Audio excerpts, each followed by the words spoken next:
Chapter 942. The more they talked, the weirder the atmosphere became. Even Cui Dajiao realized that something was wrong. He coughed and said, "Little Feng, you go ahead. We'll talk later." After saying that, Cui Dajiao glared at Cheng Yaojin and said in a low voice, "Go, go, go. What are you all standing here for?" When everyone heard this, they couldn't help but sigh. Yu Qigong wanted to say something, but in the end, he didn't say anything and left with a sigh. As soon as they went out, Cheng Yaojin and Yu Qigong shouted angrily. Everyone present dispersed. In a dozen breaths of time, not even a shadow could be seen. This time, there were only 4 people left in the tavern. No, there was still Steam Bun and Lil Chui who were staring at each other. There was also Yu Qiyu who was happily pouring tea for herself, and Zhang Feng, who didn't know whether to sit or stand. This time, Zhang Feng originally wanted to bring the 2 girls down. He said it was to relax, but it was better to say it as a shield. After all, he couldn't say it out loud. How could he refuse a girl? When he thought of this, Zhang Feng couldn't help but have a headache when he saw these people. He couldn't help but laugh dryly. "That Jingshu, tell me, what do you think of the rules of Yan Lai Lu in this matter?" When Jingshu heard this, she frowned slightly, but still said quietly, "Yan Lai Lu is a department under the jurisdiction of the Zhili and the imperial family. Although it is divided into inner and outer sect, the overall existence is to collect information and provide information for the emperor. It is a place to collect money. Therefore, this kind of thing is usually very rare. Unless the emperor or someone from the Ministry of Internal Affairs brings the emperor's handwritten order to ask for someone's information, Yan Lai Lu won't give it to them. However, from the looks of it, a certain guest must have promised some benefits to the girl, causing her to act in such a manner. Otherwise, this Swallow Descent restaurant is not a place that anyone can enter as they wish. The ladies here have all undergone strict selection and cruel training." Therefore, when Zhang Feng heard this, his frown deepened. It seemed that this matter really involved a lot of things. Zhang Feng couldn't help but glance at Yu Qiyu who was looking at him. Although he was extremely reluctant to say it, he still asked, "Miss Yu, what do you think?" There was no other way. He could not count on Zhang Yuyao. This girl was still wearing that gauze dress. If she continued to twist like this, who knew if the dress would be torn? As for Jingshu, this was already her limit. After all, as she said, there were some things that couldn't be said. If he said too much, someone from the palace would come tomorrow. At this moment, he could only depend on this mysterious Yu Qiyu seemed to have been prepared for this. She gently tapped her teacup twice before saying, "It's actually not that difficult.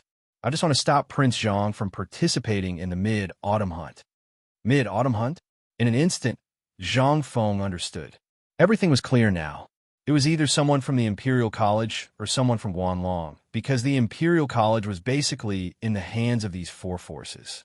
Therefore, if he really had to find the most suspicious person among these people. In the end, Zhang Feng still felt that Guanlong was the most suspicious. This mid-autumn hunt would have the greatest impact on the Imperial College. Then, that would be the overall benefit of the Guanlong noble family. Zhang Feng's eyes couldn't help but turn gloomy. "Since they're so eager to die, I don't mind wiping them out. Miss Yu were born in Jiangnan, so you should have some connections among the big noble families in Jiangnan. Therefore, I would like to trouble you with something." Yu Qiyu nodded with a smile, as if she had the pearl of wisdom in her hands. If it were someone else, I wouldn't want to have too much interaction with those ordinary people. However, since it is Prince Zhang's request, I will do my best. Upon hearing this, Zhang Feng stood up and cupped his fists. "Thank you very much, Miss Yu. I will prepare a generous gift to thank you in the future." Yu Qiyu blinked and said, "How heavy?" "Well," Zhang Feng was instantly rendered speechless. Yu Qiyu smiled sweetly as he floated away. It was only then that Zhang Feng heaved a heavy sigh of relief. He had finally sent this troublesome person away. After Yu Qiyu left, Jingshu couldn't help but ask, "Did Prince Zhang deliberately send Miss Yu away?" Zhang Feng was speechless. Wasn't this obvious? If he didn't send Yu Qiyu away, how could he live? These 3 were each more intelligent than the other. If he didn't send one away, how could he live? Most importantly, Zhang Feng really didn't know who was playing tricks this time. The reason why he sent Yu away was because he found her annoying. More importantly, he wanted to use her connections to find out if the noble families in Jiangnan were related to the noble families in Shandong. This was the most important thing. As long as he knew about this, Zhang Feng wouldn't have to worry about dealing with this directorate. At the very least, he wouldn't have to worry about the fire gun. At the thought of this, Zhang Feng couldn't help but have a headache. You guys have fun first. Find someone to fix the door while you're at it. I have to go to the basketball court. This time, I have to teach personally. Chapter 943. What did this mean? Zhang Feng knew it very well. It was obvious that someone was targeting him. He couldn't get into Wangshan, but Chang and city was crowded with people. It was the most suitable place for such petty tricks. Would Zhang Feng be afraid? He wouldn't, but these guys were afraid. These guys were all treasured and stubborn. Which one of them wasn't notorious in Chang and city? It wasn't difficult to see that they had shifted their target from Zhang Feng to Chen Tiniu and the others. This was a little tricky. Obviously, they wanted Zhang Feng to have no one to play. Zhang Feng didn't even need to think about these people's tricks. Lao Li and the others had a close relationship with Lord Zhang's son, so it wouldn't be easy to deal with them.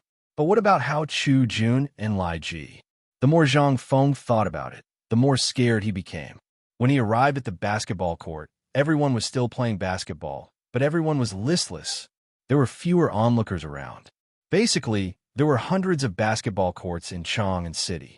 These people went there to spend their remaining strength and hormones. After all, Zhang Feng's dream of making a promise was still needed. Zhang Feng's arrival made everyone feel a little better, but they were still a little absent-minded. Zhang Feng couldn't help but frown and wave his hand to signal everyone to stop training. He asked, "Li Gan, what's going on?" Li Chengxian walked to Zhang Feng listlessly and sat down next to him. He said, Lai Ji and the others just received a message from Luo Zhou. It said that Lai Ji and the others' families have been burglarized recently.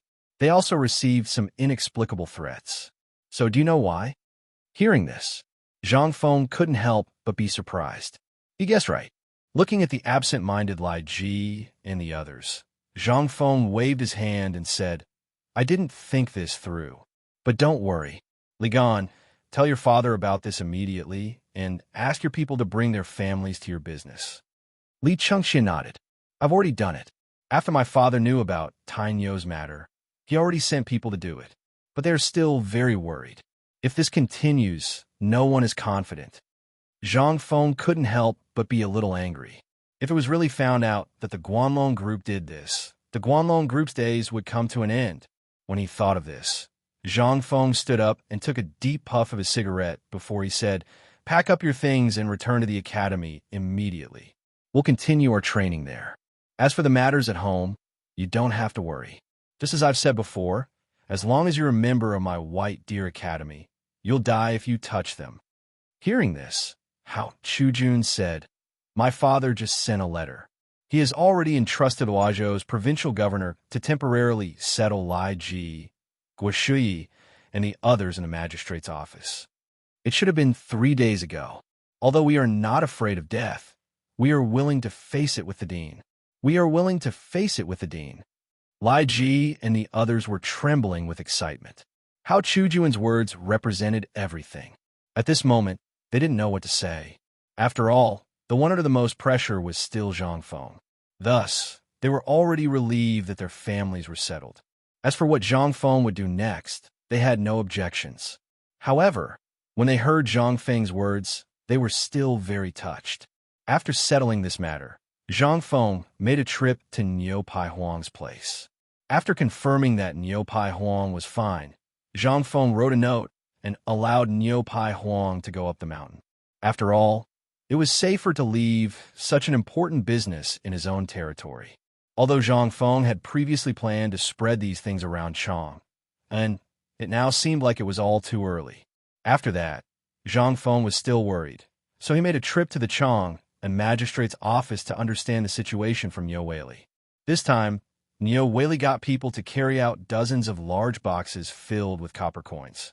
He pointed to the boxes and said, This is the money from selling the basketballs. There's a total of more than 300,000 strings of cash.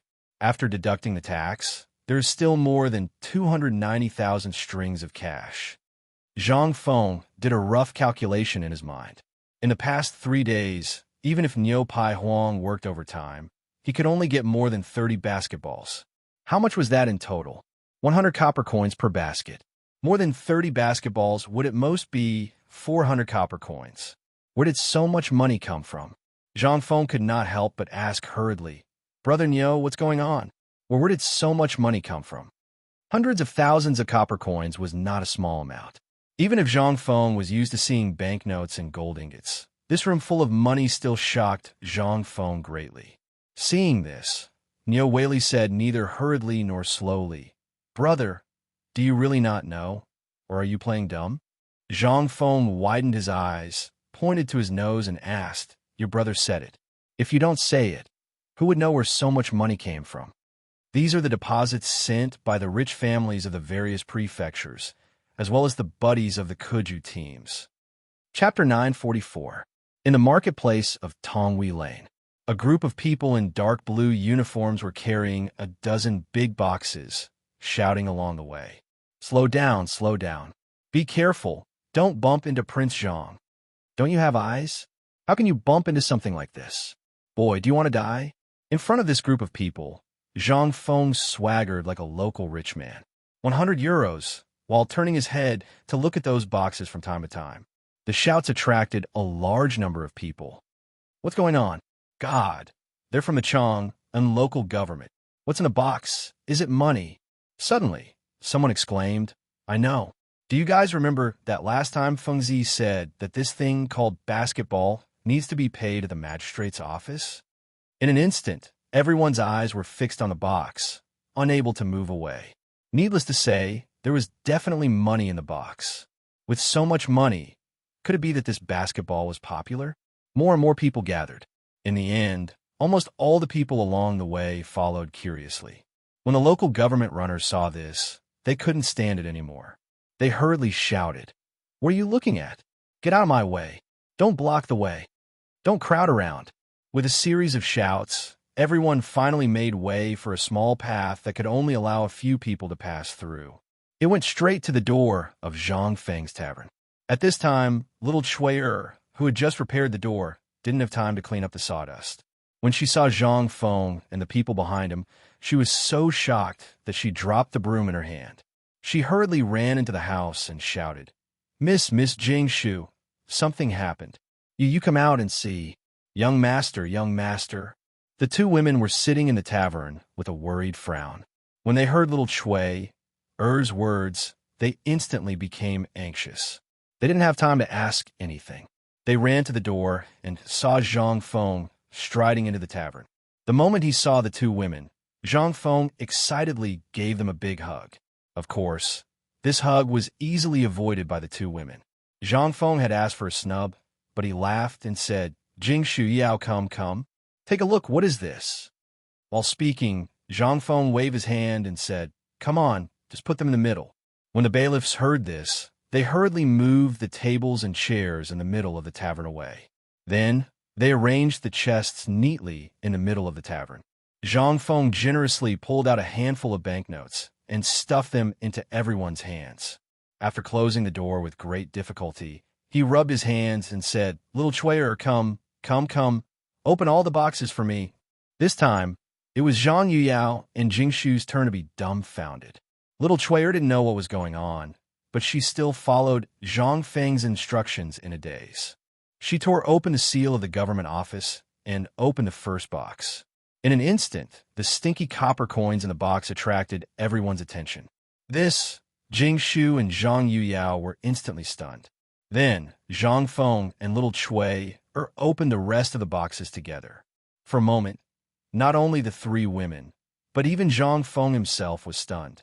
Although these were all scattered copper coins and didn't look as spectacular as the whole box of gold ingots, when more than a dozen boxes of copper coins were placed together at the same time, the shock was undoubtedly the same as a car full of 10 yuan being smashed into your house. But now, they also encountered a fatal problem. So many years ago, so many people saw it. This place was still not safe. Zhang Feng was also worried. What to do with so much money? It was good to go to the treasury to exchange for banknotes now, but when the academy opened, they would need a lot of money. This back and forth was a little troublesome. For a moment, Zhang Feng couldn't help but rub his head and sit on the money box. He sighed and said, I was worried when I didn't have money before. Now that I have more money, I'm even more worried. Jingshu also realized this and couldn't help but ask, didn't Prince Zhang plan to use the money? Zhang Feng shook his head and smiled bitterly. Didn't I go to check the basketball situation today? As soon as I went in, Niu Weili directly brought me so much money. Guess how much it is? The two women shook their heads with some doubts. I don't know. I knew you guys wouldn't know. When I heard it, I was also shocked. That's 297,000 copper coins. Money is not a problem now. Zhang Feng smiled bitterly and said, the key problem is that so much money. Now that Chun Tiniu and the others have returned to Shao Mountain, it is definitely not safe to leave so much money here. This is the biggest problem. Where are we going to stay at night? Zhang Feng spread his hands and asked the most important question. Shao Mountain? Now, the sun was setting in the west. It was even more unsafe to leave the city. Jingshu and Zhang Yuyao looked at Zhang Feng's room and then looked at each other. They couldn't help but say in unison, did you forget that you have a villa? Chapter 945. Zhang Feng had really forgotten that there was a villa. He had inherited this small pub in Chang and City, so he really didn't remember there was a villa there. He couldn't help but ask suspiciously, Jingshu, are you sure I have a villa? In Chang and City? This was Chang and City, where every inch of land was worth its weight in gold. At the thought of this, Zhang Feng couldn't help but widen his eyes. He wished he could strangle Jingshu with both hands and ask her which rich man had given him this villa. Jingshu ignored Zhang Feng. Instead, she looked at Zhang Yuyao. Zhang Yuyao was a little confused and said, Prince Zhang, have you forgotten about the villa? You won it when you gambled with old Masterly, didn't you? This time, Zhang Feng really remembered it. He slapped his forehead hard and gave the air a big middle finger. Damn it. How could I forget such an important thing? Damn it. When Zhang Yuyao said this, he really remembered it. He couldn't help but lose his composure when he gambled with old Masterly last time. He grabbed Zhang Yuyao and Jingshu and said, let's go. Where are we going to stay tonight? Why didn't you tell me earlier? Chang and City was built on the foundation of the original Chang and City in the Qin dynasty and the Han dynasty. It was located on the Longzhou Plateau in the southeast of the original Chang and City in the Han dynasty. In terms of ecological environment, Chang and City at this time was much more pleasant than Xi'an in the future. At least, the climate of Chang and City at this time was more pleasant. Now, the Guangzhou area and the northern part of Shaanxi were already covered with lush vegetation. There were also 8 rivers in Chang, and mainly the Weishui River, from the north bank of Chang, and there were Luo River, Ba River, Chan River, Shuo River, Feng River by river, and so on. They formed a large network of water conservancy that was like a net, entangling Chang and City. Therefore, there was a saying that there were 8 rivers in Chang'an. It was also called the 8 rivers in Chang'an. Where there was water, there was scenery.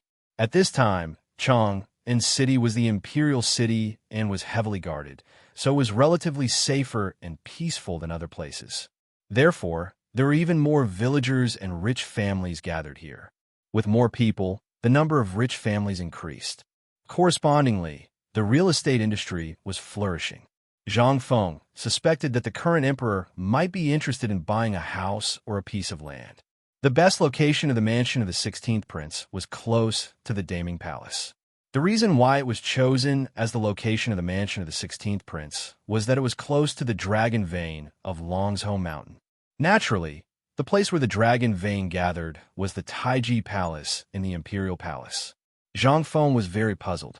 Along the way, he heard Jingshu and Zhang Yao talk about the mansion of the 16th prince and the city.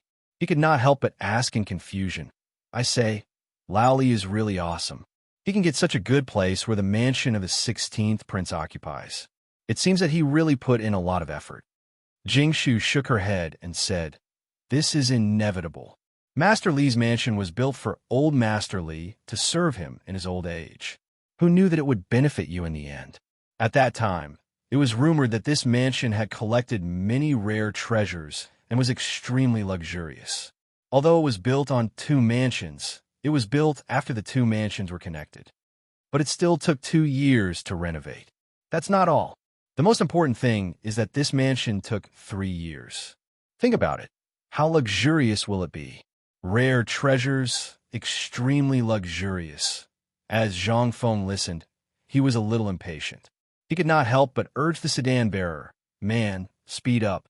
You will be rewarded later." The sedan bearer was overjoyed. He waved the horsewhip and said, "Then, old Master Zhang, madams, please sit tight." Jia.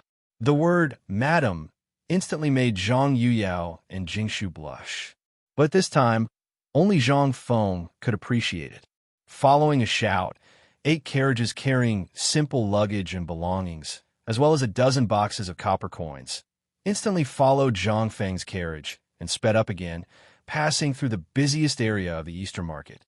The most conspicuous thing was the tiger skin recliner in the carriage behind Zhang Feng. If it had not been for the Yamen runners escorting them, the Imperial Guards and patrolling soldiers would have come to inquire about it. Even so, those who recognized the recliner still screamed in excitement. Old Master Zhang is back. Although many people did not know who Old Master Zhang was, people who could live in the 16 royal cities were obviously wealthy and respectable people. At this time, with the movement of the carriage, more and more people saw and even heard about Lord Zhang's return. The first to know was the people from the 16 royal residences, as well as the people from the High Duke's public houses. Although they did not know who Old Master Zhang was, the mansion was the only mansion left. Who could live in a mansion so ostentatiously? Who else could it be other than Zhang Feng, whom their old master had been talking about? Wei Zheng and the others were very surprised when they heard the news. After confirming it several times, Wei Zheng, Feng Xianling, Du Ruhui, and the others stood up and said, "Let's go to the mansion." Chapter 946. Before arriving at the Wang residence, Zhang Feng could already hear the clamor and clamor. He couldn't help but lift the curtain of the sedan chair to take a look. His eyes widened. He saw that both sides of the street where the Wang mansion was located were densely packed with peddlers. There were even some barbecue stalls. Most of them were merchants dressed in different attire, and they were everywhere. Zhang Feng only needed to think for a moment before he understood. Those who were qualified to live here were either rich or respectable people. It was a typical area of the rich. Why did so many people come here? It was all because of money. But it was also because of this that there were really many people wearing fashionable, bright, and luxurious clothes on the street. In Chang'an City, if one could find someone who was dressed in gorgeous clothes, which one of them would not be arrogant? However, the people here, including the servants, were all wearing fashionable silk clothes. But these people were very low-key. Everyone was just doing their own things. They were not like the country bumpkins in the outer city who were curious about everything they saw. If they wore slightly better clothes, their nostrils would spit fire. But there were also some who followed the fashion. After all, Zhang Feng was sure that the barbecue merchants here were the most numerous in Chang'an City. Therefore, these people who wore the traditional clothes of the Tang dynasty would more or less wear some barbecue accessories to show their difference. The integration of foreign culture made this street the most beautiful street in Zhang Feng's mission. Even the food culture here, as well as the culture of clothing, food, housing, and transportation, was somewhat affected. For example, the barbecue, which was the pulp of Xinjiang in the future, the Indian flying cake, and the kind of thing that Zhang Feng couldn't name. He only knew that some strange things were put on the leaves of the betel nut, burned with fire, and directly stuffed into the mouth. But there were people here who dared to try it. The people of the Tang dynasty were quite open-minded. After all, this was the richest place in Chang'an City. They would vomit after eating ordinary things. Occasionally, some exotic customs would add some spice to their life. It could be seen that the people of the Tang dynasty were really open-minded. Perhaps it was because of this that there was the rule of Jingguan and something else after that. Even the barbecue stall he had invented had some changes. For example, the Turks' favorite 3 baskets of milk, Tubo's grape wine, and Tubo's hummus were all placed on the wine rack beside the barbecue rack for people to choose from. The Tang rode the Fergana horses of the Turks, drank the Turks' 3 baskets of milk, and ate the barbecue invented by Zhang Feng. Some people didn't even play with their favorite birds. Instead, they rode horses, led Tibetan mastiffs or pugs from the western regions, and wandered the streets. It was simply too eye-catching. There was no limit to acting tough. Zhang Feng gave that guy a thumbs up from the bottom of his heart.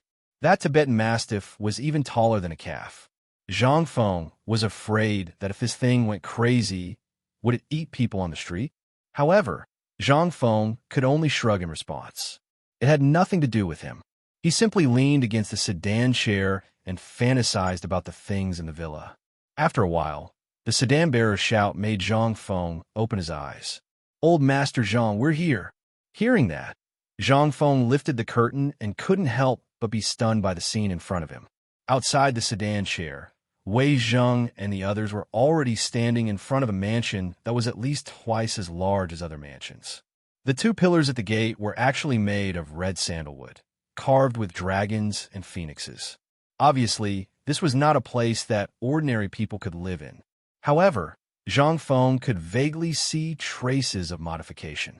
From Zhang Feng's point of view, this should have been the residence of a prince or something like that. As for who exactly it was, Zhang Feng really didn't have time to think about it. Beyond the pillars were 2 bronze and wrought iron gates. Just by the gates alone, it wouldn't be a problem for 2 horse carriages to drive side by side. What was even more exaggerated was that this gate was directly the height of a house. There were 2 large stone lions at the gate. Those guys were not inferior to the stone lions at the gate of the imperial city. With this look, Zhang Feng became even more puzzled. However, before he could ask, the ruddy-faced Zhang Sun Wuji walked up with a laugh and joked, "How is it? Isn't this mansion grand?" Under the urging of Jing Shu and Zhang Yuyao, Zhang Feng walked down the carriage and sighed. "This can't be described as grand at all. Old Wei, you're the most down-to-earth here. Tell me, which prince used to live in this mansion? Damn it, this is simply a miniature version of the imperial city. Are you sure it's okay for me to stay here?" The few people seemed to know that Zhang Feng would have such a shocked expression. Everyone laughed and said, "Don't worry, if there's no paperwork here, who would dare to live here? You already have the title deed in your pocket. What are you afraid of? Let's go. We're still waiting to drink good wine." Under the urging of everyone, Zhang Feng walked to the gate in a daze. At the gate of the mansion, there were already servants and maids that Jing Shu had bought in advance. When they saw the arrival of the group, these servants were already excited to the point of panic. Each of them shrunk their necks and stood on both sides of the gate to wait for the group. When Zhang Feng walked to the gate of the courtyard, Zhang Shan personally led the madam and the others out of the courtyard with a smile. They blocked the path of Zhang Feng and the others and said, "Wait, come, bring the brazier and ignite the firecrackers." Chapter 9:47. The group of people waited. Without waiting for Zhang Feng to say anything, they clamped him down. Amidst the crackling sounds of firecrackers, Zhang Feng was placed in a brazier. A thunder that shakes the heavens, sweeping away the bad luck behind. 2 feet stepping on fire, the days are prosperous.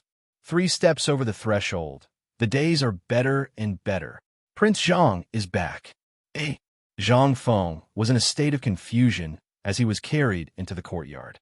In his confusion, he saw Old Man Li, whom he had not seen for a long time, unwillingly wander out from behind a white marble rockery screen at the entrance of the courtyard. Following behind him were Li Shimin, Zhang Sun, Wu Go, and the others. Once he saw an acquaintance, Zhang Feng came to a realization and said, "Wow, this is all your wicked idea, isn't it?" Seeing this, Li Yuan was so angry that his teeth itched. He pointed at Zhang Feng and said, "Boy, if you don't want to live here, give the deed to the old man now. The old man is going back on his word now." With that said, Zhang Feng hugged his chest and spread his hands. "This is a small matter. I'm not in charge now. You can ask Yao and Jingshu for it. As long as you can pull down your face, I don't care. Li Yuan rolled his eyes. He really did not expect Zhang Feng to play this hand. He was so angry that he waved his hand. After holding it in for a long time, he said, "This courtyard is Lao Tzu's wedding gift to you. But boy, that you should take it easy. Although the courtyard is given to you, Lao Tzu here does not like her." It was Li Yuan's first time coming to the courtyard.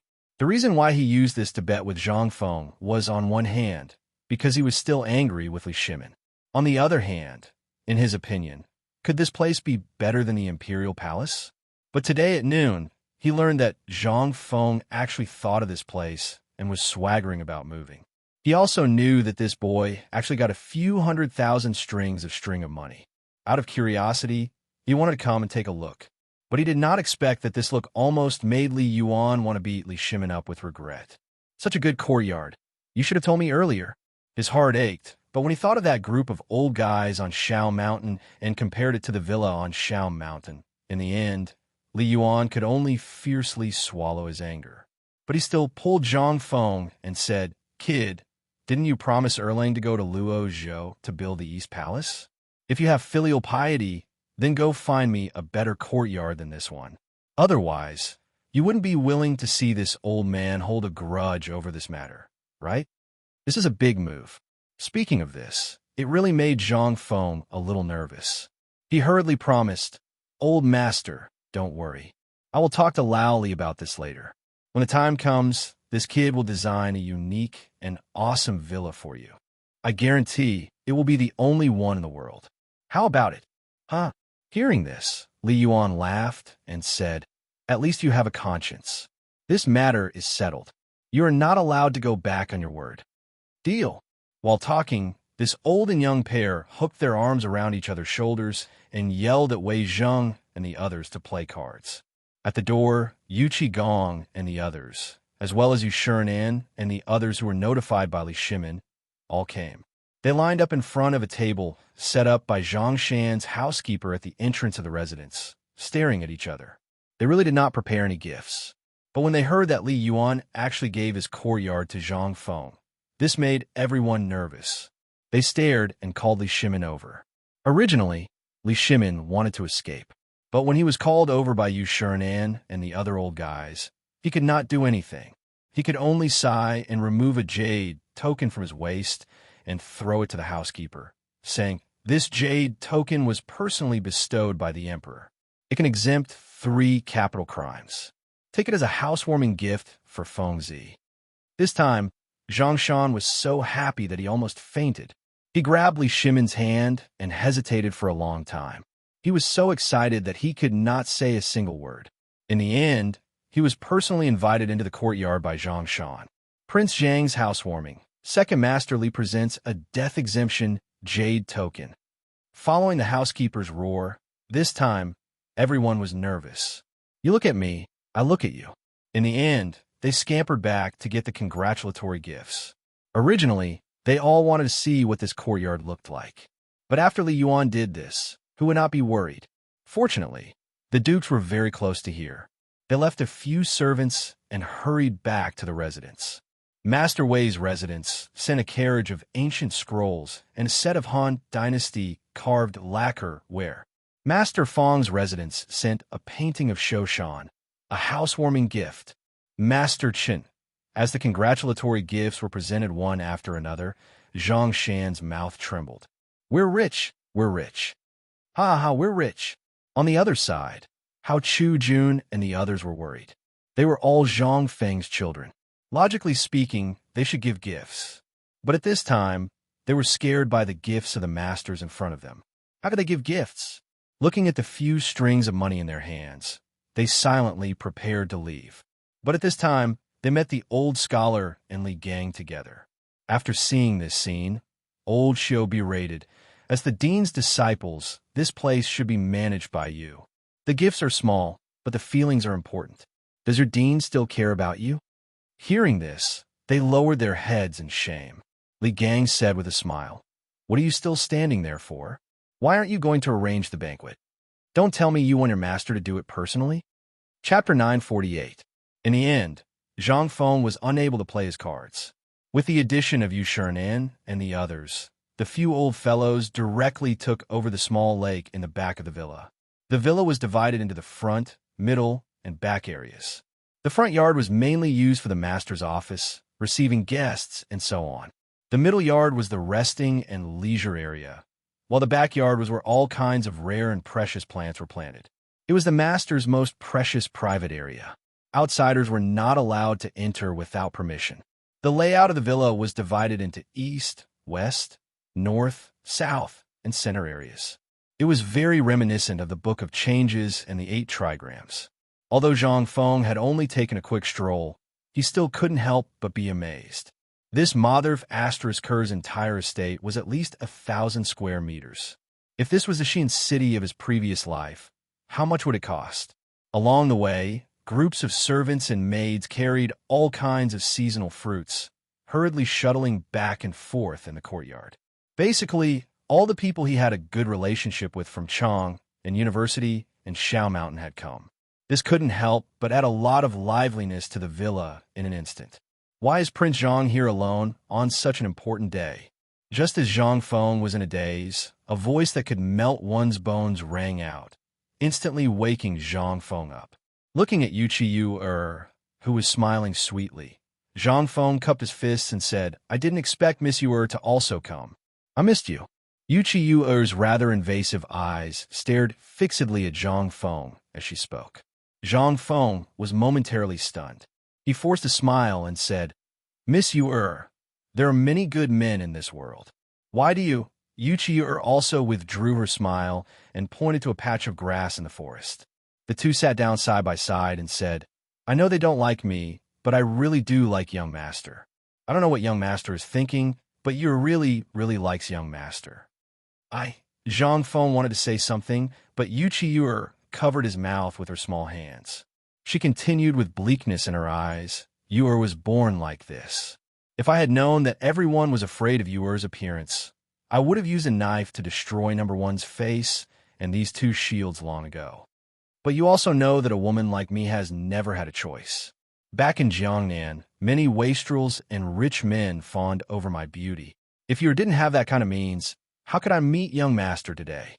Zhang Feng's expression couldn't help but become serious. After thinking for a while, he wiped the tears from the corner of Yuchi's eyes. At this moment, he didn't know what he thought of Yuchi. If he said that he didn't like her, then he would definitely be lying. But if he said that he liked her, who wouldn't like her? Sigh. Zhang Feng sighed. After some thought, he pulled Yuchi into his arms. In that instant, Yuchi's body stiffened as if she had been electrocuted. But the moment she leaned on Zhang Feng's shoulder, she felt an indescribable sense of relaxation, warmth, and safety. Yuchi took advantage of the situation to take Zhang Feng's hand and stroke it over and over again. "When I first came to the capital, I didn't know what Prince Zhang looked like. Some said that those who could write such poems were all over 50 years old. Others said that those who could become great scholars were mostly old men. But Yu had no choice.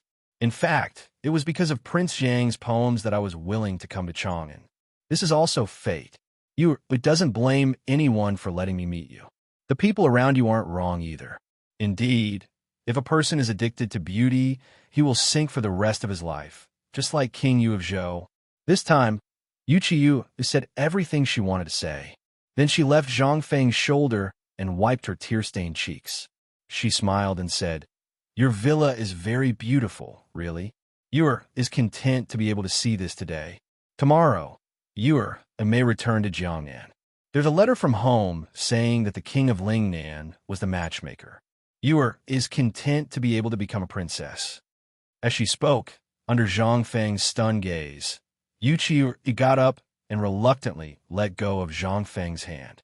She let go of his fingers one by one, then smiled sadly and said, "Prince Zhang, if fate wills it, goodbye. Don't go."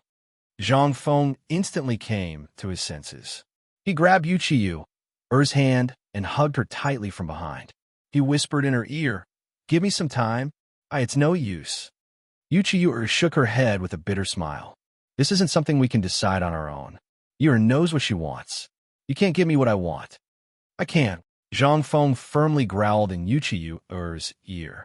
Yuqiu shook her head, trembling all over. Drops of tears fell on the back of Zhang Feng's hand. Things in this world, if they can really be, before Yuqiu finished speaking. Zhang Feng pulled her and strode toward the backyard where Li Yuan and the others were. Although he still didn't know whether what he felt for Yuqiu was love or something else, at this moment, Zhang Feng made up his mind for the first time. He wanted to keep Yuqiu. Although Zhang Feng knew that he might lose a lot if he kept her, Zhang Feng at least had no regrets at this moment. Chapter 949. Zhang Feng knew that Yuqiu's ambition wasn't small and that he might not be able to control her in the future. However, he also knew that at this very moment, if he really let Yuqiu leave, then he really wouldn't be able to see this woman who could make his heart pound with excitement at first sight. Zhang Feng suddenly felt that he was asking for a beating. He clearly knew that the road ahead wouldn't be easy, and he also knew the intentions of everyone around him. Although Zhang Feng looked to be in his 20s, in terms of scheming and intelligence, everyone present really wasn't necessarily a match for Zhang Feng. However, when it came to love, Zhang Feng was still a novice. He would also be impulsive and let his emotions affect his decisions. These at this very moment, when this woman shed tears, he completely threw them to the back of his mind. However, Yuqiu was clear-headed. Earlier, when she learned that Zhang Feng had moved, she was abnormally excited. However, when she arrived at the gate of the park, she just happened to hear Li Yuan's words. At this moment, she knew that her little thoughts might really have bewitched Zhang Feng. However, in front of the emperor and the retired emperor, she was still an 18-year-old girl. Any thoughts were so powerless in the eyes of these two people who played with the power of the emperor. She was ambitious. As a person, who could be as indifferent to fame and fortune as Zhang Feng? She couldn't do it, especially for someone like her who had been held in the palm of everyone's hand since she was young. However, after she stayed at the gate of the park for an hour, she finally understood. At this moment, she forcibly broke free from Zhang Feng's hand, looked at Zhang Feng sadly, and shook her head, saying, "Feng Gij, can I call you that?" Zhang Feng forced himself to calm down and nodded his head heavily. "Brother Feng, I've decided. We need to be calm about this matter. I'm preparing to return to Jiangnan. If one day you can enter the court and become an official, we will naturally meet one day." As she spoke, Yuqiu looked at the setting sun and then quietly snuggled up in Zhang Feng's arms. She said, "I've always liked power. Perhaps this is the reason why everyone around you doesn't think highly of me. Therefore, I'm going to use these 3 years to prepare both of us. Brother Feng, I want to leave Chang'an tomorrow. Before I leave, I want to—" A rare flush appeared on Yuqiu's cheeks. Slowly, Yuqiu's lips trembled as she pressed her lips against Zhang Feng's. A moment later, their bodies stiffened. "Come with me." At this moment, Yuqiu also let go of her reservations. With a flushed face and panting breaths, she pulled Zhang Feng into a nearby room that seemed to be filled with junk. Zhang Feng's mind went blank.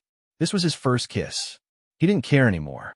He had been desperately thinking about how to position Yuqiu if he wanted to keep her by his side, but the moment a delicate body burrowed into his arms, Zhang Feng completely lost his mind on the other side. Jingshu witnessed everything, but she didn't say anything to stop them. She knew she had no right to stop Zhang Feng. She could see that Zhang Feng liked her and Yu Yao, but she didn't know whether Zhang Feng had been bewitched by this sudden appearance of Yuqiu. But Yuqiu's words just now had deeply shaken her. Yes, in this era, if a woman wanted to protect herself from a pack of wolves, what would she do if she didn't have a layer of protection? Just like how she was in Swallow Descent restaurant. If she hadn't met that old palace maid, what would she have done? Perhaps she would have been reduced to a plaything? Younger sister Jingshu, have you seen Prince Zhang? At this moment, Zhang Yuyao's anxious and joyful voice slowly sounded not far behind Jingshu. Jingshu hurriedly wiped the corners of her eyes and shook her head.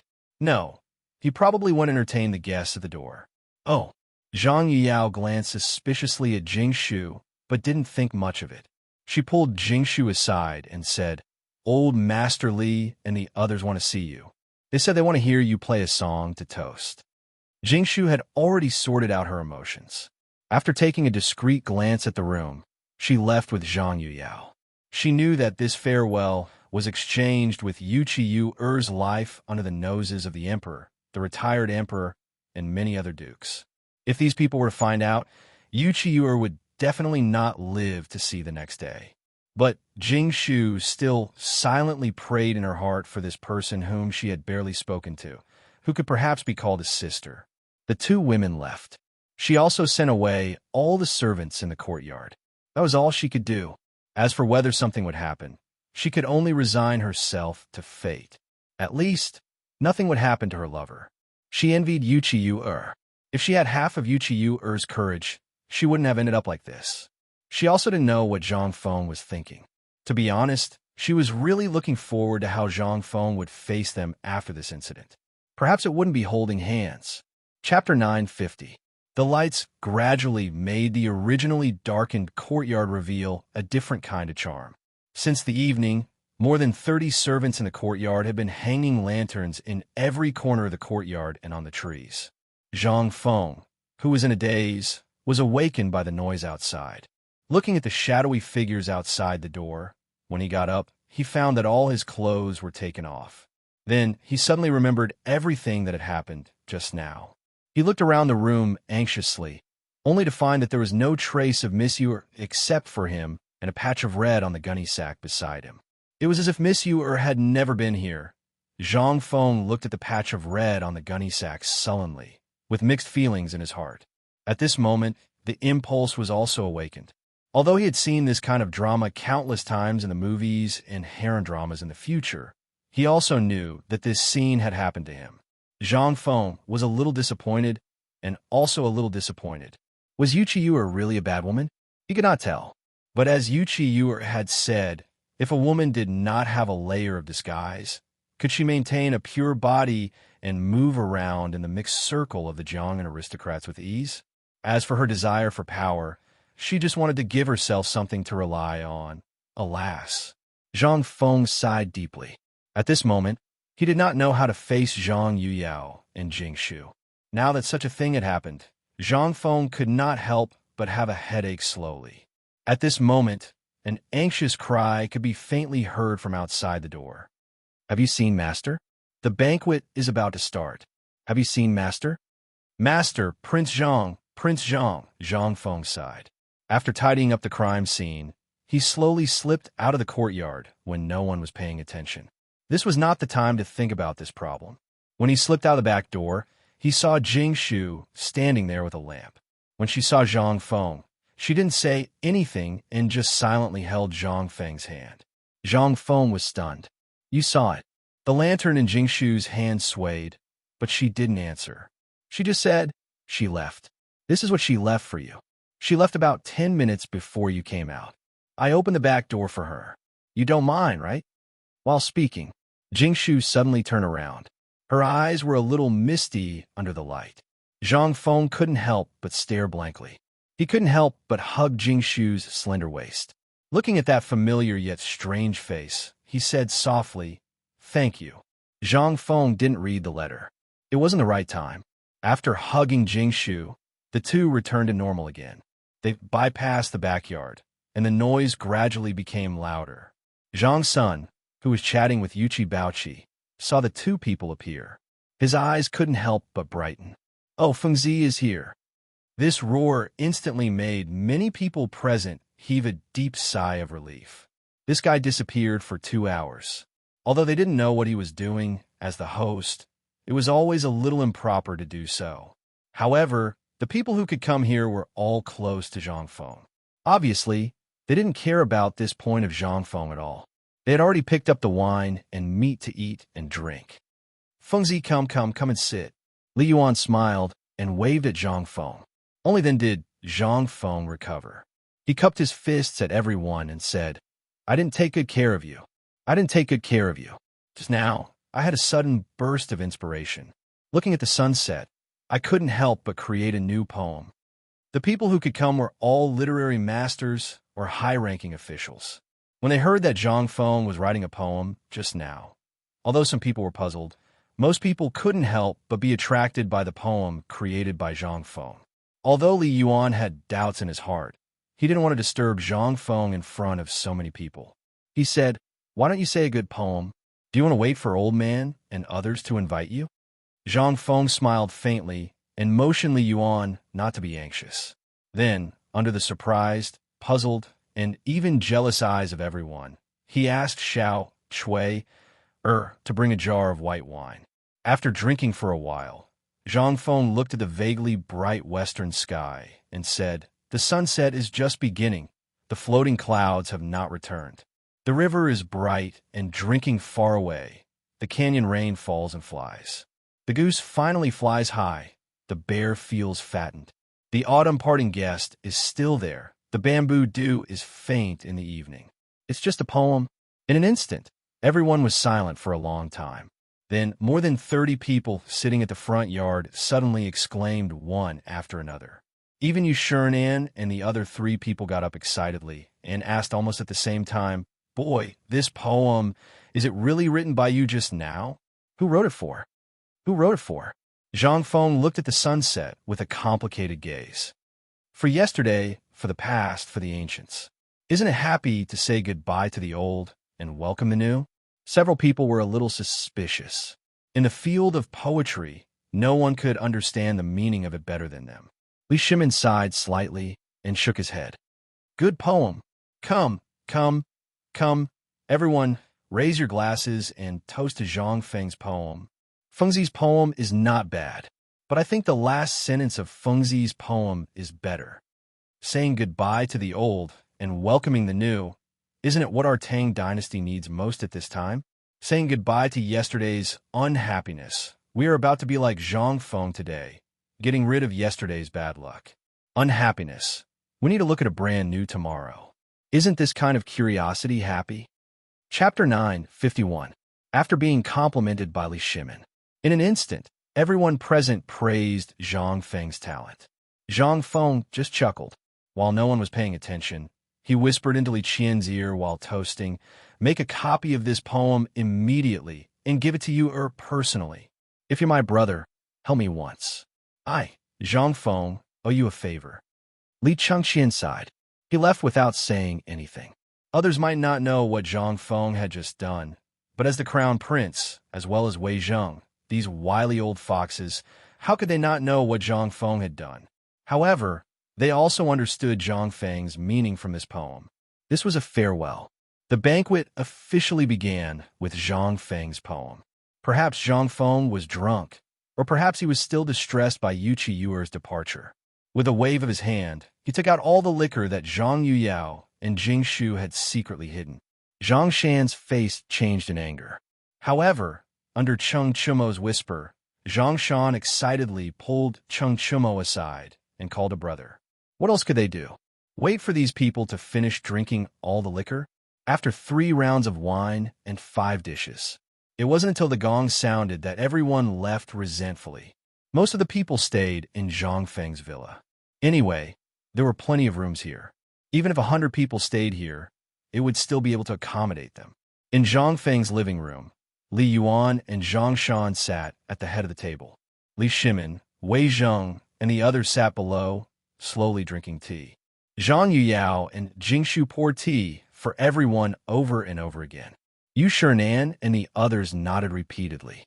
All right. In any case, the 2 of you are the mistresses of this courtyard. Just let the servants do this. Sit down. This old man has something to say." Li Yuan waved his hand and motioned for the 2 to sit down. Then, after looking around, Li Yuan said, "The housewarming of this courtyard is settled. Although it's a bit rushed, this is the residence of the 16th prince. We can't be too ostentatious. However, this house is already here." Zhang Feng said speechlessly, "Is my previous tavern not a home?" Li Yuan smiled disdainfully. "Look at which businessman lives in a tavern. You're a person of status. Don't you feel ashamed to let your 2 women suffer like this?"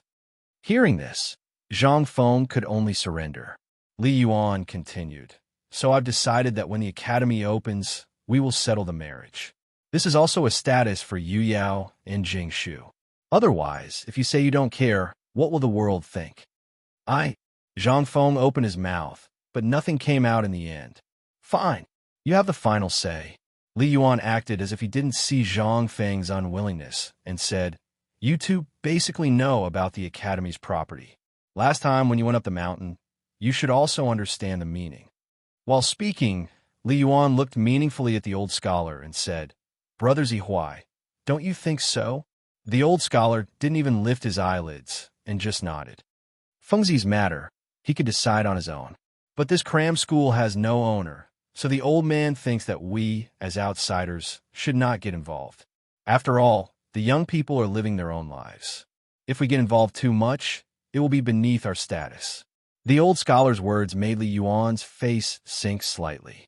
Didn't this mean that he got involved in the matter between Zhang Feng and Yu Qiyuer? The old elementary scholar really meant it that way. Although Zhang Feng was a rascal, he was shrewd. As for Yu Qiyuer's matter, when he was at Chang'an University, he had inquired a lot. What kind of people were in Chang'an University? They were all stubborn people in Chang, and the second generation of officials in Chang'an. They knew these things better than anyone. The reason why he didn't stand out clearly was that he wanted to see Zhang Feng's own opinion. He didn't want Zhang Feng to regret coming to his age. As for the poem just now, he naturally understood the meaning behind it. He changed the topic and asked, Fengzi, that poem just now, do you have a poem? Wanqing. Without thinking, Zhang Feng recited the 5-character quatrain of the poet Saint Du Fu. The old scholar nodded his head and stroked his beard. Good poem. However, there are some things that should be done before it is too late. Once you miss out on something, you can only regret it for the rest of your life. Therefore, before you do anything, you must think carefully. Li Yuan couldn't help getting angrier. He said coldly, Brother Zihuai, please come into the room. The old man has something to say to you. After all, you are Fengzi's elder. Let's talk about this matter. Mr. Zhang, you don't mind, do you? How could Zhang Shan dare mind? At this time, the coldness in the two's words made him tremble with fear. He nodded hurriedly. Zhang Feng opened his mouth, but in the end, under Li Shimin's signal, he sat down. When the two entered the room, Li Shimin said, It's getting late. I have to go back. I'll disturb you another day. While speaking, he left with Zhang Sun, Wu Go, and Li Tai, who made faces at Zhang Feng. When Li Shimin left, Wei Zheng and others also hurriedly bid farewell.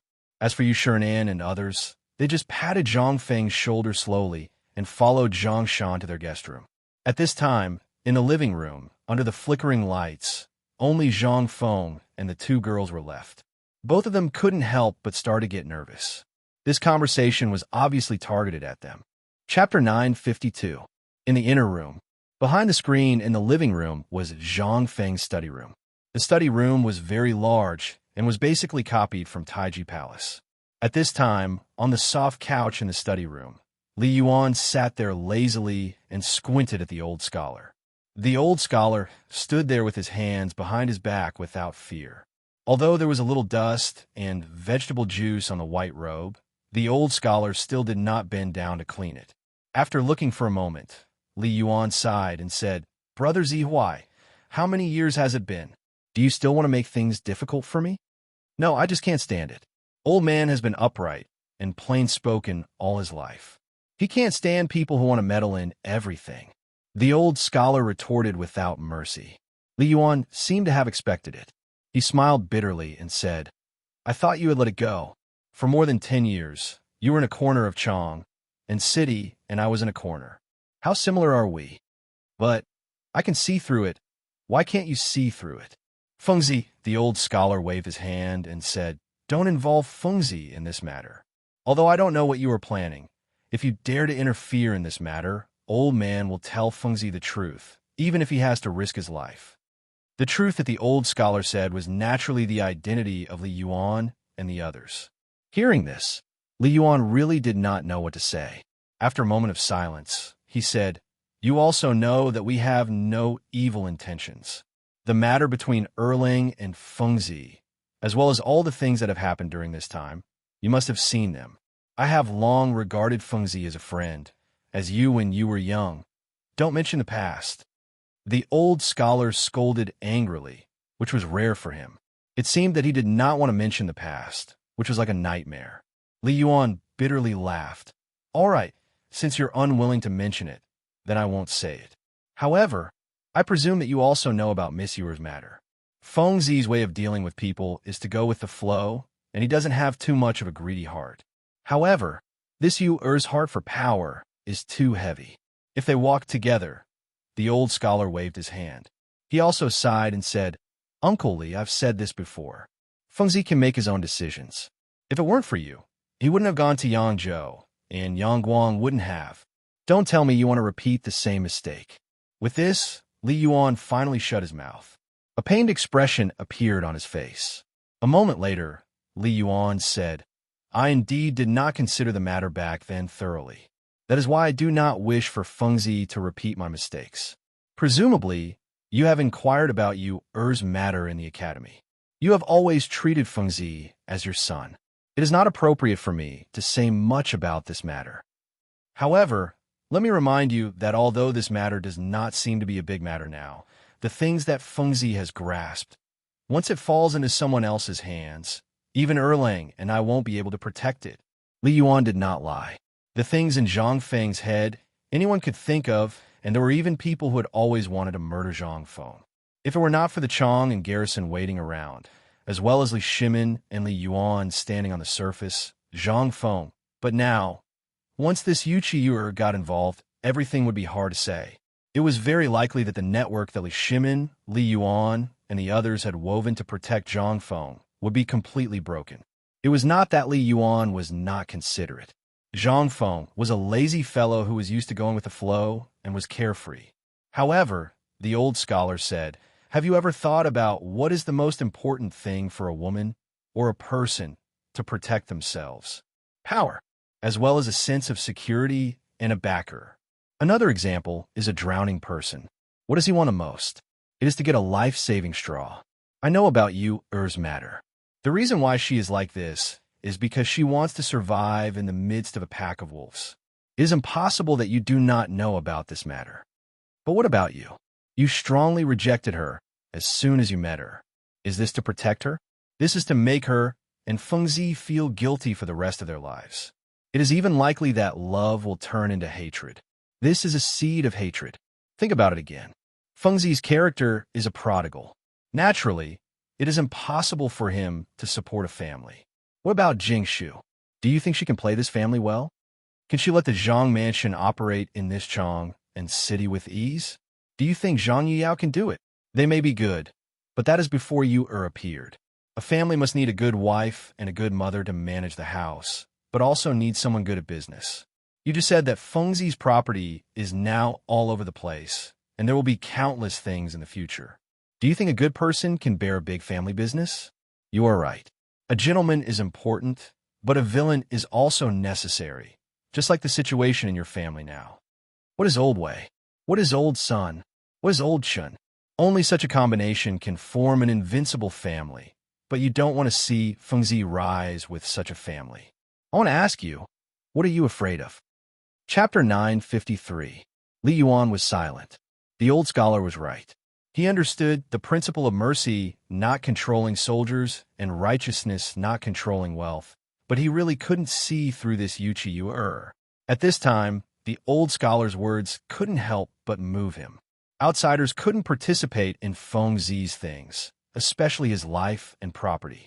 No matter how they protected him, Zhang Feng still needed to bear the burden that he should bear, such as the responsibility of a man, the harmony of a family, and so on.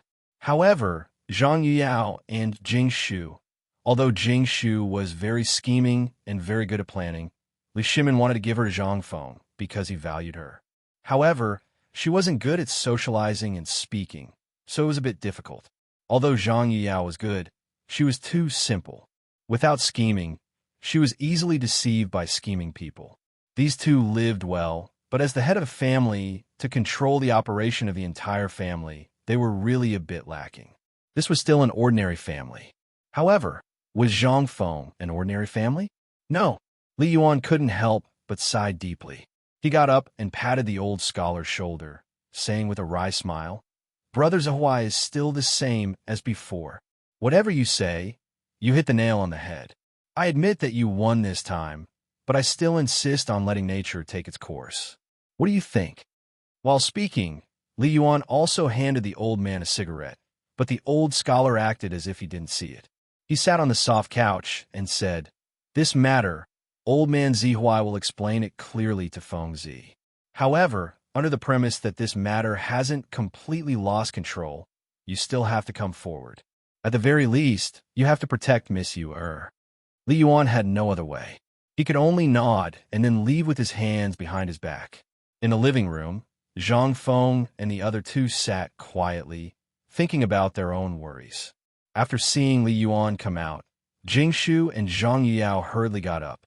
Zhang Feng glanced at it lazily, and then did what he was supposed to do. Li Yuan happily gestured for the two women to sit down before looking at Zhang Feng. "Kid, old man will come and talk to you about something tomorrow. I will let you go today.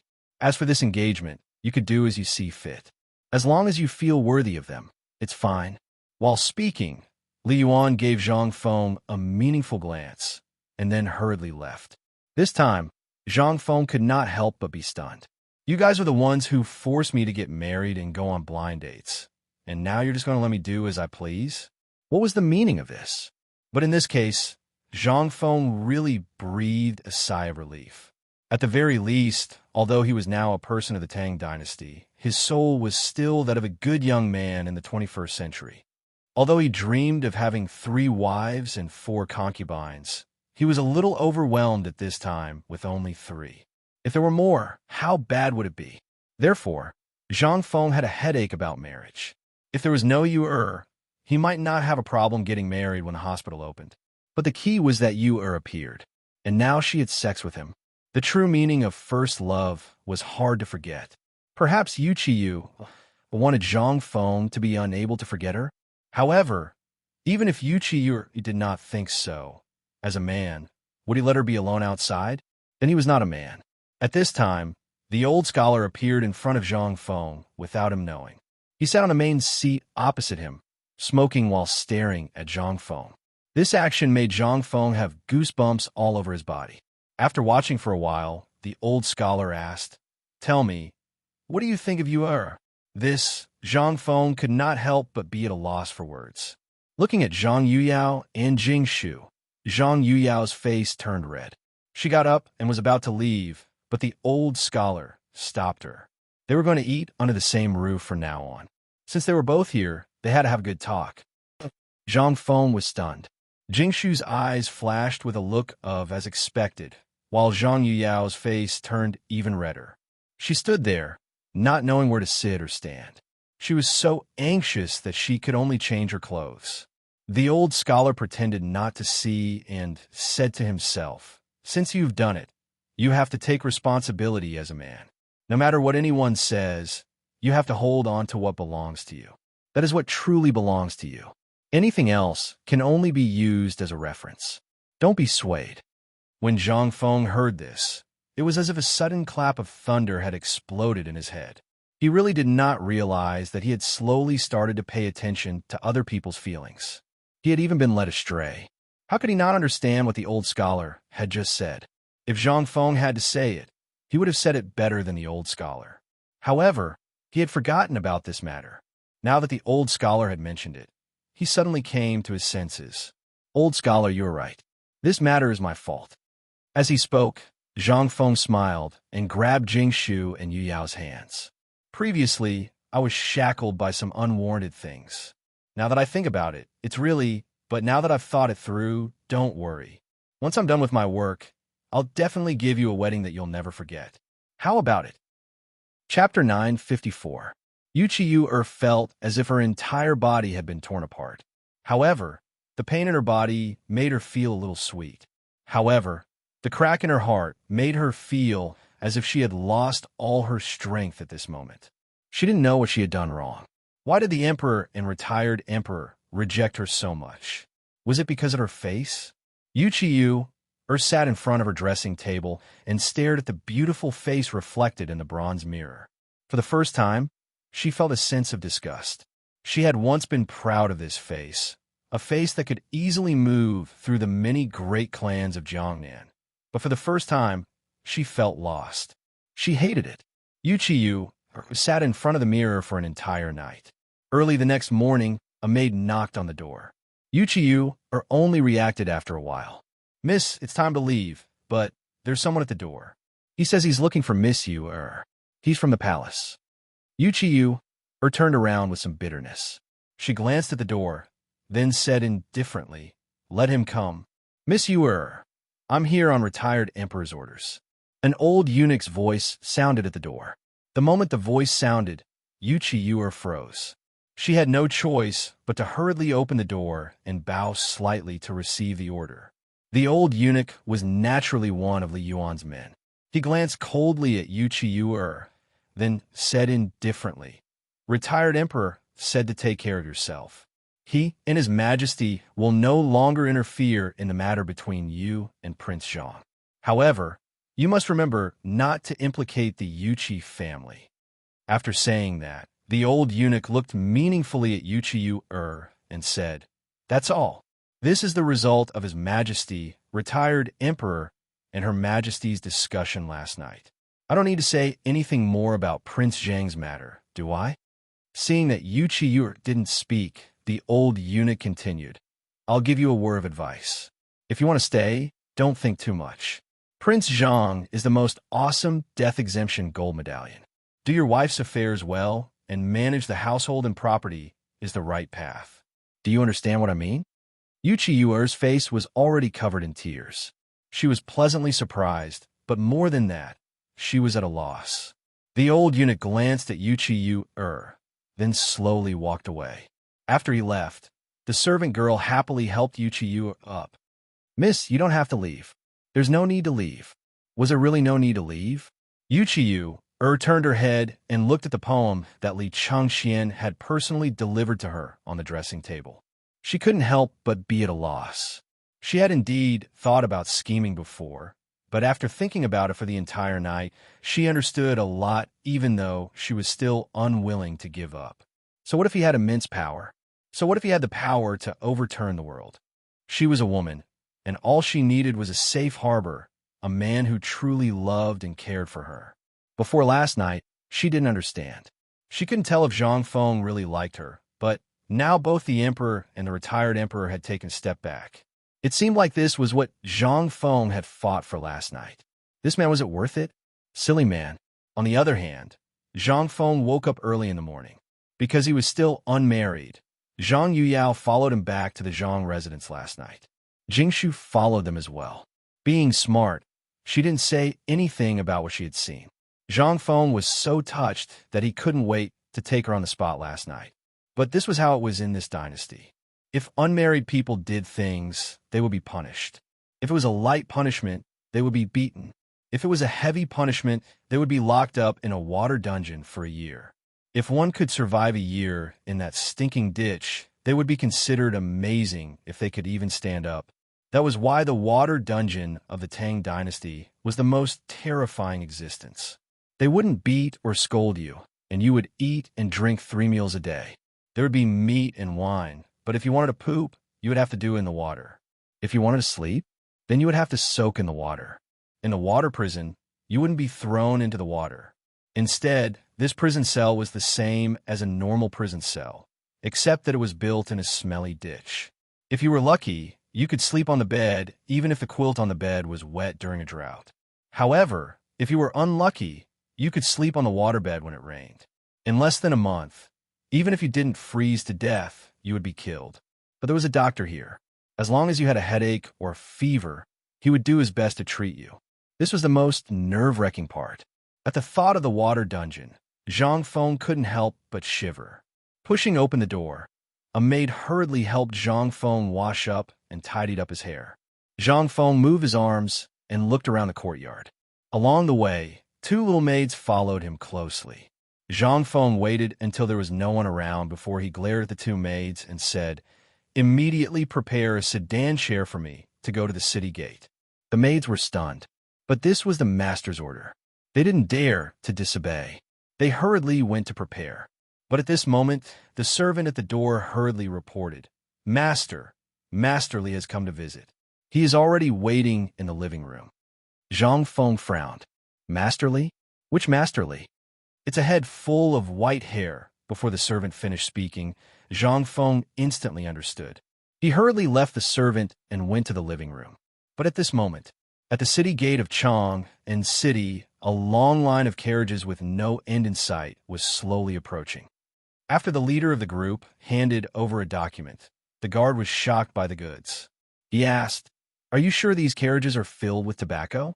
Are they for the Chancellor of White Deer College, Prince Zhang?" Chapter 955. In Zhang Feng's living room, Li Yuan was lying on Zhang Feng's tiger skin recliner, smoking leisurely and playing with Zhang Feng's small wine jug. Seeing Zhang Feng come in, he took the opportunity to put Zhang Feng's wine jug into his arms, which made Zhang Feng want to hit him. Why is Lao Tzu like this, and his son like this? As expected of his biological son, Zhang Feng pretended not to see it. Anyway, this thing can be mass-produced now. If he likes it, I'll just give it to him. As soon as he entered the door, Li Yuan laughed and said, "I didn't expect you to wake up early today. Why can't you sleep because of your little lover?" Zhang Feng asked calmly, "What little lover? Don't talk nonsense. By the way, why are you looking for me today? I'm still busy. Are you interested in the Dongdu?" Li Yuan smiled faintly, and a strange look flashed in his eyes. He asked, "What do you think of the Dongdu?" Zhang Feng didn't know what was wrong with the old man today. He actually learned from Lao Li and asked this kind of thing that could cause him to lose his head. But looking at the origin of this courtyard, Zhang Feng made a gesture of silence this time. After dismissing all the servants, he said, "Old man, did you take the wrong medicine this early in the morning? This matter is not something we can inquire about." Li Yuan asked subconsciously, "Why can't I inquire about it? Isn't this related to my house? What's wrong with asking? And this is where the 16th prince's house is. The information is tight here. Tell me about it. I also have an idea in my heart." Zhang Feng was very unhappy. This matter, although it was really nothing, but to rashly comment on the Dongdu, that was a serious crime. After all, this was the rules set by the retired emperor. But seeing old man Li pestering, Zhang Feng said helplessly, "Okay, don't worry. Let's talk about it slowly, okay?" Hearing this, Li Yuan was willing to do it. "At least you know your place. Tell me, should the eastern capital be repaired?" Zhang Feng lit a cigarette and searched his mind for a long time about Dongdu, from the Han Dynasty to the fall of the Tang Dynasty. Then he asked, "Grandpa, let me ask you first. Do you think Dongdu should be repaired or not?" This time, Li Yuan asked. He pointed at himself and shook his head. "You brat. Aren't I asking you? Tell me what you think first." Zhang Feng rolled his eyes and sat down on the chair with his legs dangling in the air. He drank tea from the teapot and said, "Actually, without the Yellow River as a natural barrier, there would be no need to build the Dongdu. Not only would it be a waste of manpower and money, but also, isn't Chang'an good? The dragon vein of the Qinling Mountains in the south and the dragon head of Longshome Mountain in the depths. What is this? This is the place where the dragon veins converge. Above it is an endless mountain range that separates the Turks. To the west is Liangzhou and Tongguan, and to the east is the natural barrier of the Yellow River. Could it be that this is not a treasure ground? Look at Qin Huang and Hanwu again. Why didn't they go to Dongdu? Instead, they stayed in Chang'an all the time? Look at the map again.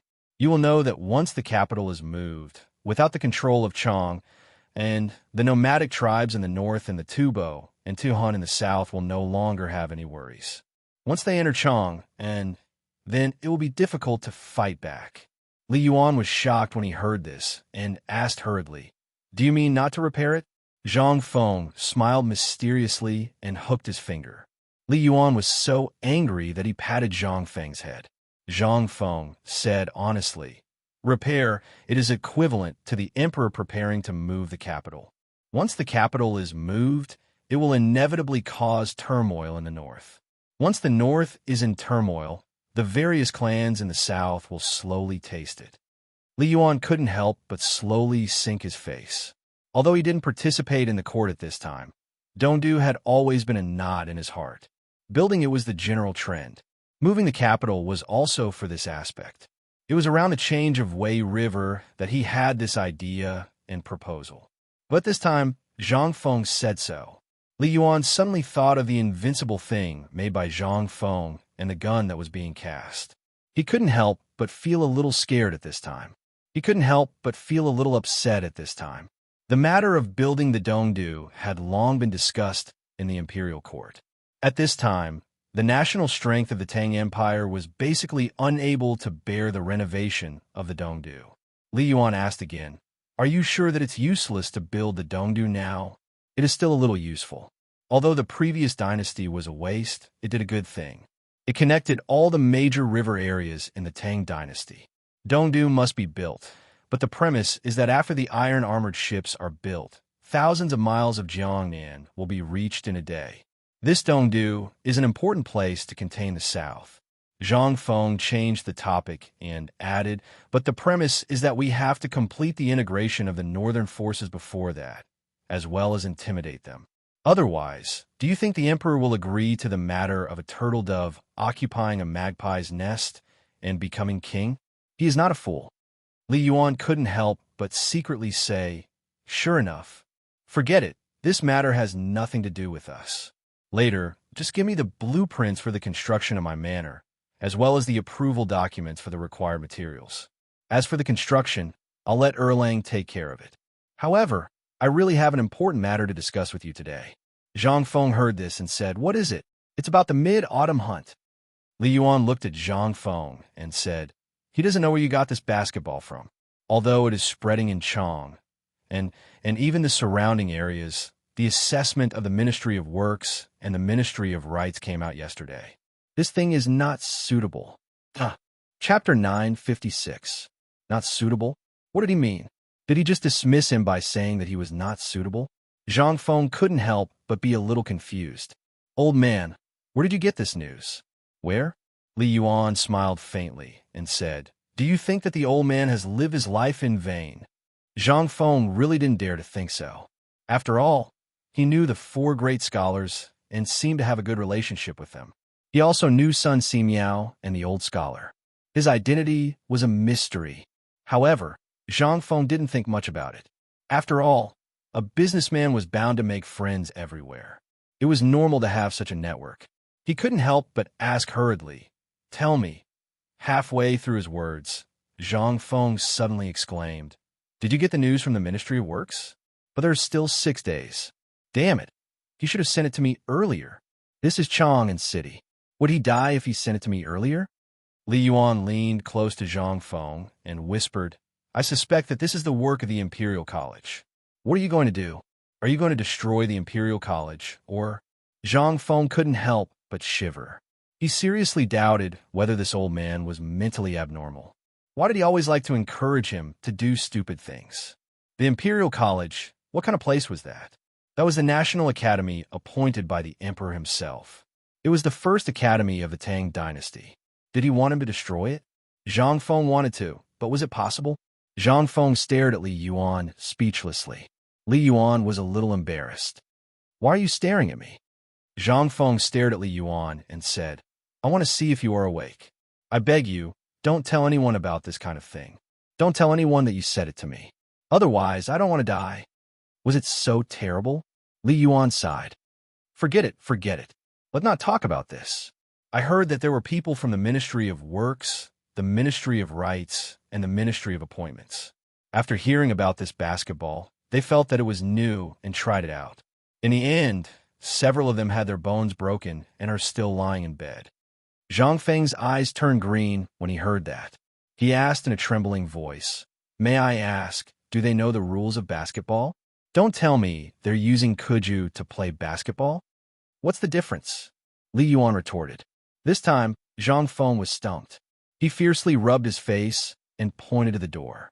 "Don't you know that I have pasted a notice on every basketball court? Could it be that they didn't even take a look? Didn't anyone teach them how to play basketball? Didn't you tell them that I use my hands to shoot the basketball? Oh my God, what did I, Zhang Feng, do wrong?" F***ck his mother. At this moment, Ma Zhou rushed into the study with an innocent face. Without waiting for him to salute, Zhang Feng asked speechlessly, "Aren't you practicing? What's going on? Why don't you stay on the mountain? Are you here to be scolded?" Okay, okay.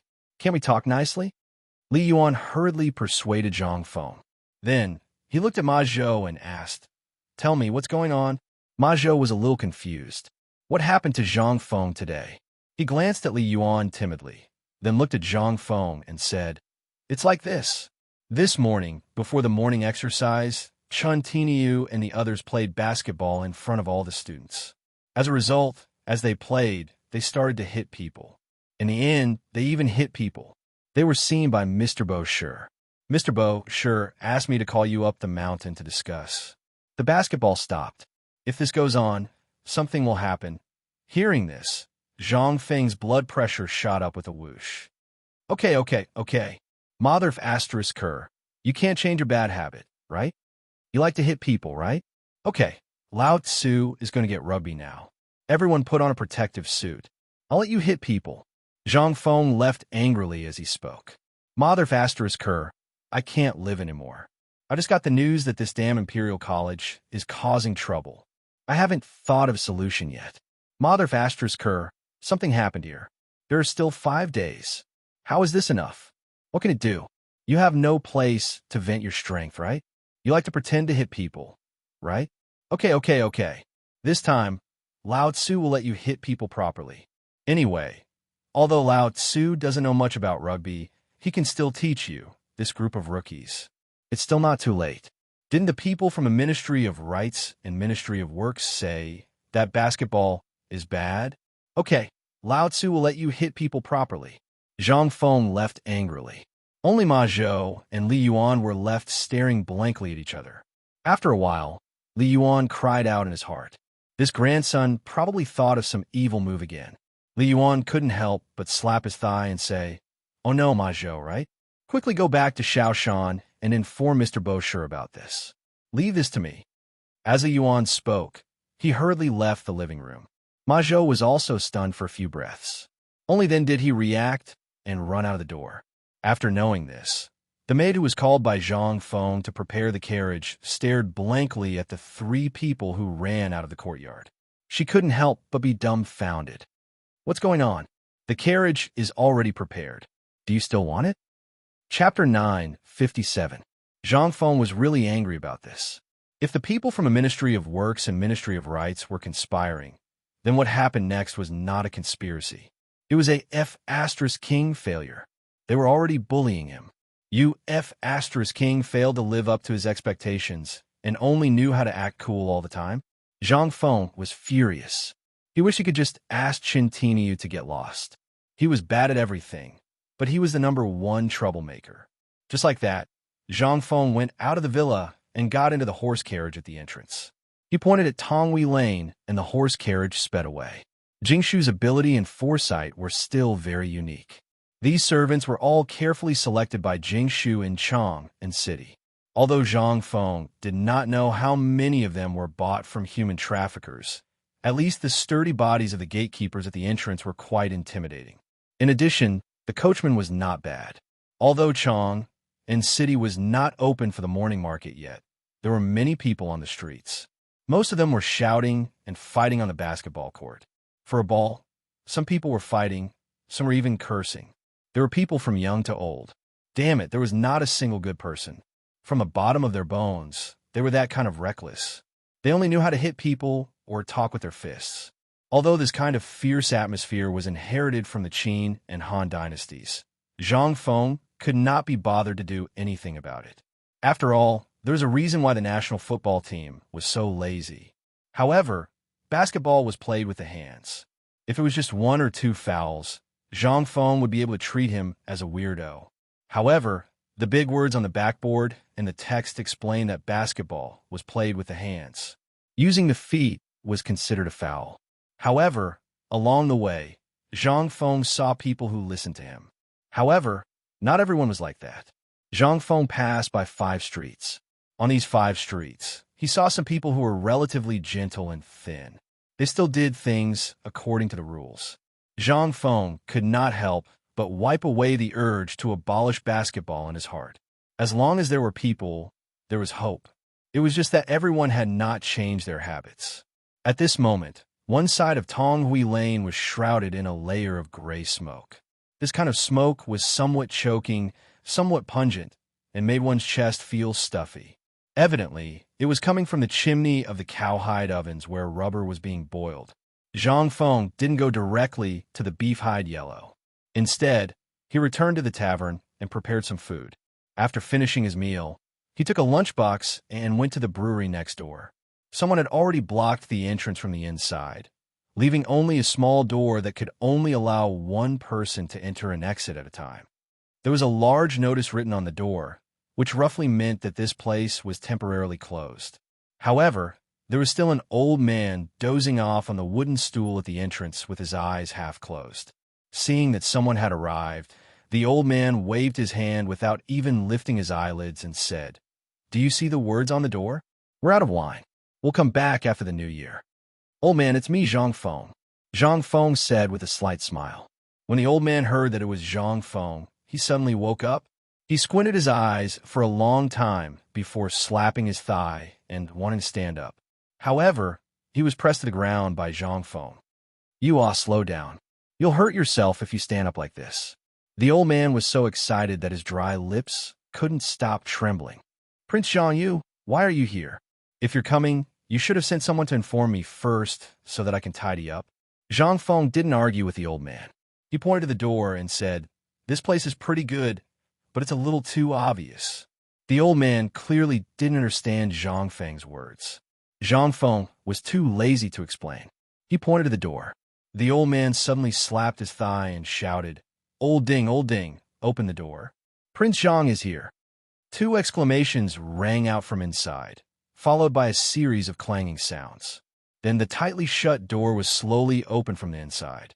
After the two old men inside confirmed that it was Zhang Feng, they hurriedly bowed down to Zhang Feng. Zhang Feng talked for a long time before the three old men allowed him to enter the house. As soon as he entered the yard, Zhang Feng smelled something. Has the thing I mentioned before sprouted? Hearing this, the three old men pulled Zhang Feng to the side of the wooden trough, as if they were presenting a treasure. They carefully removed the quilt covering it. The moment the quilt was removed, rows of tender yellow potato sprouts that had just drilled out of the soil were reflected in Zhang Feng's eyes. Seeing this, Zhang Feng couldn't help but give the three old men a thumbs up. "Good, it's really good." When the three old men heard this, they grinned like a child. "Is this thing done?" Zhang Feng nodded and then shook his head. "I don't know, but this is only the first step. I'll give you a task now. Remember it." The three old men were refreshed. "Prince Zhang, even if you want us to pour our blood on it, as long as you don't think our blood is dirty, we won't complain." Zhang Feng was shocked. He waved his hand repeatedly and said, "Who said that? You don't have to do that. What I mean is that I have a villa in the residence of the 16 kings. It's not safe to leave this thing outside. I plan to find some people to move this thing into the house. You just have to follow the method of the stove and get someone to create an environment that is exactly the same as this one within today. As for the materials, you can ask the old village chief for them." Chapter 958. The three old men had heard about this at the door yesterday. For old men like them who were lying on the ground waiting for death, it was already a great favor for Zhang Feng to give them a mouthful of food. Not to mention that the task given to them at this time was so simple. They actually had wine and meat every day. Even if they had lived for most of their lives, they dared not imagine such a life. But in the end, they could actually have such a good life every day. But now, Zhang Feng actually asked them to live in the residence of the 16th prince? What was that place? That was the most prosperous and enviable place in the whole Chang and city, except for the imperial palace. How could they live there? Zhang Feng ignored the three old men's nagging and refusal. He pointed to the tender seedlings in the wooden trough and said, "These things are cultivated by you. Do you have the heart to give them to those who don't know anything and let them spoil them? This is my painstaking effort. You also know that this is Zhang Feng's big secret. Are you not going to help me?" While speaking, Zhang Feng flicked his sleeves angrily and said, "Think about it carefully. If you want to go to the old village head or go to Chang and University to find Lao Xiao and ask him to send someone to carry this thing. If you don't want to go, just tell Niu Pai Huang." After Zhang Feng finished speaking, he left. Only the three old men were left in a daze, with tears running down their faces. The potato seedlings sprouted. Zhang Feng was happy and worried at the same time. He was happy that the potatoes did not go bad after soaking in the sea, but he was worried about the problem of pollination. Everything else was easy to deal with, such as photosynthesis, temperature, and so on. It was July now, and the temperature in Chang and city was still very pleasant. At least before October, the temperature was still warm enough for the potatoes to mature. The most important and troublesome thing was the problem of pollination of these potatoes. He had to do it himself. Once insects, birds, butterflies, and flies contaminated the potatoes with other pollen, it would be difficult to say the effect of the potatoes. This was a good variety of potato seeds, so Zhang Feng was particularly cautious. Even if it was slightly affected by the outside world, the production and quality of this thing would drop a lot. This thing was unique in the current Tang dynasty. If this thing was spoiled, it would be really bad. What was this? This was a golden nugget. If he could make it, the money he could make would be much more than the fine salt, not to mention anything else. While thinking about the potatoes, Zhang Feng slowly walked on the street of Tonghui Fong with his hands behind his back, thinking about all the things that had happened during this period. At this time, Zhang Feng unknowingly walked to the door of Cripple Wang's house. He bumped into Cripple Wang, who was going home to get something. Cripple Wang almost did not recognize Zhang Feng. After Zhang Feng walked past, Cripple Wang suddenly remembered that Zhang Feng seemed to be in Tonghui Fong. He hurriedly went up and grabbed Zhang Feng, saying, "Feng Zeno, director, please wait." "What's wrong?" Zhang Feng was a little unhappy, but when he saw that it was Cripple Wang, he asked curiously. Cripple Wang hurriedly pulled Zhang Feng to the side of the corridor, and then stammered, "Director." Zhang Feng handed Cripple Wang a cigarette and lit it himself. He smiled and said, "Just call me Feng Zi. This is not the academy. Don't be so formal." Cripple Wang was overjoyed when he heard this. He hid the cigarette in his hand like it was a treasure, and then said, "Well, I was born in the military. Although many of them have the ability to make a living, I still have some good brothers who are still hungry. Some time ago, after hearing about our situation, they wanted to come to the mountain to live." Zhang Feng quickly interrupted Cripple Wang and said, "It's not that I don't want to accept people. You also saw that there are so many things happening on the mountain, but there are already more than 5,000 people. This can't go on like this." But Zhang Feng thought for a while and asked, "Where were your old brothers before this?" "They just retired from the Longyu army." "Isn't the Chiotzi army going to war?" "Originally, they could still muddle along in the military, but now they can't." Cripple Wang sighed and hurriedly said, "When I said muddle along, I didn't mean muddling along and waiting for death. They were all good men with good skills, but in the end, they were specially trained in the military for the lieutenant. It has been more than 10 years since then. To be able to stay in the army for 10 years, one must either have real talent or real connections. Otherwise, especially in an important military area like Guanlong, it was impossible for there to be such an existence, let alone one who had been in the army for such a long time." Seeing that Zhang Feng did not speak, Cripple Wang asked tentatively, "Yesterday, I heard from the neighbors in Shao Mountain that Director Qiao has moved into the residence of the 16th Prince. That place is extraordinary. Which mansion doesn't have a private army? So, President Zhang, do you want to guard the courtyard? But don't worry, as long as you give them something to eat, they won't be greedy." Chapter 959. Zhang Feng's eyes lit up. "Are you sure it's free?"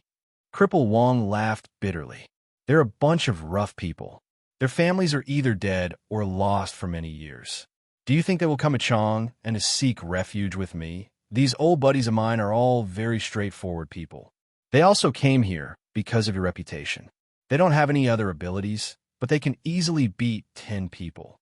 Don't worry, as long as you tell them to beat someone up, they will do it without hesitation. Even if that person is at the end of the earth, they will find him for you." It seemed that these soldiers were not ordinary soldiers. Could it be that Lao Tzu had picked up a treasure? Hearing this, Zhang Feng laughed loudly and said, "Ayaya, what are you saying, old Wang? Do you think I, Zhang Feng, am someone who lacks money? I admire people who are willing to sacrifice their lives for their country. Otherwise, why would I go to Lufeng to look for those old soldiers?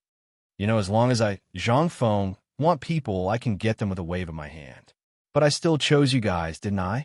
Zhang Feng was boasting. He did not even need to prepare a draft. Now he just opened his mouth and said it. The reason why he went to Lufeng was because it was cheap. Cripple Wong was well aware of this.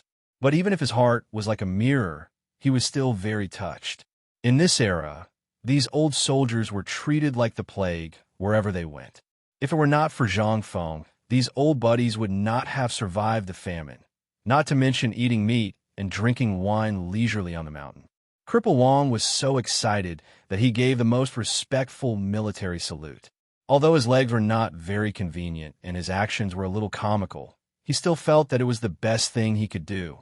Zhang Feng's face turned serious. He hurriedly helped Cripple Wong up and said, "What are you doing? Don't be like this. Tell me, how many of your buddies are there?" Cripple Wong was overjoyed. Is this a confirmation? Originally, there were around 30 people, but he had to leave a way out for his brothers. He rolled his eyes and said, "For now, there might be around 30 brothers, but the brothers behind may come at any time." Cripple Wong was not good at lying, and it took him a long time to finish his sentence. His face was flushed red, and he did not dare to look into Zhang Feng's eyes. How could he hide this from Zhang Feng? Zhang Feng patted him on the shoulder and said, "I can take care of these people. After all, my house is big and there are more than 30 people. I could just let them go. As for the people behind them, we can talk about it when they arrive. I'm going to set up a security department. If your brothers are reliable, I'll take as many as you have. What do you think?" Security department. Cripple Wong did not know what it was, but Zhang Feng actually said that he would take as many as he wanted. This time, Cripple Wong was so happy that he almost wanted to hug Zhang Feng and take a bite out of him. He hurriedly expressed his gratitude. Zhang Feng was also very happy. He put his arm around Cripple Wong's shoulder and thought about the future. To Zhang Feng, the arrival of these veterans was like the arrival of divine soldiers from the heavens. He was still unsure of where the danger was and who was targeting him. From the Immortal Ointment to the Imperial College, the unknown enemy had been hiding in the dark. Zhang Feng was afraid, especially now that he had a big family and business. He had to find some reliable people. But he did not expect that Tong Hui Fong would be his lucky day. It gave him a group of excellent veterans. It was simply, in this way, Zhang Feng only needed to wait for Gao to come back from the military training and then set up a security team.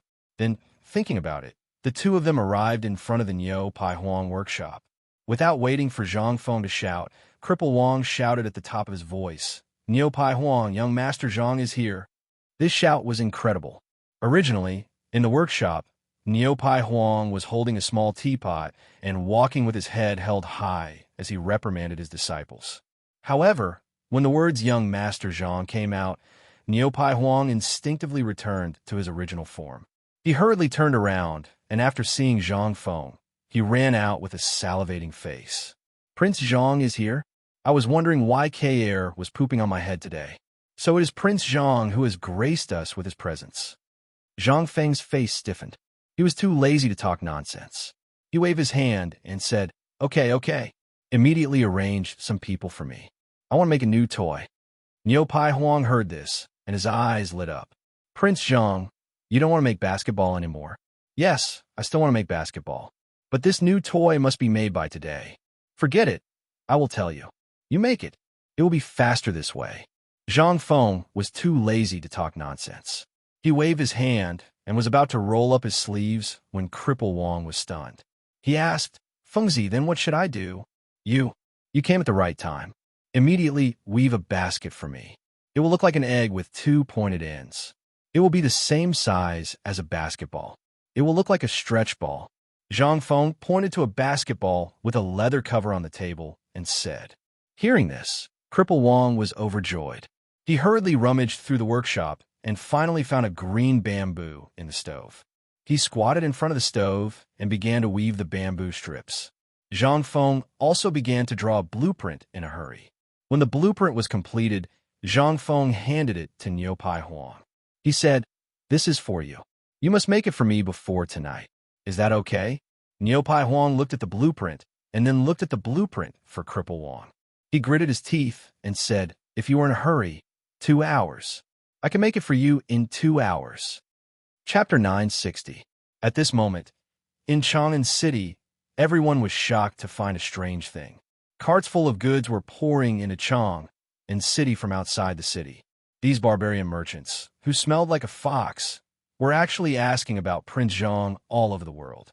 But if you ask for his name, the person would be very confused and ask you, "Isn't his name Prince Zhang?" The guard at the gate of Chang'an City found that something was wrong.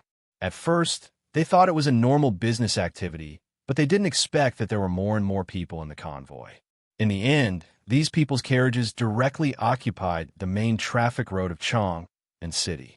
At this time, the city guard couldn't sit still. He hurriedly rode out of the city and saw the dense convoy outside the suspension bridge outside the city. In an instant, his legs went soft. What were they doing? There were so many things. What were they doing? In a hurry, the city guard hurriedly blew the warning slogan, then rode around the congested Chang'an City and went straight to the Zhuke Gate. A moment later, this matter was spread to Li Shimin, Zhang Sun, Wu Go, and Li Yuan, who were leisurely eating in the Imperial Garden. Originally, the three of them were discussing the issue of Yu Qiyuer's departure, but at this time, when they heard such a strange thing, they couldn't help but lose the mood to eat. Li Shimin waved his hand and asked Xiao Gizi to bring the city guard into the Imperial Garden. He asked, "Tell me what's going on?" The guard at the city gate had never seen such a scene before. Trembling, he said, "Your Majesty, Your Majesty, Your Majesty, 3 hours ago, a merchant came back and reported that there was a large amount of tobacco to be delivered to a man named young Master Zhang. At that time, I didn't take it seriously. But now, 3 hours have passed, and the main streets of Chang'an have been filled with this group of people. Not only that, but when I went outside the city to take a look, I found that there were more carriages outside the city than inside the city, lining up to enter Chang'an City. If all of them come in, then Chang'an City, you mean tobacco?" Li Yuan's eyes narrowed as he interrupted the guard and asked. When the guard heard this, he trembled all over and hurriedly knelt on the ground and said, replying to Your Majesty, it's tobacco. They said it's tobacco, but this lowly one is checked every cart. All of them are a type of grass with an unpleasant smell. Moreover, they look like withered leaves. This lowly one feels that something is wrong. Who would spend money to buy so many leaves? This is simply an idiot. There's a problem. Li Yuan, Li Shimin, Zhang Sun, and Wu Go looked at each other. After that, Li Shimin waved his hand and said, "You can leave now. I will only send the Imperial Guards to deal with it. Just don't let those outside the city come in." After the guard left, Li Shimin asked, "Father, could it be that this tobacco leaf is—" Li Shimin pointed to the wooden box with cigarettes on the table. Li Yuan laughed and nodded. "It's this thing, there's no mistake. Previously, I asked this kid. He said that there will be a large number of tobacco leaves coming in a period of time. When the time comes, this cigarette can be mass-produced. This is actually something that I found out through his father-in-law's blessing." While speaking, Li Yuan couldn't help but laugh strangely. Li Shimin, Zhang Sun, and Wu Go also looked at each other and smiled. After that, Li Shimin said, "You all eat first. This son will go and deal with this matter. Wait." Li Yuan interrupted Li Shimin and said, "This matter, it's better for me to deal with it. That kid is very sneaky. However, this kid lives in my villa. He has to give me some compensation. Otherwise, I will feel unhappy when I think of this matter." Li Shimin was a little speechless when he heard this. However, he still bowed and said, "Then I will have to trouble father. By the way, didn't father just say that Zhang Feng, that kid, left a huff? Could it be that he is still in the city?" Li Yuan nodded and said, "He received hundreds of thousands of strings of money. Now, those bastards from a Ministry of Works and Ministry of Rights have created such a mess. It would be strange if Zhang Feng isn't anxious. However, this is also good. This time, he is like a donkey. He won't leave even if we chase him away. Right now, he is probably thinking of some new tricks in that rubber factory." Li Shimin's expression became slightly cold when he heard this. "How about, I will—" "No." Li Yuan shook his head and said, "This matter. Have you found out who did it?" Li Shimin shook his head. Li Yuan asked again, "Then who do you think is the most likely?" Guanlong. Li Shimin was certain of this, because everything that had happened before was related to Guanlong, and the Imperial College was basically under the control of the Guanlong 8 great clans. There were also quite a few of their people in the Bureau of Works and Bureau of Officials. At this time, for this matter to happen, it was impossible for them to escape responsibility. Seeing the two people chatting happily, Zhang Sun and Wu Go quietly brought all the palace maids and eunuchs out of the Imperial Garden. However, Li Shimin and Li Yuan did not notice. While Li Yuan smoked, he shook the wine pot that he extorted from Zhang Feng and said, "You are right. Guanlong's people also think this way. Therefore, I feel that this matter has nothing to do with Guanlong." Li Yuan's gaze turned cold. He looked at Li Shimin and said, "Do you still remember last time, when you removed people from the Shandong aristocratic families and even removed them to Longyu?" Li Shimin frowned and said, "Could it be that Father Emperor means that the Shandong aristocratic families have created some trouble again?" Chapter 961. At this time, Zhang Feng was immersed in the design of the rugby ball. This thing was different from a basketball. It didn't need to be very elastic. It was similar to the material of a kuju, but it had to be a little softer. Zhang Feng had seen kuju before. It was simply a bamboo strip wrapped in a thick layer of cowhide.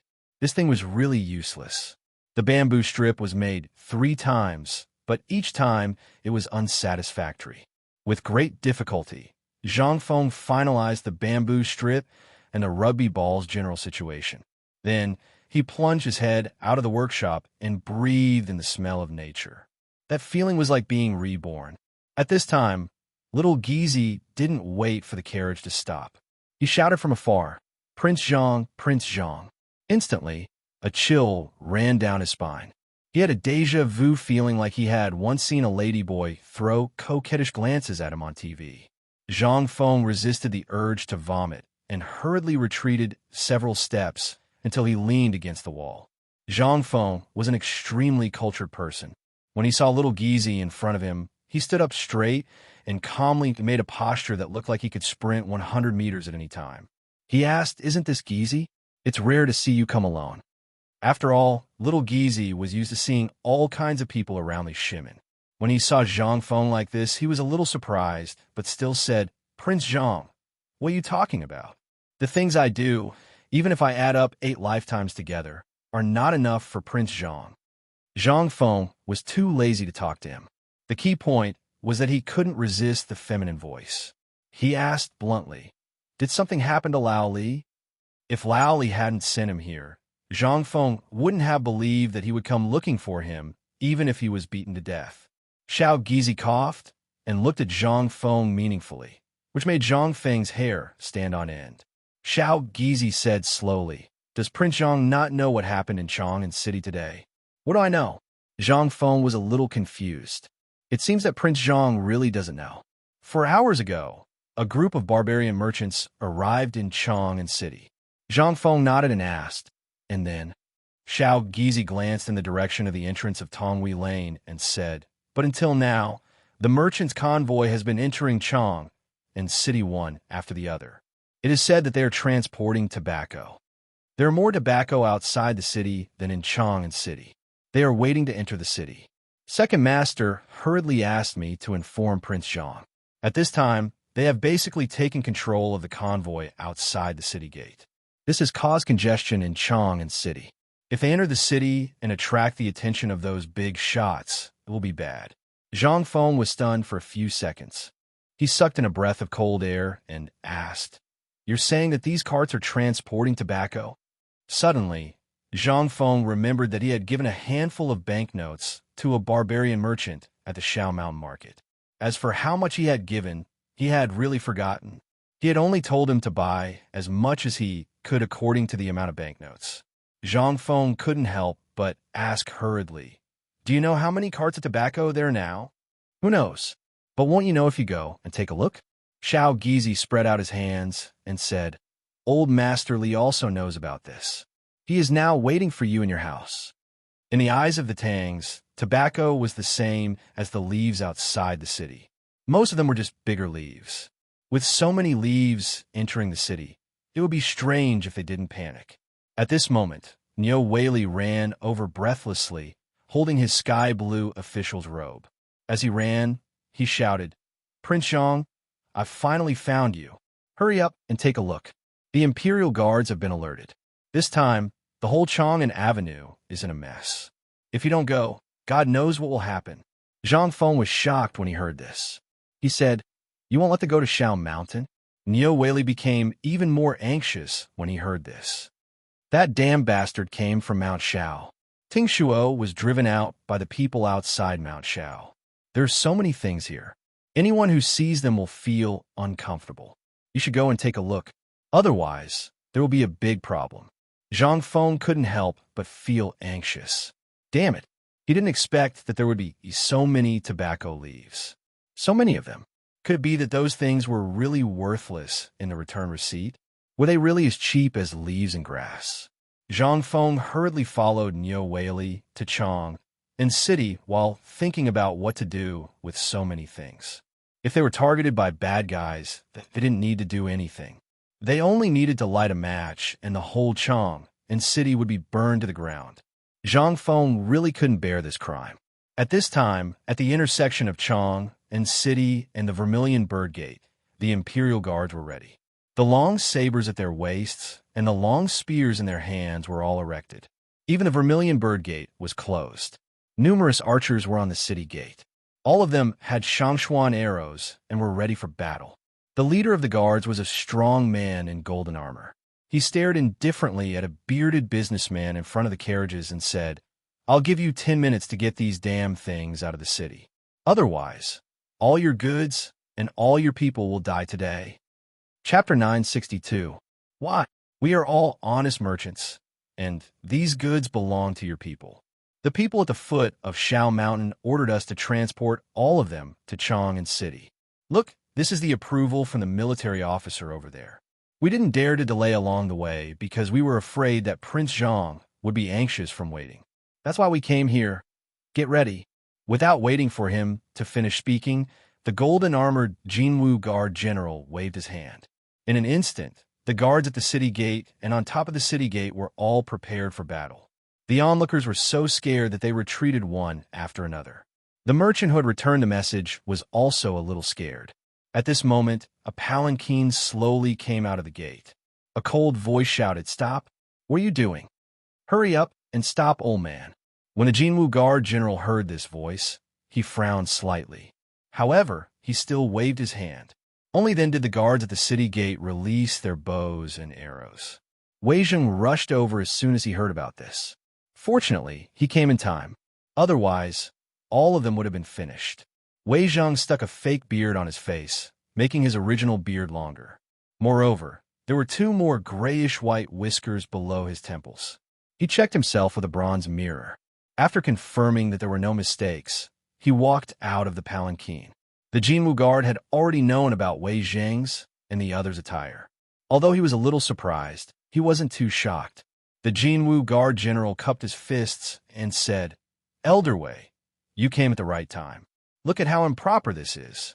What if there is an emergency military situation and we are delayed? Don't worry. Let me deal with this matter." Wei Zheng touched his beard indifferently. He looked at the merchant who had already been scared silly and said, "The goods themselves need to be handed over to the employer." "Is the employer in the Imperial City?" "No, but there are too many goods. If we don't hurry up and enter the city, we won't be able to afford the loss if the goods outside the city are damaged when the sky turns dark. Sir, please tell me. I've come all the way to Chang'an and from afar. I'm so hungry and thirsty that the horses that were pulling the goods have been starving for 2 days. I just want to settle the goods as soon as possible and find some food to eat. You must uphold justice for us." As he spoke, all the merchants who had returned knelt in front of Wei Zheng. Wei Zheng had always been upright and plain-spoken. How could he get used to such a situation? How was the merchant at fault? Needless to say, the tobacco leaf must be the raw material for the cigarettes that Zhang Feng had made. This kid had mentioned it before, so when he heard about the tobacco leaf, he quickly rushed over before anyone else. If someone else were to come, or if the nobles were to get ahead of them, then things were going to be tricky. Wei Zheng frowned and asked, "Why don't we just transport the camels to Mount Baron, instead of coming directly to Chang'an?" When the merchant who had returned heard this, he became even more indignant as he pointed outside the city and said, "Isn't there a Chang'an garrison at the foot of Mount Baron? After seeing so many carriages, they refused to let us in no matter what. They even said that Prince Zhang was in the city and told us to look for him in the city. That's why we came to Chang'an City. Damn you, Qigong. What the hell are you doing? Don't you know that these things belong to Fengzi?" Wei Zheng suppressed his anger and said, "Since you found me, old man will take over this matter for you. Is the Prince Zhang you're talking about the dean of White Deer College, Zhang Feng?" The merchant who had returned didn't know Zhang Feng's name. He had only heard everyone call him Prince Zhang. When he heard this, he hurriedly nodded his head. Those who were hiding far away also heard their conversation and couldn't help but be shocked. What? These things belong to the Prince Zhang of White Deer College? Oh my God, no wonder. I was wondering how anyone could collect tree leaves. It turns out that it's him. Ha ha, some time ago, I heard that he collected a large number of black and swarthy war bees from a barbarian merchant. I don't know what he's up to. I've also heard that someone on Shao Mountain is really collecting tree leaves and bamboo leaves.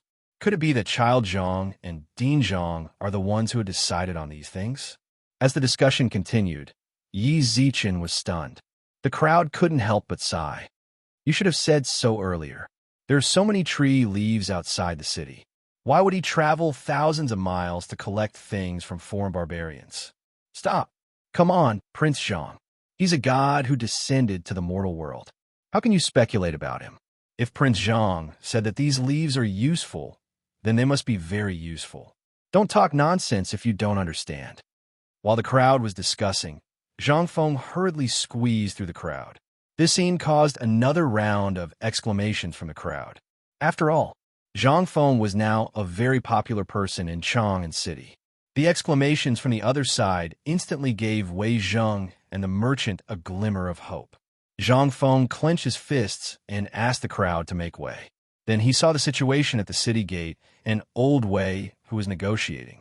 He hurriedly said, "Oh, old Wei, I'm sorry. If it weren't for you, I don't know how to end things today." Then Zhang Feng took out a bamboo tube and handed it to the guard in golden armor.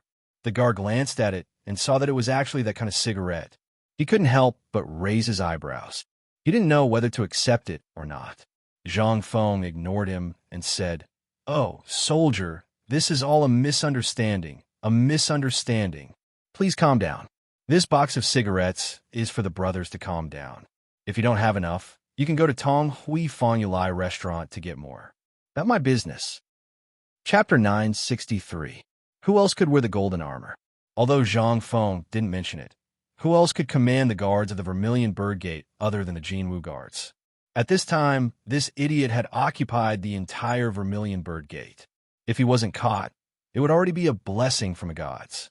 Zhang Feng hadn't seen the Jinwu guards, but Zhang Feng's name was like thunder in the palace.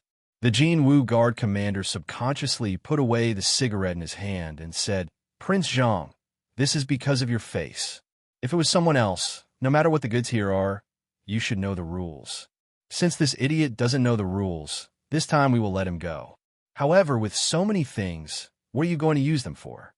The commander of the Jinwu guards was well aware of what had happened in the palace just now. After receiving this news, the emperor didn't even need to eat. What did this mean? However, the Jinwu guard commander couldn't figure out the use of these things for a long time. In the end, he waved his hand and thanked Zhang Feng before hurriedly returning to the imperial city. After he left, Zhang Feng's mind became active, and the courage of the people present finally grew. When Zhang Feng and Wei Zheng were about to speak, the merchant interrupted the two and said gratefully, "Prince Zhang, it's all thanks to you. If it weren't for you, I would have really caused a disaster. However, these things are really urgent. Originally, these things weren't worth much, but the autumn rain is coming. As the saying goes, autumn rain is as precious as oil. Once I return, I will desperately buy these leaves. I can only tell you that there are less than half of the tobacco leaves here, and there are more. If we don't transport them quickly, They will rot in the ground or be burned into fertilizer by those damn people. Zhang Feng hurriedly interrupted the merchant and said, I didn't make it clear before. How about this? You take these things to Mount Shao immediately. I'll ask someone to take you there later. Before Zhang Feng finished, Wei Zheng patted Zhang Feng's shoulder and said, Master Li is waiting for you. Let's wait for a while. It's not urgent to bring so many things to Shao Mountain. We'd better go and discuss a proper way. Why was everyone talking about the old man? This old man was simply everywhere he could earn money. Zhang Feng was furious. However, he still admitted defeat. Well, wait a minute. Ask your worker to go to a restaurant with the words Chong and Academy on the signboard. I'll pay for the meal. You just need to tell him. How about that? While speaking, Zhang Feng and Wei Zheng both got into Wei Zheng's sedan and hurriedly left. It was the first time for Zhang Feng to sit in Wei Zheng's sedan. The sedan was very large and spacious. Two people sitting side by side didn't feel crowded at all. In the middle of the sedan, there was a wooden table fixed on the floor of the sedan. There was a bronze mirror on it. At this moment, Zhang Feng's interest was greatly aroused. Tut, tut, tut. Old Wei, I didn't expect you to use a mirror. Wei Zheng blushed. He just hurriedly hid the official robe and didn't put away the mirror. However, who was Wei Zheng? He laughed and said, I forgot to put it away when I was growing my beard. Let's not talk about this. Don't tell me these tobacco leaves are the raw material for making cigarettes? Yes, yes. You don't believe me? Zhang Feng spread his hands and pointed to the cigarettes on the table. He said, If you don't believe me, you can smell this and the tobacco leaves. By the way, you seem to have smoked that cigar, right? Wei Zheng was simply stunned. When did old man smoke a cigar? Zhang Feng patted his forehead. He really forgot that this thing seemed to have been smoked by the four great scholars enchanting. Yes, it seemed that there was also old Master Li. Wei Zheng stared and couldn't help but lift the curtain of the sedan. He looked outside the window at the rows of carriages full of tobacco leaves. His eyelids couldn't help but twitch. You have so many. How are you going to make them? I mean, what are you going to do? I remember that you only bought one or a few carriages of tobacco leaves at the foot of the mountain. This is enough for us to use. You have so many. What are you going to do? If I have any plans, I don't have any for the time being. Zhang Feng shook his head and looked at his teeth in the mirror. He said, But this thing is probably famous in Chong and City now. Old Wei, what do you think about opening a cigarette factory? Zhang Feng waited for a long time, but Wei Zheng didn't speak. Seeing that Wei Zheng had been staring at him, he smiled and said, I know what you were thinking, Old Wei. Do you know how much I spent to buy these things? Wei Zheng didn't say anything. Zhang Feng sighed and felt speechless. Then he said, I only spent about 100 taels of silver or 10 taels of silver on these things. I can't remember clearly, but I guess a carriage should be worth 10 taels of silver. 100 taels of silver? Wei Zheng was shocked. It was at least 3 miles from Chong and City to the gate of the imperial city, and this was considered a straight road. Even if the carriage covered an area of 10 feet from here to the gate, and then there were the streets and alleys, and counting the distance of 3 miles, how many carriages would it be if a carriage was worth 10 taels of tobacco leaves? Hundreds of carriages? What about outside the city? Wouldn't it be thousands of carriages? Even if it was 1,000 carriages and 10,000 strings of cash, it was only 10 taels of silver. That was to say, if he calculated correctly, there were more tobacco leaves with the 100 taels of silver. Wei Zheng remembered that the businessman just said there were more tobacco leaves. He couldn't help but be even more shocked.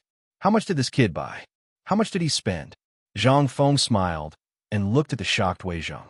He patted him on the shoulder. Then the dizzy Wei Zheng followed Zhang Feng out of the sedan and entered the villa. As soon as he entered the villa, Zhang Feng saw Li Yuan practicing 5 animal frolics in the courtyard.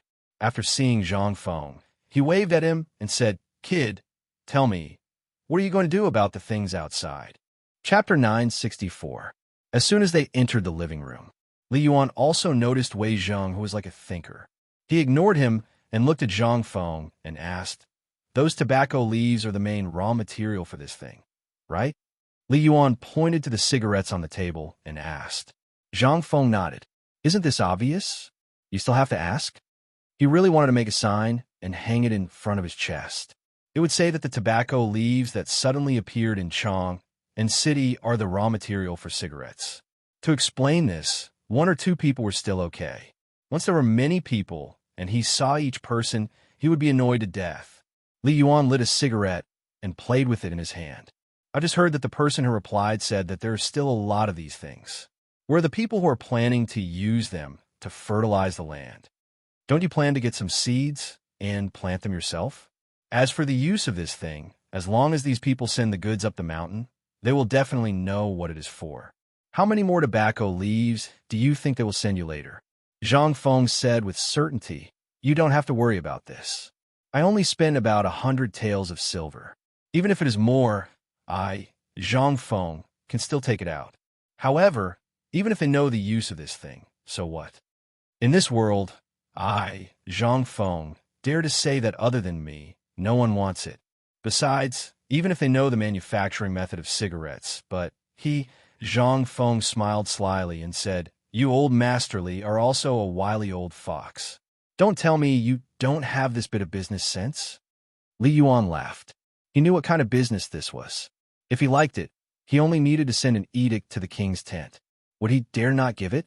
Li Yuan glanced at Zhang Feng and said, don't interrupt, kid. Let's talk about this first. Normally, even the cigarettes that we use are stolen. Why did you spend so much capital this time? Do you want to do something big? Li Yuan was too lazy to beat around the bush. Zhang Feng, this bastard, would definitely drag him into this. This brat definitely knew the purpose of his visit, but it had been so long since he entered the door, and this brat still didn't mention it. He was prepared to beat around the bush. Zhang Feng chuckled and said, don't worry. Let's talk about what to do with these tobacco leaves first. No. Who are you trying to fool? Do you think I don't know what you're planning? But let me remind you, once this thing goes up Mount Shao, you might as well throw it away if you want to survive the autumn rain. Zhang Feng rolled his eyes. Even if I throw away Lao Tzu, I won't let you off so easily. But this thing was very expensive. Zhang Feng really couldn't bear to throw it away. Zhang Feng couldn't help but sigh and say, then tell me, what do we do with this thing? Even Chong and City couldn't hold it. If I don't get to Mount Shao before tomorrow, His Majesty will send someone to invite me to the prison to be caned. Hearing this, Li Yuan leaned closer to Zhang Feng and said, you really want to hear my thoughts? You can choose to remain silent. Zhang Feng spread his hands. Obviously, he underestimated Li Yuan's thick skin. Li Yuan smoked and said neither quickly nor slowly, Chanan can't hold it, but I know that Erlang's people are preparing to go to Luozhou East Palace right now to carry out repairs. If we can take the opportunity to transfer the goods to them and let them take it to Luozhou, then it'll be easy to handle. After all, Luozhou is vast and sparsely populated.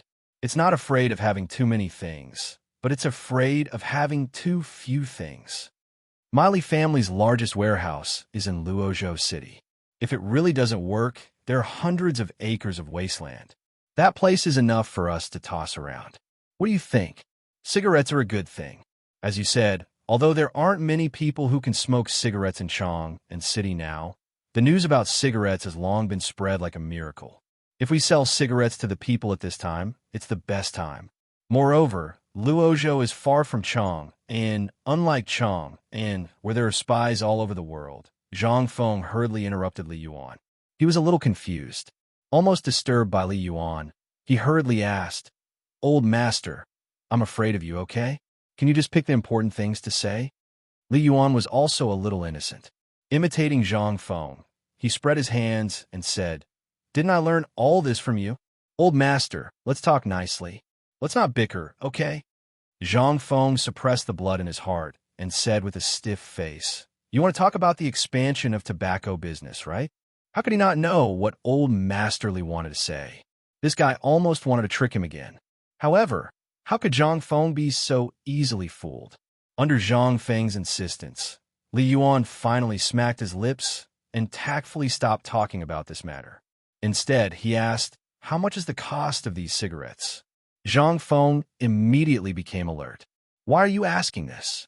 Isn't it because of this matter you caused that made His Majesty very angry? At noon, several ministers wanted to enter the palace, but they were forcibly blocked outside by these people. After 2 hours, His Majesty became impatient and gave each of them a beating. Tell me, how can these people not be angry? At this time, Erlang was wandering around in these people's mansions. Otherwise, why would these people care if you're a Viscount, the Chancellor of Chang and University, or even the Dean of White Deer College? These people were beaten. They have to get back their face. Do you think you can deal with this group of old foxes? Zhang Feng thought about it carefully. It really was true. The Jinwu guards were all dispatched. Although he didn't know what position the Jinwu guards held, that golden armor, the words that person said, and the things that person did could be seen. Could it be that His Majesty was really angry? Chapter 965. In addition, there was a ban in Chang, and after pondering for a while, Zhang Feng was really frightened. He hurriedly said, "Old master, tell me, what should we do about this?" Li Yuan was delighted, but he still said calmly, "In fact, it's very simple, but I really don't know where the selling point of this cigarette is. You first tell me, what are you going to do with so many tobacco leaves?" Do you still need to ask? Isn't this to make cigarettes? Zhang Feng did not finish his words and hurriedly shut up, but it was too late. Li Yuan had already gotten what he wanted. He smiled and patted Zhang Feng on the shoulder and said, "Yes, you made this thing to sell, so this is business. But now in Chang, and you don't have to think about it. You will definitely be targeted. Then we have to think of a foolproof plan. You don't have to think about Shaoshan. It's not safe to set up a tobacco factory there. You said you opened an academy. What will others think if you do so many side businesses? Even if you really want to do side businesses, you have to find a place where no one is. Making a fortune in silence is also the way of the king. Otherwise, if you do it so ostentatiously, it will inevitably arouse the disgust of those ministers. At that time, don't say who you have a good relationship with. Those people want to mess with you. Even the Lord Zhang's son can't wait by your side all day long. Don't you think this makes sense? Well, Zhang Feng was really stunned. The current situation was unclear, and someone was secretly messing with him. For the time being, he did not know who was doing this. Even if he knew, he could not do anything. Seeing Zhang Feng's situation, Li Yuan struck while the iron was hot and said, "You see, the autumn rain is about to fall. When the weather is wet, these tobacco leaves will be damp after all. Once they are damp, do you think the taste of the tobacco will change? So, I think with so many tobacco leaves, with your current manpower, even if you don't eat or sleep to make it, you can't finish it in a year. But there is such a big piece of meat in Chang and City. Do you want to let it rot and not let these people eat it?" "Stop." Zhang Feng hurriedly shouted to stop. If I let the old man continue, would he ask me to commit suicide to atone for my sins? Zhang Feng speechlessly wiped the cold sweat and saliva off his face. He leaned back quietly and said, "Old master, if you have something to say, we can talk about it properly. If you want to put the tobacco factory in Luozhou, then let it be in Luozhou. You have a final say, okay? As long as we split the profits 50-50, you can do whatever you want with the rest." When Li Yuan heard this, he smacked his lips in satisfaction. He deliberately took out Zhang Feng's flask from his bosom and drank a mouthful of wine in front of Zhang Feng. Zhang Feng gritted his teeth, but there was nothing he could do. After all, he didn't like to use things that had been used by others. At this time, after the matter was finalized, Li Yuan said earnestly, "Boy, don't think that you have suffered a loss. You should know that what I brought down for you is endless trouble. You should prepare for your mid-autumn hunt with peace of mind. That is the big thing. As long as this matter is done, then everything will be fine, you know?" When it came to business, Li Yuan couldn't help but worry. "Boy, do you have confidence in this mid-autumn hunt? If it's really not possible, I'll find some connections for you." This mid-autumn hunt, he really couldn't help much. After all, there were some things that he could use the retired emperor, and even Li Shimin could use his connections. But this mid-autumn hunt and this mid-autumn poetry meet, they really couldn't intervene. At most, they could strictly guard against accidents. The key was still to see the strength of this mid-autumn hunt. To put it bluntly, if you didn't have the strength to prove your existence, even if you had more people to help, it would be useless. Zhang Feng waved his hand and said, "No need. If I can't even handle this matter, then wouldn't I, Zhang Feng, be too useless? Even if I become the champion of this mid-autumn hunt, what's the use? I, Zhang Feng, really don't care about this." Li Yuan smacked his lips and didn't say anything. He just gave a thumbs up. "Then I'll wait here for the sound of your triumphant return. By the way, I heard this morning that your basketball was rejected. Are you sure you don't need me to use my connections?" This matter was obviously targeted by someone. Otherwise, how could those people still make such a conclusion when they knew the magic of this basketball? The emergence of every new thing was bound to have endless people who wanted to drown this thing in the world of mortals. The emergence of a thing was bound to affect the interests of a large number of people. This was the situation of basketball at this time. If he wanted to push it, he had to defeat those who pushed and dragged it, and not let it appear. Looking at Li Yuan, Zhang Feng wanted to say his thoughts, but he felt that it would be endless. It was like a chicken talking to a duck. Zhang Feng was too lazy to say anything. It wouldn't be too late to talk about other things after the rugby ball and the jersey appeared. Otherwise, he would be the one to suffer in this mid-autumn hunt. After all, the matter of the academy had caused an uproar. There were imperial edicts and so on. If at this time he couldn't get the first place in this mid-autumn hunt, it would be too embarrassing. Chapter 966. 5 o'clock. The sun was slowly moving to the west. The sun after autumn was called the 24 Tigers of Autumn at this time. Its power was simply incredible. At night, it was so cold that one couldn't wait to put on a jacket.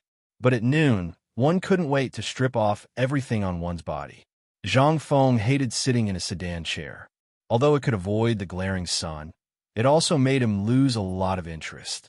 For example, watching the people running on the basketball court on the street. For example, the strange food on the street that was tempting. Every time, even if he looked at it for a long time, his mood would be different, and the things he saw would be even more different. On the sedan chair, Zhang Feng was holding a rugby ball in his arms. Wearing sunglasses, he looked here and there. There was a gentle smile on his face, which charmed the young girls on the street and made them scream. At this time, when the sedan chair had just arrived at the city gate, a familiar sedan chair appeared in front of Zhang Feng, and there seemed to be some dispute at the city gate in front of him. At this time, the city gate was blocked. Zhang Feng was too lazy to pay attention to it. He played with the rugby ball while chatting with the people on the street. Occasionally, he would recite a poem. Instantly, the people who were still waiting in line to leave the city burst into a burst of exclamations. The noise here made the city gate guard angry. He knocked on Modeo a few times and roared, "What are you all arguing about? Do you still want to leave the city? If you don't, get the F***CK out of the city." The guard's angry roar came to an abrupt end the moment he saw Zhang Feng. Then, like a dog, he hurriedly grinned and said, "Yo, isn't this Prince Zhang? Are you going out of the city? Come, the people in front, make way. Make way for Prince Zhang." Prince Zhang? The people at the city gate were shocked, and the beauty sitting in the sedan chair trembled all over. At this time, in the midst of the commotion at the city gate, Zhang Feng couldn't help but put down his legs and sit up straight. He recognized it. Wasn't this the sedan chair that Yu often rode when she went to find him? Could it be? He suddenly thought of what Yuchi had said last night, and his heart ached.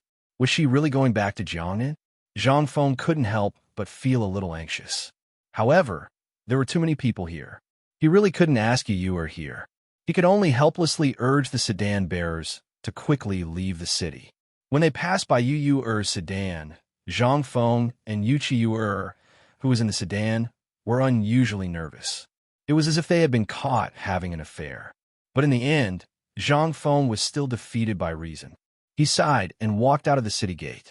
Once he was out of the city, Zhang Feng looked at the fork in the road and asked, "Which road leads to Jiangnan?" The sedan bearer was stunned when he heard this. His eyes rolled as he said, "If you want to wait for someone, the Wei River is a good place. Why don't I stop there for you? Once you're done, I'll pick you up." As a palanquin bearers who often worked at Shao Mountain, How could they not know about the affairs of this esteemed dean? As for other things, they might not know or recognize them. They might not know about fine porcelain and the like, and they might not even know how to read big words. However, they could tell you all day about the types of palanquins and carriages they were familiar with. At this time, even if Zhang Feng didn't say anything, they all knew what Zhang Feng wanted to do. After all, they had seen Yu Qiyu come and go in this sedan chair in front of the tavern in Tongwei Lane. Now that they saw Prince Zhang's expression, who didn't know what was going on, Zhang Feng couldn't help but blush when he heard this, tacitly agreeing with their words. After the Wei River stopped, Zhang Feng gave each of them a banknote. After the four left, he seriously looked at the Wei River in front of him. This was the historical location of the Wei River Alliance. Although more than a year had passed on a wooden bridge that could accommodate 3 carriages side by side, the scars left behind by hatchets still served as a reminder of the pain and suffering in his heart. The turbid water beneath the bridge was mixed with tree branches that had been washed down from the depths of the Qinling Mountains. At this time, a faint fragrance caused Zhang Feng to turn around. But in the next moment, he couldn't help but fall into a daze. Behind him was the silhouette of the Qinling Mountains and Shao Mountain. Yu Qiyu was wearing a pink muslin dress, her beautiful face tinged with sorrow. In his infatuation, Zhang Feng felt as if his heart had been ruthlessly hammered. "You're here?" Zhang Feng asked in a daze. Yu Qiyu, on the other hand, smiled faintly. 2 drops of sparkling and translucent tears fell from her drooping eyes onto the bridge under Zhang Feng's feet. Yu Qiyu held back her tears. When she raised her head, although her eyes were still red, they had long since disappeared. "The wind is so strong today." Yu Qiyu smiled and couldn't stop crying again. Zhang Feng's heart ached. He reached out to hug her, but Yu Qiyu stubbornly took a step back and said with a smile, "Prince Zhang, please conduct yourself with dignity." Zhang Feng smacked his lips and sighed. Yu Qiyu was right. What was he now? Was he her husband? Or what? He was nothing. What right did he have to hug her? Zhang Feng bitterly smiled. Then he withdrew his hand and said, "Can you not go? Old Master Li and the others here are no longer against you. No need. Chong, and isn't suitable for me. I'm a little tired. I want to go back and rest. I want to think about what happened during this period. When I've thought things through, or when you have a home of your own, you can come and fetch me on a palanquin." Chapter 967. Yu Qiyu still left. Zhang Feng was a little disappointed. He didn't want the first woman of the Tang dynasty to get involved in his affairs. Yu was very smart. She should have known that he had met those nobles and the current crisis. She was also anxious because he had asked her to help him find out if there was any connection between the nobles in Jiangnan and the nobles in Shandong. Otherwise, she wouldn't have left so quietly without even giving him a hug. Zhang Feng stood on the bridge for a long time with a little heartache. The sun, from its dazzling color, hung over the top of the mountain and slowly set at the end of the Wei River between Mount Shao and Qinling. Only an incomparably gorgeous afterglow was left. "Young Master Zhang, shouldn't we go back?" At this time, the sedan bearer seemed to be impatient and came forward to ask hesitantly. Zhang Feng sighed and threw the cigarette, but in his hand, into the Wei River. Finally, he took a look at Yu who had disappeared into the boundless fog, and said lightly, "Wait for me. After I destroy the 5 families and 7 kingdoms, after I destroy these big families, I, Zhang Feng, swear to give you the most glorious wedding in the Tang dynasty." While Zhang Feng was murmuring in a low voice, Yu Qigong came over helplessly and stood beside Zhang Feng. After waving his hand to let the sedan bearer leave, he handed a cigarette to Zhang Feng and said, "Let's go. It's getting late. Do you think it's dangerous for her to go back this time?" Looking at Zhang Feng's back, Yu Qigong wanted to pat him on the shoulder, but this guy couldn't take a beating. He could only sigh and say, "No. After all, my cousin's family has some prestige in Jiangnan. I found dozens of retired soldiers and sent them to her. You don't have to worry about her safety. Lao Li and the others have already arranged it. But since you don't want her to go, why don't you let her stay?" Zhang Feng smiled bitterly and patted Yu Qigong's shoulder. "Thanks, old Yu. As he slowly walked towards Yuchi Gong's sedan, Zhang Feng said calmly, "There are many choices in a person's life. Some people choose to live peacefully, while others choose to protect. Let's go, old you. I respect her choice.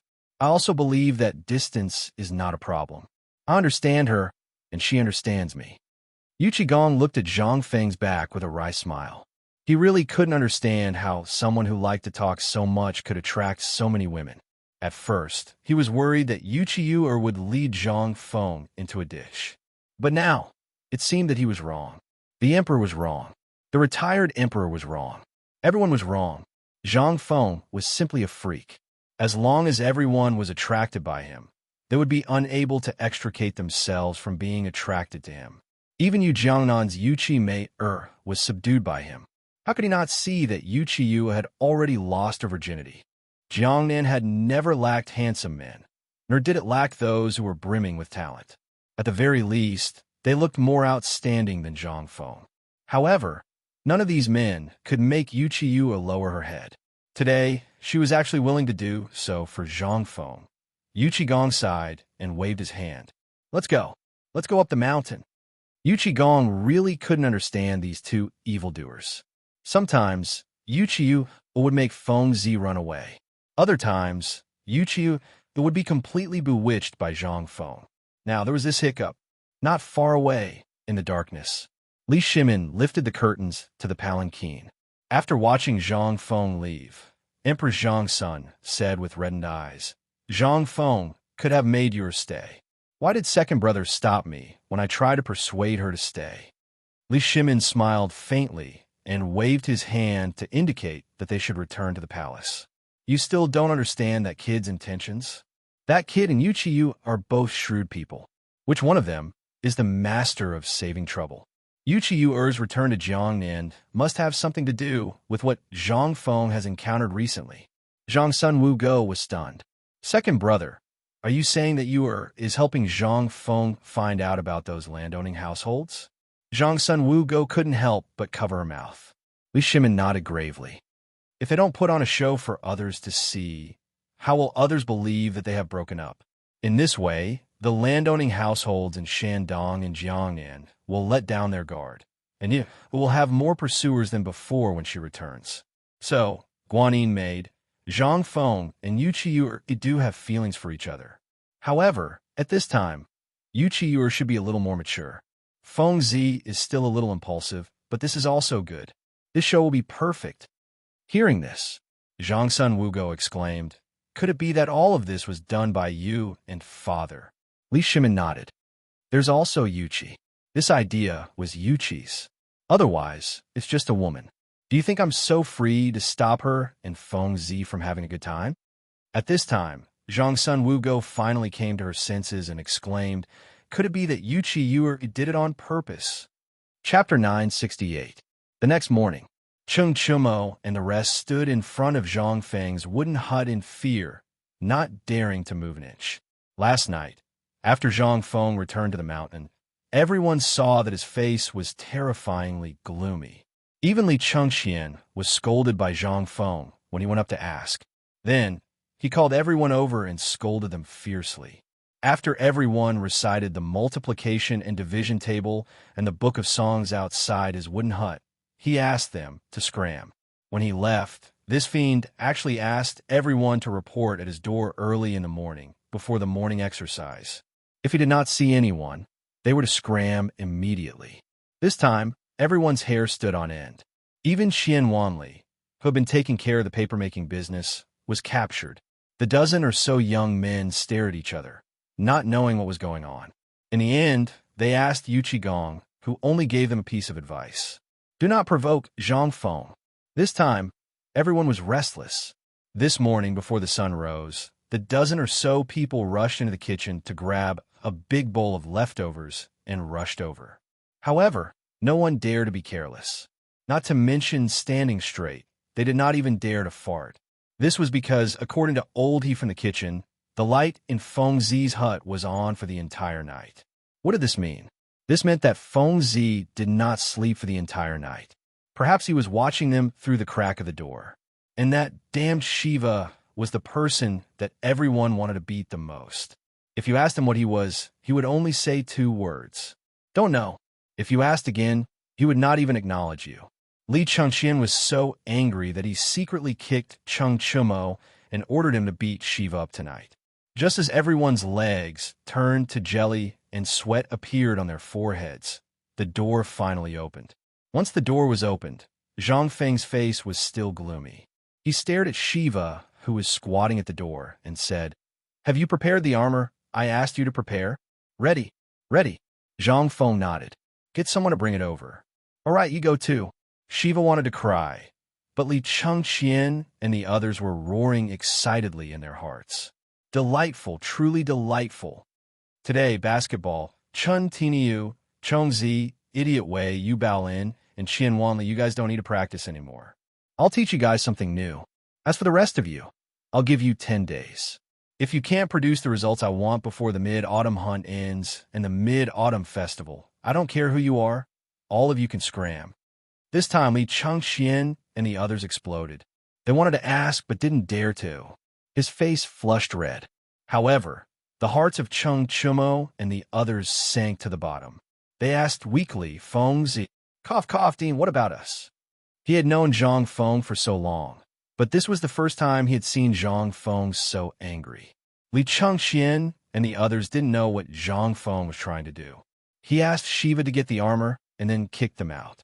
This obviously didn't make sense. Zhang Feng didn't hide anything. When everyone was impatient, he said, "Do you see that thing?" When everyone heard this, they looked in the direction where Zhang Feng was pointing. They saw a flat basketball wrapped in cowhide at the entrance. Zhang Feng continued, "This thing is called a rugby ball. Don't you guys like to hit people? Okay, from today onwards, I'll join you guys. We'll practice to the death. You have to learn this thing before the Mid-Autumn Hunt, which means in these 5 days. If you can't, the academy will be disbanded. Understand?" How could they not understand?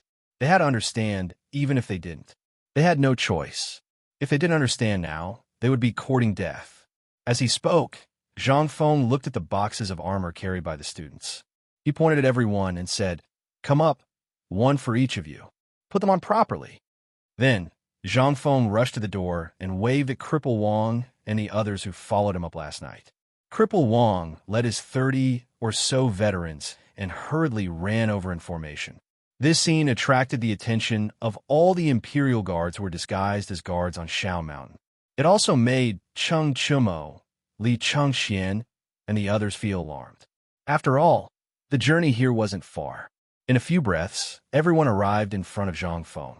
Without waiting for Cripple Wang to introduce, Zhang Feng waved his hand and said, "You are all veterans.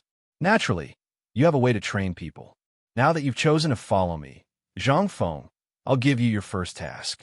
Do you see these 5 people? I'll give you 5 days to train them."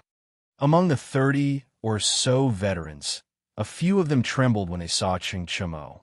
Wasn't this Lieutenant Cheng? How could he be a student here? And who would dare to train Lieutenant Cheng? But at this moment, the matter of eating was more important. They could only pretend not to know him. One of them, a man with a scar on his face, clasped his fist and asked, "Prince Zhang, how do we train these people? If it's just basic charging and killing, we can train them for you in less than 3 days. As long as you're willing, we can guarantee that they won't die."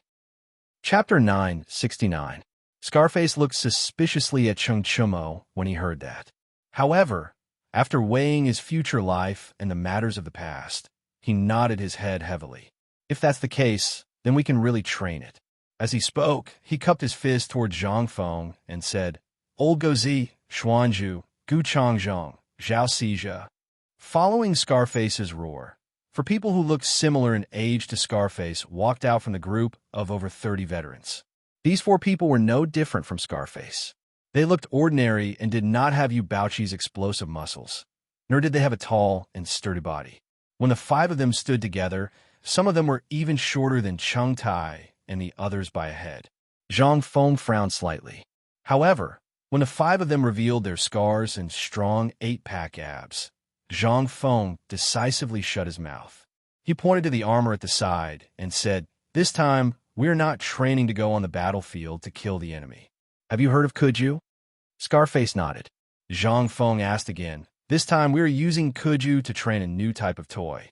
You can casually bump into people on the field, but the only condition is that you are not allowed to hit people or kick their crotch. Whoever dares to hit people will be disqualified. Then, the field will be divided into two groups, the vanguard and the backline. As for the individual selection, we originally needed 15 people, but I only chose 10. As for the remaining people, you can find them yourselves. However, the only condition is that they must scratch, hit, or hammer. Once they do that, they will break the rules and will not be recruited in the future.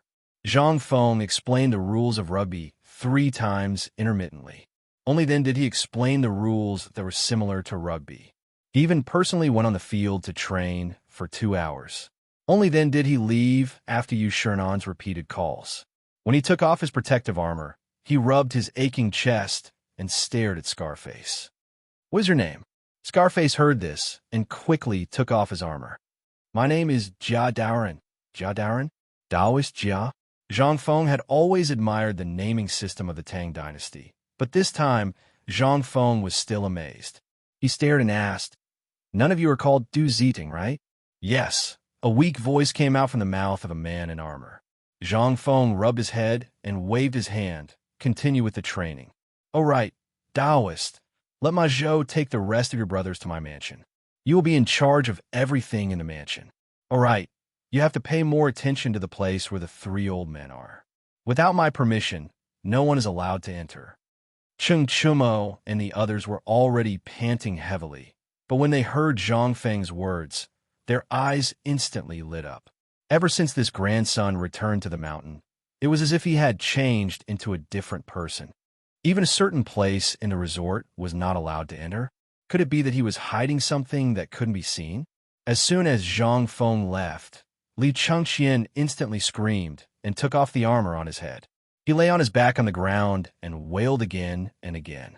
From last night until now, it was almost noon. How could anyone torture someone like this? They didn't know which careless man it was, but he actually took the armor of a general. The weight of the armor was about 25 kilograms. After this set of movements, everyone was already exhausted. At this time, Jia Daoran squatted beside Cheng Chumo. Cheng Chumo also knew what he meant. He glanced at the people playing basketball next to him and said, "Just call me Tainyo. On the mountain, everyone is equal." This time, Jia Daoran couldn't sit still. Although he had already known about this situation from Cripple Wong, now it seemed that he really didn't dare to believe it. After all, he had seen the son of the god of slaughter, Cheng Yaojin, in the army. He couldn't help but sigh with emotion. Zhang Feng could actually train a good lunatic to be so docile. "Then, I'll respectfully accept." Jia Daoran sighed and said, "Since the dean has asked me to train you, and it's in such a tight time, then don't blame me. I don't know what you were in the past, but now you only have one identity left. Either you're dead, or you're my soldiers. There are only 2 choices left. Either get lost now and be a rich second generation, or shut your mouth and do whatever I say." "Damn you. You dare to open a dye house just because I gave you some color?" Cheng Chumo was furious. But Jia Daoran really misinterpreted his meaning. He thought that the son of General Cheng Chumo, must have discussed it with Dean Zhang Feng. This time, the matter was more serious, so he wanted him to train them to death. Such a strange request, although it made Jia Daoran a little nervous, but Cheng Chumo had already said that he should do what he should do. He couldn't possibly let this bowl of rice down, right? So, on the other side, with a frosty face, Yu Shernan looked at the listless Zhang Feng and scolded, "Look at what you've done. This is obviously the academy. You actually want to find a person who practices martial arts to teach them? And you even have to wear armor. What is this? It's simply incongruous." Zhang Feng smiled weakly and said, "Teacher, have you ever heard of a saying, 'Only through suffering can one rise above others'?" Chapter 970. Yu Shernan heard this and sighed. "Look at this. Are the barbarians in the barracks celebrating, or are the students of the academy going crazy?" Zhang Feng's face darkened. "What are you talking about? You may not know, but in this mid-autumn hunt, something has happened." Zhang Feng sighed helplessly and pointed at Cheng Chumo and the others. "There's nothing we can do about it, so we decided to do this." Later, the students will go to the workshop and ask them to make a batch of special protective gear. Of course, if you're worried, you can go with the students to the mid-autumn hunt yourself. There are still 4 days left. Yushernan was also anxious today. After hearing that Zhang Feng was doing something strange, he hurried over to see what this kid wanted to do. But what he saw almost angered him to death. The time was almost up, and he was doing something new. Even if it was Kuju, 3 days of practice might not be enough. Zhang Feng rolled his eyes. Looking at Yushernan, who was slightly angry, he said, "Teacher, don't be anxious. Listen to my plan first." Seeing Zhang Feng staring at him with a burning gaze, Yushernan could not help but wave his hand. "Anyway, this academy is yours. Tell me your plan." "Teacher, what I'm teaching now is called rugby. Although it's a bit rushed at this time, what will happen if I change it to Kuju? What I am doing is to train their ability to react on the spot, as well as their ability to cooperate. If it is Kuju, even if I don't say it, you naturally know. There is no order to it, and every time Kuju is played, there will be many people's skin and flesh lacerated, and even their bones and tendons will be broken. Do you think there is any order to it? They're all fighting randomly, or they're using brute force to beat the other side down. What's this? This is the behavior of bandits. Kuju was originally an entertainment to strengthen the body, but they turned it into this. It's simply unsightly." Zhang Feng was telling the truth. Yushernan couldn't help but be moved. The appearance of Kuju was originally for entertainment, but it gradually developed into a tool for profit and competition. It had even become a tool for those rich families to compete with their financial resources. Where was the meaning of Kuju? That was why Yushernan was so angry when he saw how Zhang Feng dressed the students. At this time, listening to Zhang Feng's words, he couldn't help but nod. He had not paid attention to Kuju for a long time. He didn't even bother going to the mid-autumn hunt anymore. The main reason was that during the mid-autumn hunt every year, other than playing Kuju and reciting poems, it was all about competing with each other. Yushernan couldn't help but look at the people in the field again. He was really looking forward to it. If Zhang Feng's change this time could change the culture of Kuju in the Tang Dynasty, it would be best if basketball and football were added into the mix. Wouldn't that be what everyone wanted to see? Basketball could strengthen the body and train the body. He had seen it with his own eyes during this period. Although it was temporarily ruined by the Imperial College's people, if Zhang Feng could win this mid-autumn hunt, then basketball and football would be considered a success. When the time came, Zhang Feng would invite these people to White Deer College. When these people came to the college, they would first be shown the college's radio gymnastics, then basketball and football. At that time, Yushernan couldn't help but feel a little excited. The scene of thousands of people doing exercises on the mountain at the same time was quite spectacular. Thinking of this, Yushernan grabbed Zhang Feng. However, after thinking for a while, his face turned red and he said, "Feng, are you sure you can win this mid-autumn hunt? If not, why would I go?" Zhang Feng asked in reply, "Well, let me tell you something. Can you explain it to me? Do you mean that you want this group of little guys to train their teamwork skills by playing catenary football during this period of time?" And Ma Zhou and the others asked them to train basketball with the purpose of teaching it to the entire academy in the future? Yes. After hearing Yushernan's words, Zhang Feng really had a bold idea. That was to go down the mountain to train, just like the monks in TV dramas. Looking around, he grabbed Yushernan's arm and said, "Mr. Bosher, please come with me. I do have a big plan. Listen to it first." While they were talking, Zhang Feng pulled Yushernan into the small wooden house again. After closing the door, Zhang Feng said, "Look, I've seen basketball in Chang'an City these days. Basically, many people don't know how to play it. That's what I mean. The college hasn't opened yet, right? I plan to train a group of people and let this group of people train all the students in the college. Then, before the college opens, I'll let these more than 3,000 people go to Chang'an City and let them teach it to everyone in Chang'an. This way, we can spread the correct way to use basketball. What do you think?" Chapter 971. Previously, he had been troubled by a lot of things. Zhang Feng had not thought about how to make the people of the Tang Dynasty accept basketball quickly. At this moment, he seemed to have found a way. The main thing was to win the mid-autumn hunt and let the observation group from the Ministry of Works and the Ministry of Rights come to White Deer College. At that time, when they went up the mountain, all the students would use the effect of radio gymnastics to promote the popularity of basketball and football. In this way, those who liked gentle people would play basketball. As for those who were reckless and rough, they would play football.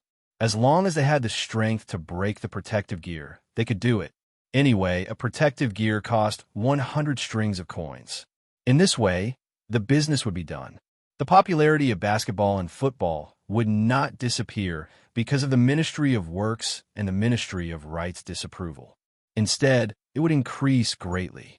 Mr. Bowsher, I'm going to change all the teachers and students, as well as the teachers and students of Chang University, into a new style of school uniform. What do you think? If we're going to do it, we'll make it big. What do you think? Yu Shernan narrowed his eyes and wandered around the living room for a long time. After weighing the pros and cons, he asked, "Tell me what the school uniform looks like first. If we go to a ready-made clothing store to buy ready-made clothes, the entire Chang and city would not be able to produce so many things at once. However, if you want to customize it, even all the ready-made clothing stores in Chang and city would not be able to do it." Zhang Feng did not say anything. He turned around and drew the style, material, and so on. He thought of the school uniform on a piece of paper. The style of the school uniform was made according to the style of the Chinese tunic suit. He even drew the student's hat at that time. Yu Shernan looked at the style that was similar to that of the Hu people and the commoners. He frowned slightly. "What style is this? It's so weird. You don't understand this, do you? This is called beauty. If there's no beauty in anything, what's the point of it? This is also because there's not enough time.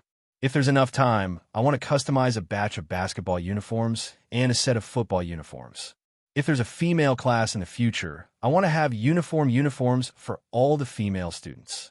Yu Shernan was at a loss. If he were to wear such a costume, then wouldn't he be no different from a commoner? How is this appearance any different from the extraterrestrial barbarians? He did not believe that this was the only way Zhang Feng could think of. He shook his head and said, "No, your idea is very good. The academy must have its own service. For example, Confucian scholars need to wear Confucian robes, commoners wear short shirts, and soldiers wear their armor. This is a principle that has never changed since ancient times. Have you ever seen a commoner wear Confucian robes? This is simply ridiculous. This matter is not under discussion." Zhang Feng's eyes flashed with disappointment. He was still a little too hasty. In this era, there were still some rules about class division and dressing. For example, there were strict rules about sitting, walking, eating, sleeping, and so on. At this time, it was simply impossible for this group of stubborn old men to change their inherent thinking. Thinking of this, the excitement on Zhang Feng's face slowly dissipated. He lit a cigarette and sat in the room. After walking a few rounds, he said, "Teacher, what do you think if we use sky blue as the main color and customize a batch of Confucian robes that belong to us? Although I have a textile factory with this concept here, and I've told Laoli before that there are 3 major factories. Now there are 4 types of factories: the paper factory, the smelter factory, the rubber factory, and the winery. However, the most important textile factory is also the time to prepare." "Textile factory? Tell me about your plan." At this time, Lao Li and the others really haven't told me about it. As for the other things you said, the old man has seen them before. Do you want to use this school uniform to start a textile factory? Yu Shernan took a sip of the pot of tea that Zhang Feng didn't know how long it had been. The main thing was that this lazy guy's furnace was extinguished. At this time, his mouth was abnormally dry. It was too late to start a fire. The most important thing was that Yu Shernan wanted to suppress the hot blood in his heart. He knew that Zhang Feng was keeping him in suspense. However, it was also because of this suspense that Yu Shernan was dying of curiosity at this time. Yu Shernan wanted to refute, but when he thought of the few things this kid came up with that were so shocking, he couldn't help but have a strong interest in the textile factory that he heard Li Yuan mention before. After all, at this time, the Tang dynasty was basically mainly based on silk, ceramics, and tea leaves. And the production of silk, how to start a factory. Do they want to plant mulberry trees in this back mountain? In this case, without 7 or 8 years, how could it be done well? With a stomach full of doubts, Yu Shern'an stared into Zhang Feng's eyes and asked, Fengzi, tell me about your idea. In this textile factory, how do you want to do it? Zhang Feng smiled confidently and said, In fact, it's nothing. You know that someone is messing with me now, but at present, I really don't know who is messing with me. We have to find a way. Now that Lao has brought people to Lantian to look for coal mines, this is bound to be related to the Taiyuan Wang clan. And now, basically all the major noble families have been provoked. As the saying goes, when there are too many lice, it doesn't itch. So we might as well take the initiative to leak the spearhead. Aren't they hiding in the dark? Then let's do something big. We will take the initiative to attack from the business, as well as the cultural industry of this academy, and so on. What do you think? Sitting and waiting for death is not my character. Zhang Feng. Chapter 972. Yu Shern'an was so shocked by Zhang Feng's words that he smacked his lips twice. They had come to Shao Mountain not to satisfy their appetite, nor to see how good Zhang Feng was at stirring up trouble. What they valued was Zhang Feng's courage and insight, as well as his unique and innovative teaching methods. They had also seen the problem that Zhang Feng was facing. They couldn't see anything in terms of business at the moment. After all, everything had reached its climax. Even if others wanted to, they couldn't replicate it. This was the trigger for the conflict. If they couldn't do anything to Shao Mountain, what could they do? Wouldn't it be better to destroy Shao Mountain in other ways? Wouldn't this be exactly what they wanted? They couldn't find a Kuju team, so they deliberately delayed the release of the news. Then, they only released the news 5 days before the basketball game was rejected. Anyone would be angry. As for those people in the dark, they were waiting for Zhang Feng to get angry. Once Zhang Feng got angry, there would be a joint report. Zhang Feng publicly insulted the court officials and was dissatisfied with the mid-autumn hunt. Although Yu Shern'an and the others knew that Lao Li was the emperor, they couldn't stop these people from gossiping. Even if Zhang Feng chose to remain silent, when the time came for the autumn hunt, if the disciples of the White Deer Institute were to lose out, the White Deer Institute would still be shut down. Wasn't this exactly what they wanted? They couldn't do anything to you if you hid on the mountain. However, they just had to destroy everything on the mountain. Wouldn't you come down the mountain? But now, Yu Shern'an suddenly realized Zhang Feng's intention from Zhang Feng's plan. He wanted to start a war with the people hiding in the dark. Zhang Feng was really angry. Yu Shern'an couldn't help but mourn for Zhang Feng's enemies when he thought of the terrifying weapons in the smelter and what Zhang Feng said at that time. He couldn't help but sigh in his heart. He waved his hand and said, Come up with a plan immediately. We'll discuss it with Lao Li later. You just focus on preparing for the mid-autumn hunt. We'll take care of these things. After all, Old Man and the others haven't been seen in the market for the past 2 years. They say that the Old Man and the others are part of White Deer College. They don't even give face to the Old Man. Old Man wants to see who dares to mess with me.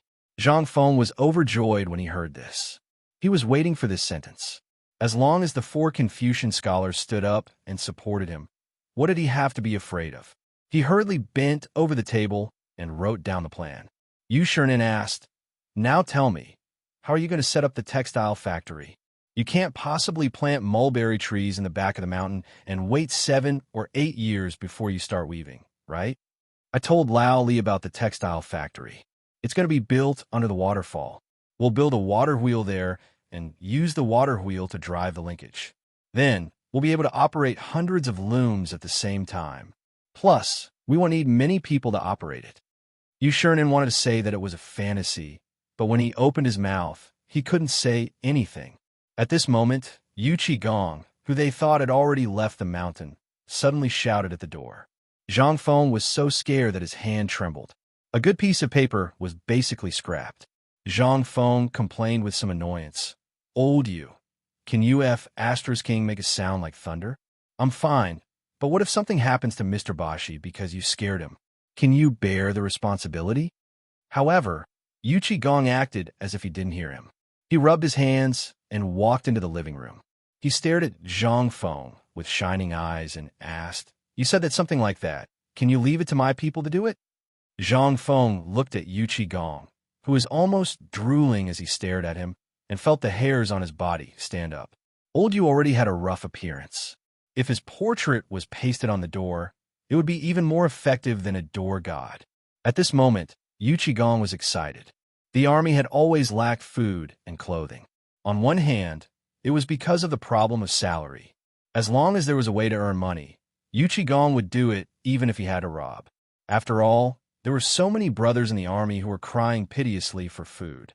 Seeing that it was going to get cold soon, he began to worry about the army's winter clothing. There was a lot of activity in the army, and a piece of clothing would be torn after a short period of time. In addition, they had to move around in the muddy water all year round. Sometimes, they were so sleepy that they couldn't stand it anymore. Many soldiers would wrap themselves in their clothes and lie down in the mud to sleep. A piece of clothing couldn't last for 3 months. It was about the same as the clothes of a beggar. Every year, every season, the imperial court would only distribute clothing and supplies. However, this was basically a drop in the bucket. The amount of clothing that could be distributed in the army was based on the number of people on the permanent staff. In addition to the permanent staff, there were more people than the permanent staff. Outside of the permanent staff, there were people who gathered intelligence for them and sent messages. These people's identities were all hidden. Unless it was absolutely necessary, no one would report their status. The main reason was to protect these people. Therefore, it didn't matter during the summer. At worst, they could just go bare-chested. However, it was impossible during the winter. Every winter, there would be a large number of soldiers who would freeze to death due to hunger and cold. Now that he had gotten a piece of information from Zhang Feng that could allow his brothers to have a good winter, how could he give up on this hope? Chapter 973. The more he thought about it, the more agitated Yu Qigong became. He stepped forward and grabbed Zhang Feng's shoulders. "Brat, let me ask you, what do you think about the textile factory's effects? When will it start?" His eyes were half hopeful, half pleading. Zhang Feng's eyes rolled back. He hit Yu Qigong's hand weakly and said, "Old Yu, can you let go of me first? I'm about to be choked to death by you." Zhang Feng could almost hear his shoulder blades groaning in pain. "I won't let go. If you don't say it, I won't let go even if I die." Yu Qigong seemed to have fallen into a state of madness. His hands are like iron pincers that tightly gripped Zhang Feng. It was as if he would strangle Zhang Feng to death if Zhang Feng dared to say no. Zhang Feng kept cursing in his heart, but he didn't dare to curse out loud. Yu Shernan was also a little anxious. He saw the cold sweat on Zhang Feng's face and his trembling hands and feet. He quickly stepped forward and grabbed Yu Qigong's arm. "Old Yu, old man ordered you to let go. If you don't let go, this brat will die." Yu Qigong stared at Yu Shernan with bloodshot eyes. Instantly, Yu Shernan was so scared that he stepped back and fell into a chair. Zhang Feng was also a little frightened by Yu Qigong's current state. He quickly said, "Old Yu, let's talk nicely. I've been planning for this textile factory for a long time. Lally knows about it, but it's still early and I've been too busy recently. Where would I have a time? If I hadn't mentioned the school uniform today, why didn't you get this thing out earlier?" Yu Qigong stared at Zhang Feng with bloodshot eyes. "Why didn't you get this thing out 10 years ago? Do you know how we survived the winter 10 years ago? You didn't experience the winter of Long Yu Dao, right? At that time, my family, my brothers were lost in the vast desert. In the end, they were forced into the snowy mountains by the Turks. It wasn't that my brothers couldn't fight. If they fought, they wouldn't be a match, even if they had several times the number of my brothers. But they were cold. In the end, they were frozen to death on Mount Chilian. When we finally found them, hundreds of people were holding their weapons and our supplies, frozen into ice sculptures. Feng Zi, have you ever had such an experience? If you see your life and death friends, when you see Tai Nio and the others, what?" As he spoke, Yu Qigong cried. As soon as he thought of these mother of asterisk curs and his brothers who had been frozen to death, Yu Qigong exploded. He said with a hoarse voice, "You are indeed an expert, but so what? Were you back then? Even if you weren't around back then, why didn't your master take this out? Go and ask around about Long Yu Dao. If it weren't for me, Old Yu, Yu Shinan saw that Yu Qigong had completely lost his mind and almost revealed what had happened back then. He hurriedly scolded, "Old man, I know you care about your brothers, but they can't come back to life. Besides, this isn't Feng's fault. Why are you venting your anger on Feng? If you have the ability, go argue with Lao Li." Yu Qigong angrily roared to the sky. The people training outside the door were so scared that they didn't know what had happened. But Scarface, Jia Daoren, had never seen General Yuchi roar like this before. He couldn't help but feel sad. He also roared, "Continue training. As long as you don't die, go all out." Inside the room, Yu Qigong seemed to have sobered up a bit after the angry roar. He stared at Zhang Feng and continued, "Feng, my tone is a bit harsh, but you really don't understand some things. Haven't you always wondered why we have so much strength? Why people like us can do business? Have you been wondering why our military training can be tested in the Chong and military camp?" Zhang Feng hadn't thought about it.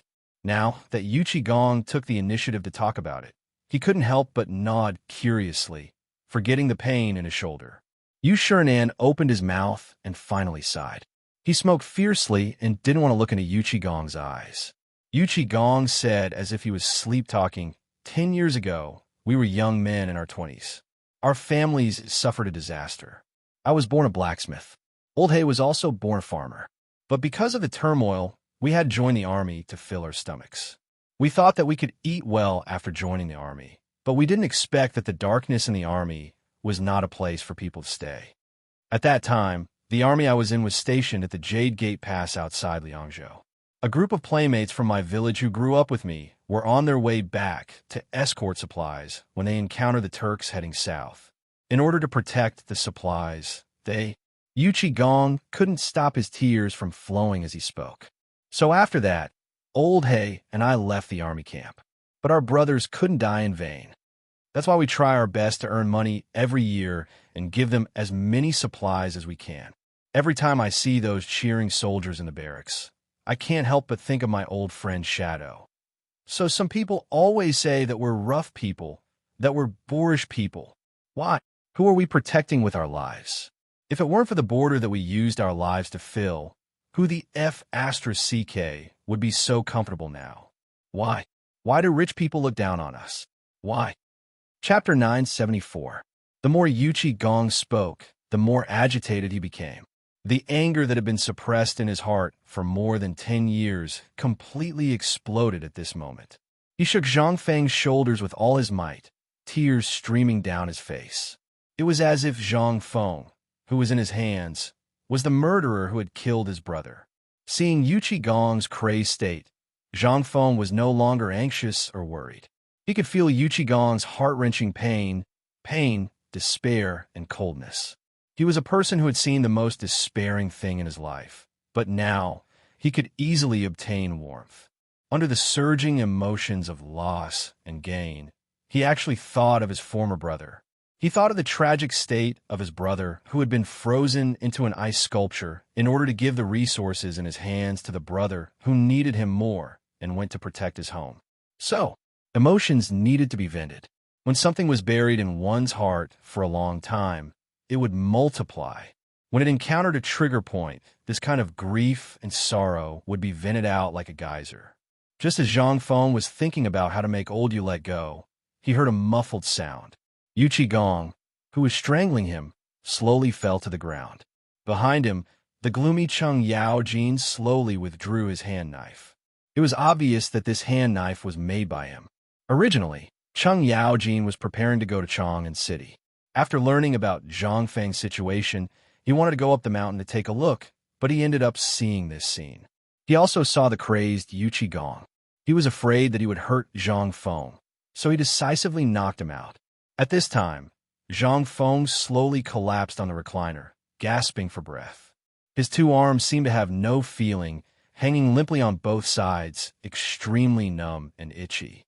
Cheng Yaojin didn't care about the unconscious Yu Qigong on the ground. He dragged him aside by his feet and tore open Zhang Feng's clothes. As soon as he tore open the clothes, Cheng Yaojin and Yu Shinan couldn't help but gasp. They saw that both sides of Zhang Feng's neck were swollen, and the places where he had been strangled were bruised. Zhang Feng's arms were purplish-black. Obviously, there was a serious lack of blood. Zhang Feng struggled to wave his hands, but the pain made him grit his teeth. He could only smile bitterly and say, "I'm fine. It's just that my shoulders hurt a lot. I should be fine after resting for 2 days and applying my alcohol. This is a lack of blood. I just need to move around." Zhang Feng saw that Cheng Yaojin was holding his shoulders and his eyes were filled with tears. He quickly continued to say, "It was my fault just now. Old Yu's mind was too agitated. He needs to recuperate. I don't dare to be careless. It's best to ask old Sun to prescribe him some medicine." Cheng Yaojin glared at Zhang Feng and said, "You're too careless. If I didn't come in time, who knows what would have happened? You're in so much pain, and you still have the time to care about that old bastard? If you don't win this time, if you don't win the Mid-Autumn Poetry Meet, it'll be intolerable." Cheng Yaojin was somewhat gratified by Zhang Feng's performance. If Laoli knew about this, then the consequences. He turned his head and glared at Yu Shinan and said, "It's not like you don't know old Yu's temper. When he's angry, no one can drink from him. Just bear with it and watch. What if something happens to Feng Zi? As long as you shout, Lao Tzu doesn't believe that Iron Bull and the others won't be able to do anything to him." As he spoke, Cheng Yaojin angrily rushed to the door. He glared at Cheng Chumo and the others and waved his hand. Then he pointed at Cheng Chumo and the others and scolded, "You guys are Feng Zi's brothers. Just now, something almost happened to Feng Zi in front of you. Don't you guys know? Have all the food you've eaten all these years gone to the dog's stomachs? And you guys have been in the military for more than 10 years. Are you guys just waiting to die in the military? Can't you see that? Wait, all of you, go and receive your rewards. Everyone will follow the military rules and receive 20 military trophies. If there's a next time, don't blame Lao Tzu for not recognizing you." No one dared to say anything. Now that Zhang Feng was lying in the room, he couldn't see Cheng Yaojin's appearance. Otherwise, he would have been shocked. At this time, Cheng Yaojin had returned to the appearance of the ruthless Demon King in Chang'an. His entire body was filled with murderous intent. Zhang Feng endured the soreness in his body and hurriedly asked Yu Shinan to help him out of the room. As soon as he stepped out of the room, he bitterly smiled and said, "It was supposed to be a happy occasion, but I was deliberately mystifying it and caused a misunderstanding. I've implicated you all. When I'm better, I'll make a table of good things that you haven't eaten before. I'll make it up to you as an apology. How about that?" Chapter 975. Shiwa ran to Sun Simiao's bamboo hut as soon as the incident happened. After a while, Sun Simiao, Ouyang Sun, and the others rushed over after hearing about Zhang Feng's incident. Cheng Chumo and the others put Zhang Feng on the bed in a flurry. However, Zhang Feng screamed the moment he touched the bed. Sun Simiao's face darkened as he glared at Cheng Yaojin and Yu Qigong, who was lying on the ground. Ouyang Sun, who disliked Zhang Feng the most, was furious when he heard that Zhang Feng was in trouble and that the culprit was Yu Qigong. He was so angry that he kicked Yu Qigong's but a few times as soon as he entered the room. When Sun Simiao arrived, he chased everyone out, including Hai Huai and Yu Qigong. Only he and Zhang Feng were left in the wooden hut. Outside the wooden hut, everyone's face darkened. Cheng Yaojin clenched his fists and sat in front of the wooden hut with his hands behind his back. He knew Yu Qigong's strength very well. The guy had always been holding a lamb in his hands. He could have crushed it with one hand. How much strength did he have? Could Zhang Feng's neck be stronger than that lamb's head? The meteor hammer was as light as a feather in his hands. What was the weight of other people's meteor hammers? More than 10 caddies were already impressive, but this guy's meteor hammer weighed a total of 40 caddies. With this kind of strength, how much strength could he possibly have when his mind was in turmoil just now? One could tell just by looking at Zhang Feng's neck and arms. If by any chance something really happened to this brat, it would be strange if the emperor and the retired emperor didn't kill everyone here based on their tempers. However, Yu Qigong couldn't be blamed completely. This old guy was also sad because of that incident. Yu Qigong was Neo Jinda. Li Jing and the others had been partners with him for many years. Everyone knew their tempers very well. Therefore, everyone chose not to touch on the matter of that year. Watching more than 700 of his brothers from the same village being frozen into ice sculptures right in front of his eyes, with widened eyes and weapons in hand, no one would be able to bear it. This left a lingering shadow in the heart of this man who was made of iron forever. In the room, when Sun Simiao removed all of Zhang Feng's clothes, he couldn't help but be shocked. His face was so gloomy that it was about to drip water. Seeing this, Zhang Feng endured the pain and said, "Elder son, don't be angry. It's nothing." "That's nothing? You're already injured to this extent, and you still say that you're fine? How big is your heart? From now on, don't speak. Old man, I'm going to perform acupuncture. I'll open up the blood vessels in your arms first." As he spoke, Sun Simiao took out his box of silver needles that were comparable to barbecue sticks and was about to stab him. Zhang Feng was so scared that he hurriedly shouted, "Wait a moment. I'll show you something good. Wipe it on your body. This thing can be said to be a treasure. It can reduce inflammation, promote blood circulation, and disinfect miraculously." Sun Simiao didn't want to pay attention to Zhang Feng. He held the silver needle above the oil lamp and was about to stab Zhang Feng.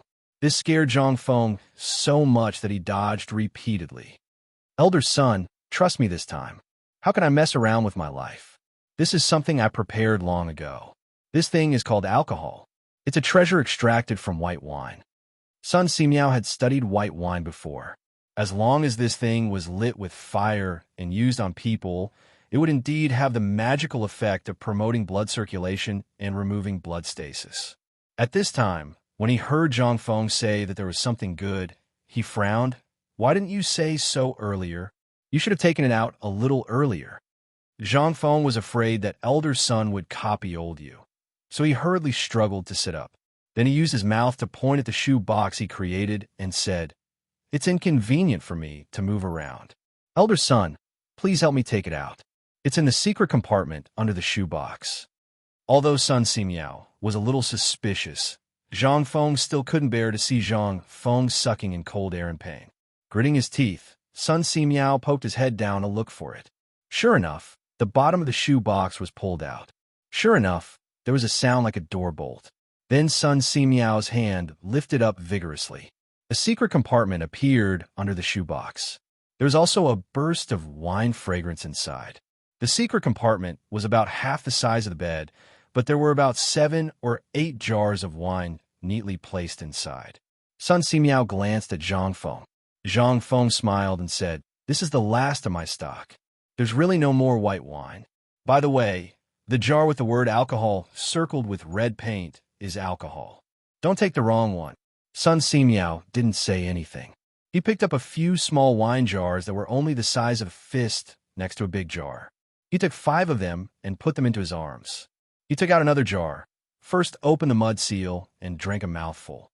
Then he slowly closed the secret compartment and asked, "How do I use this thing?" "Let's use the same method as the white wine trial.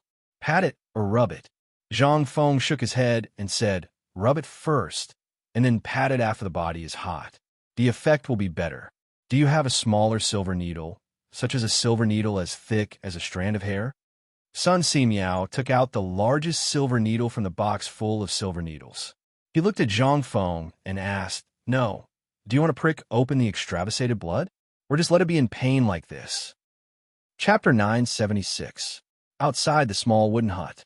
Ouyang Sun and the others had also heard the news and came over. When they saw Yushernan and the others, they gathered together and whispered, pointing at Yu Qigong from time to time. Yu Qigong was anxious, his right fist pounding back and forth in his left palm as he paced around Zhang Feng's door. At this moment, 1 or 2 screams and groans could be heard from inside the room, causing Yu Qigong and the others to be even more alarmed. If this had happened to someone else, they really wouldn't have cared. But this was Zhang Feng, and it was a huge mistake that he had made himself. At this moment, even Yu Qigong, a man of steel, felt his cheeks turn red. But when he thought of the thing that Zhang Feng had mentioned, Yu Qigong stiffened his neck and felt that it was right. Cheng Yaojin looked at Yu Qigong, then at Ouyang Sun and the others, and then at Zhang Feng's tightly shut door. He couldn't help but sigh and pat Yu Qigong on the shoulder. He could understand Yu Qigong's current feelings. No one would be able to remain calm at this moment. If Zhang Feng's thing was created, what would it be like? It would allow the hundreds of thousands of soldiers in the army to never suffer from the cold again. It wasn't just Yu Qigong. Even he himself was boiling with excitement when he heard about this. At this moment, Zhang Feng's tightly shut door slowly opened, and Sun Simiao walked out with a medicine box.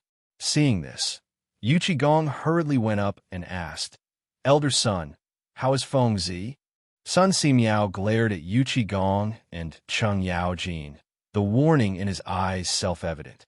Feng Zi is fine. His shoulders are a little dislocated, and his meridians are blocked and shifted. Old man has already used acupuncture to release the clotted blood and reset his bones. As long as he recuperates, he'll be fine. But listen carefully. If you dare to cause trouble again, I will definitely report Feng Zi's matter as it is. Hearing Sun Simiao's words, Yu Qigong and the others breathed a sigh of relief. As long as there were no sequelae, this kid was only 20 years old.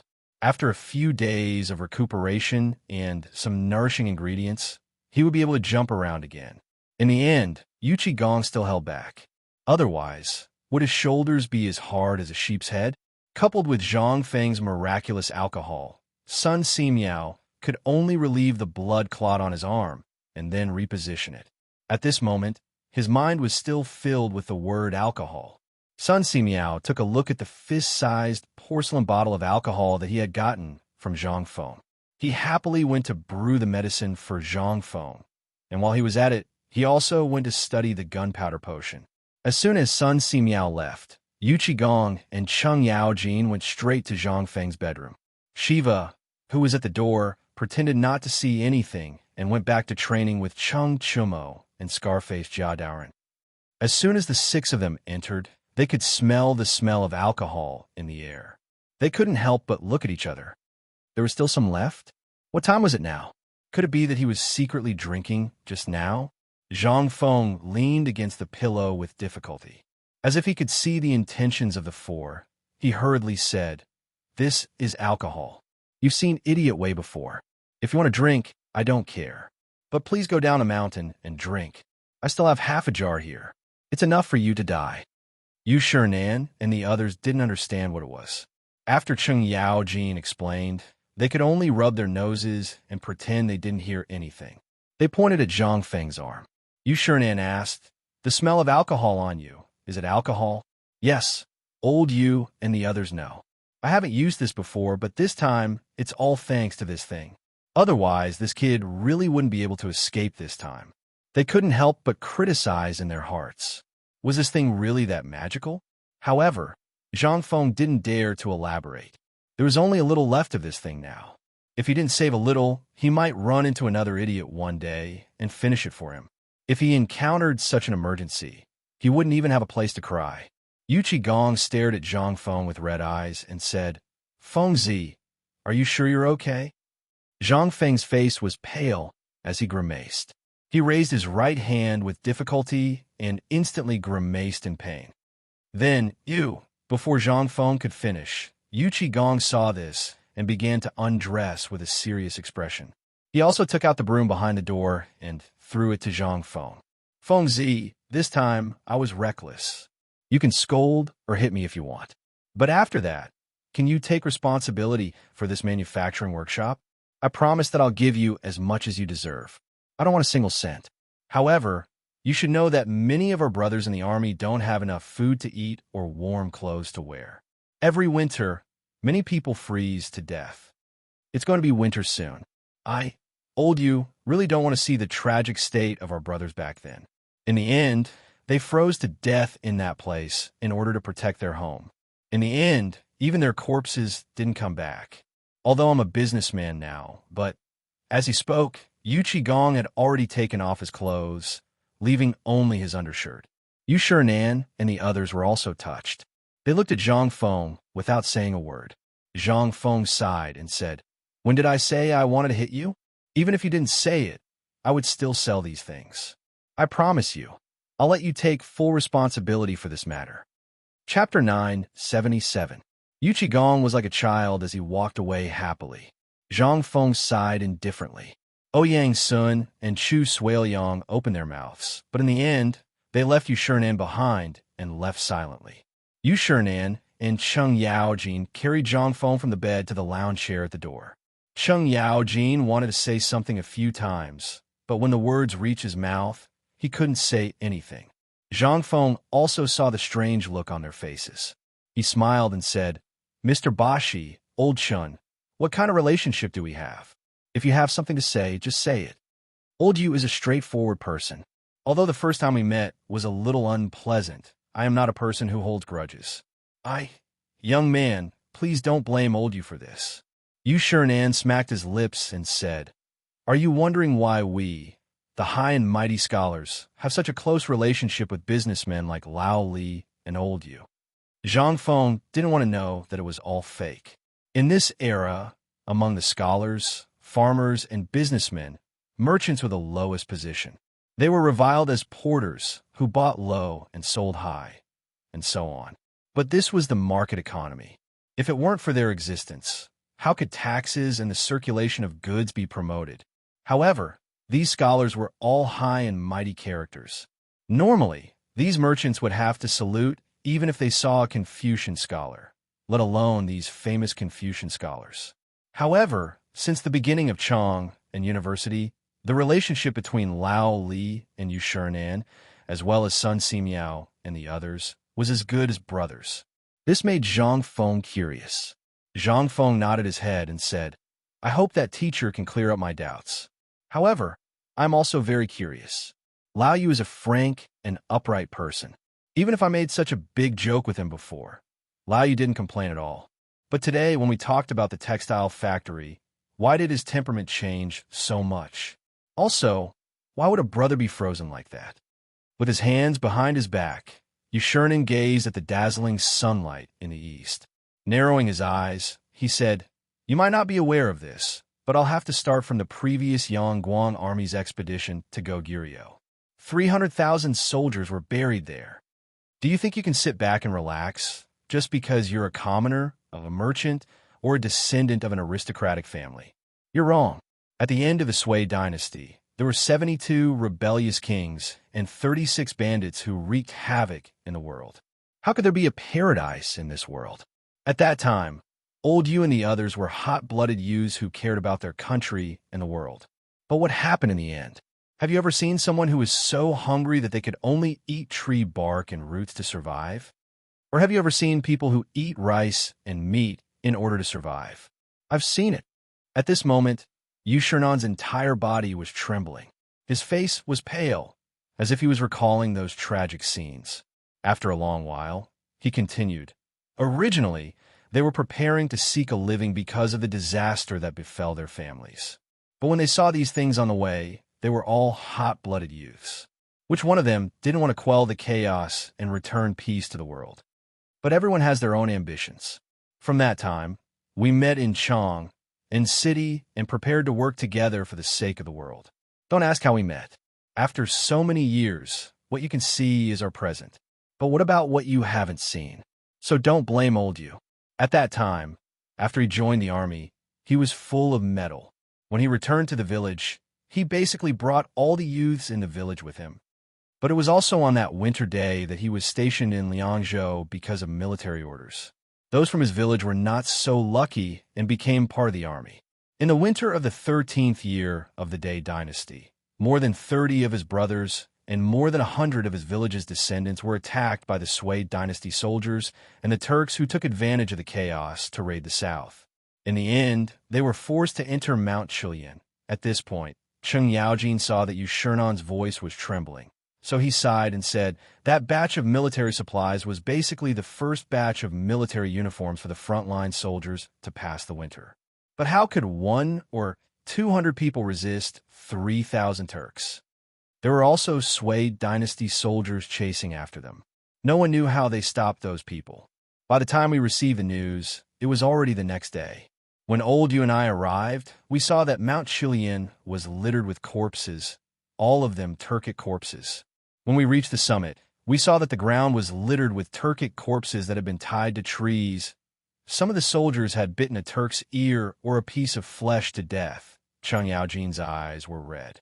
His fists were tightly clenched, and his already large eyes were so wide that they seemed like they would pop out of their sockets. Zhang Feng was silent. He stood up with difficulty and deeply bowed to the east. Yu Qigong lowered his head and crouched on the ground, his body twitching. No one knew what sorrowful memories he was going through. Cheng Yaojin calmed himself down and said, "By the time we reached the mountain, there were only 7 people left of the 100-some people. And behind these 7 people were our supplies. And they were still tightly gripping their weapons, their eyes still fixed on the enemy at the foot of the mountain. But their movements were forever frozen. So, Feng Zi, this is a nightmare for everyone who experienced that battle. No one dares to lightly touch it. But today, alas." Cheng Yaojin heavily sighed, but in the end he said nothing. There was only silence. Chapter 978. In the end, Zhang Feng still fell asleep after drinking the medicine. When he woke up, it was already the next morning. It was very quiet today. He didn't hear the angry shouts of the students doing their morning exercises, nor did he hear the sounds of morning exercises. It was as if he was in a dream. Zhang Feng's arms didn't hurt as much anymore. They were just a little sore. Under the effects of the alcohol and Sun Simiao's medicine, Zhang Feng's arms slowly recovered. Other than the soreness in his muscles, everything was normal. When he opened the door and was about to call Shiva to prepare breakfast, he was shocked by the scene in front of him. It was still foggy outside the door, and it wasn't bright yet. Zhang Feng wondered what time it was. He looked to the side and saw that Yu Qigong was still sitting in the same place he had been sitting the day before. Yu Qigong seemed to have not slept the entire night. He was carrying an Mo Dao in his hand. When Zhang Feng opened the door, Yu Qigong was about to slash the tendons of his left arm. There were already 2 streaks of blood on his arm, which flowed down his arm. When Zhang Feng saw this, he was instantly shocked. He quickly gritted his teeth and held the blade tightly. With his ruthlessness, if the knife went down, he would be crippled even if he didn't die. People in the military were always straightforward and didn't go back on their words. No one could change their minds once they made up their minds. Ever since Yu Qigong woke up yesterday, he had been very upset. As a stubborn person, he had always felt guilty. He thought that if Cheng Yaojin hadn't knocked him out, Zhang Feng might not have been alive. "Old Yu, if you treat me as your brother, then put down the knife. If you don't treat me, Zhang Feng, as your brother, then chop off my hand as well." Zhang Feng scolded him coldly. When Yu Qigong heard this, he instantly sighed hoarsely and said, "This is all my fault. If I hadn't gone crazy yesterday, how could you have ended up like this? You may have disturbed me, but in my heart, I can't forgive myself. If the mid-autumn hunt is delayed because of me, I won't be able to make up for it even if I die 10,000 times." Zhang Feng hurriedly interrupted him. At this time, Cheng Yaojin, who had not slept the whole night and went to the depths of the Qinling Mountains to hunt a wild wolf, was carrying the wolf meat and happened to see this scene. He hastily stepped forward to dissuade him. "Old Yu, what are you doing? Feng Zi is not that kind of person. Why are you so stubborn?" At this moment, the sound of morning exercises could be heard in the distance. Yu Qigong finally realized that he had been a little petty when he heard those lively voices. His cracked lips parted, but in the end, he still let out a deep sigh. Ignoring his bloody arm, he tore off a piece of cloth from his clothes to bandage it. However, he was stopped by Zhang Feng. In the future, such a large wound would require at least a dozen stitches. Zhang Feng pulled Yu Qigong to the living room and disinfected him with alcohol. Then, he used a sterilized cotton cloth to bandage Yu Qigong's wound. Zhang Feng saw that the 2 of them were staring at the small porcelain bottle in his hand and the cotton cloth that had been soaked in alcohol at high temperatures. He said, "This is the alcohol that I didn't want you to drink to your deaths. It's a good disinfectant. As for this gauze, forget it. Let's not talk about it anymore. We'll talk about it again after the biology class." He knew that if he continued to talk about it, the 2 of them might come up to him and pull his arm and leg, instantly dismembering him. Yu Shernan and Sun Simiao were not here now. After doing all this, Zhang Feng bandaged his hand. After Zhang Feng bandaged it, Yu Qigong looked at the numb feeling on his arm and clicked his tongue in wonder. He waved his hand and said, I saw that you didn't eat last night, and this old man got another wolf. Today, you have to taste my cooking as an apology. If you don't agree, then fine. I'll agree. Zhang Feng spread his hands and obediently followed the two of them. The two of them did not walk too far. They looked at Zhang Feng from afar. Then, the three of them went around the waterfall and came to the periphery of the farm. This was the place where they used to make beggar's chicken. However, now that the food factory was finished, this place was abandoned and used as fertilizer for the weeds. By the time the three of them arrived, Elder Gao had already built a small furnace made of mud by the stream. The fire inside was burning brightly. Seeing the three of them come, Elder Gao just glanced at them indifferently. Then, he pointed to the farm behind him and said, You came at the right time. Yesterday, when I heard that Fengzi's arm was injured, I sent someone to the foot of the mountain to find a wild lamb for Fengzi. Since you are here, go inside and take out the wine table. Shall we eat here? That's great. Zhang Feng had been hungry for a long time. At this time, when he heard that, how could he wait? The few of them quickly pressed Zhang Feng on a stone and sat next to the bonfire to wait. In less than a quarter of an hour, a roasted lamb was placed in front of Zhang Feng. Elder Gao did not care about his heartache and took out a jar of dusty white wine from the house. Zhang Feng, who had been drooling for a long time, was about to take the wine jar when Yu Qigong pressed him on the stone. You are injured, so you can't drink. Come. Eat more meat to nourish yourself. As he spoke, he took out a dagger that was also studded with gems. He cut off the best piece of meat from the lamb's thigh and placed it in front of Zhang Feng. Without waiting for Zhang Feng to speak, he cut off a fist-sized lump from the meat and stuffed it into Zhang Feng's mouth. Cheng Yaojin, who was sitting side by side, saw this and kicked Yu Qigong out. Are you King feeding him, or are you trying to kill Fengzi? Chapter 979. Yu Qigong glared at Cheng Yaojin as he got up from the mud. The meat in his hand was already covered in mud and soot. He was so angry that he threw the meat in his hand at Cheng Yaojin. Do you want Lao Tzu to feed you? If you want to eat, do it yourself. Cheng Yaojin wasn't afraid of him.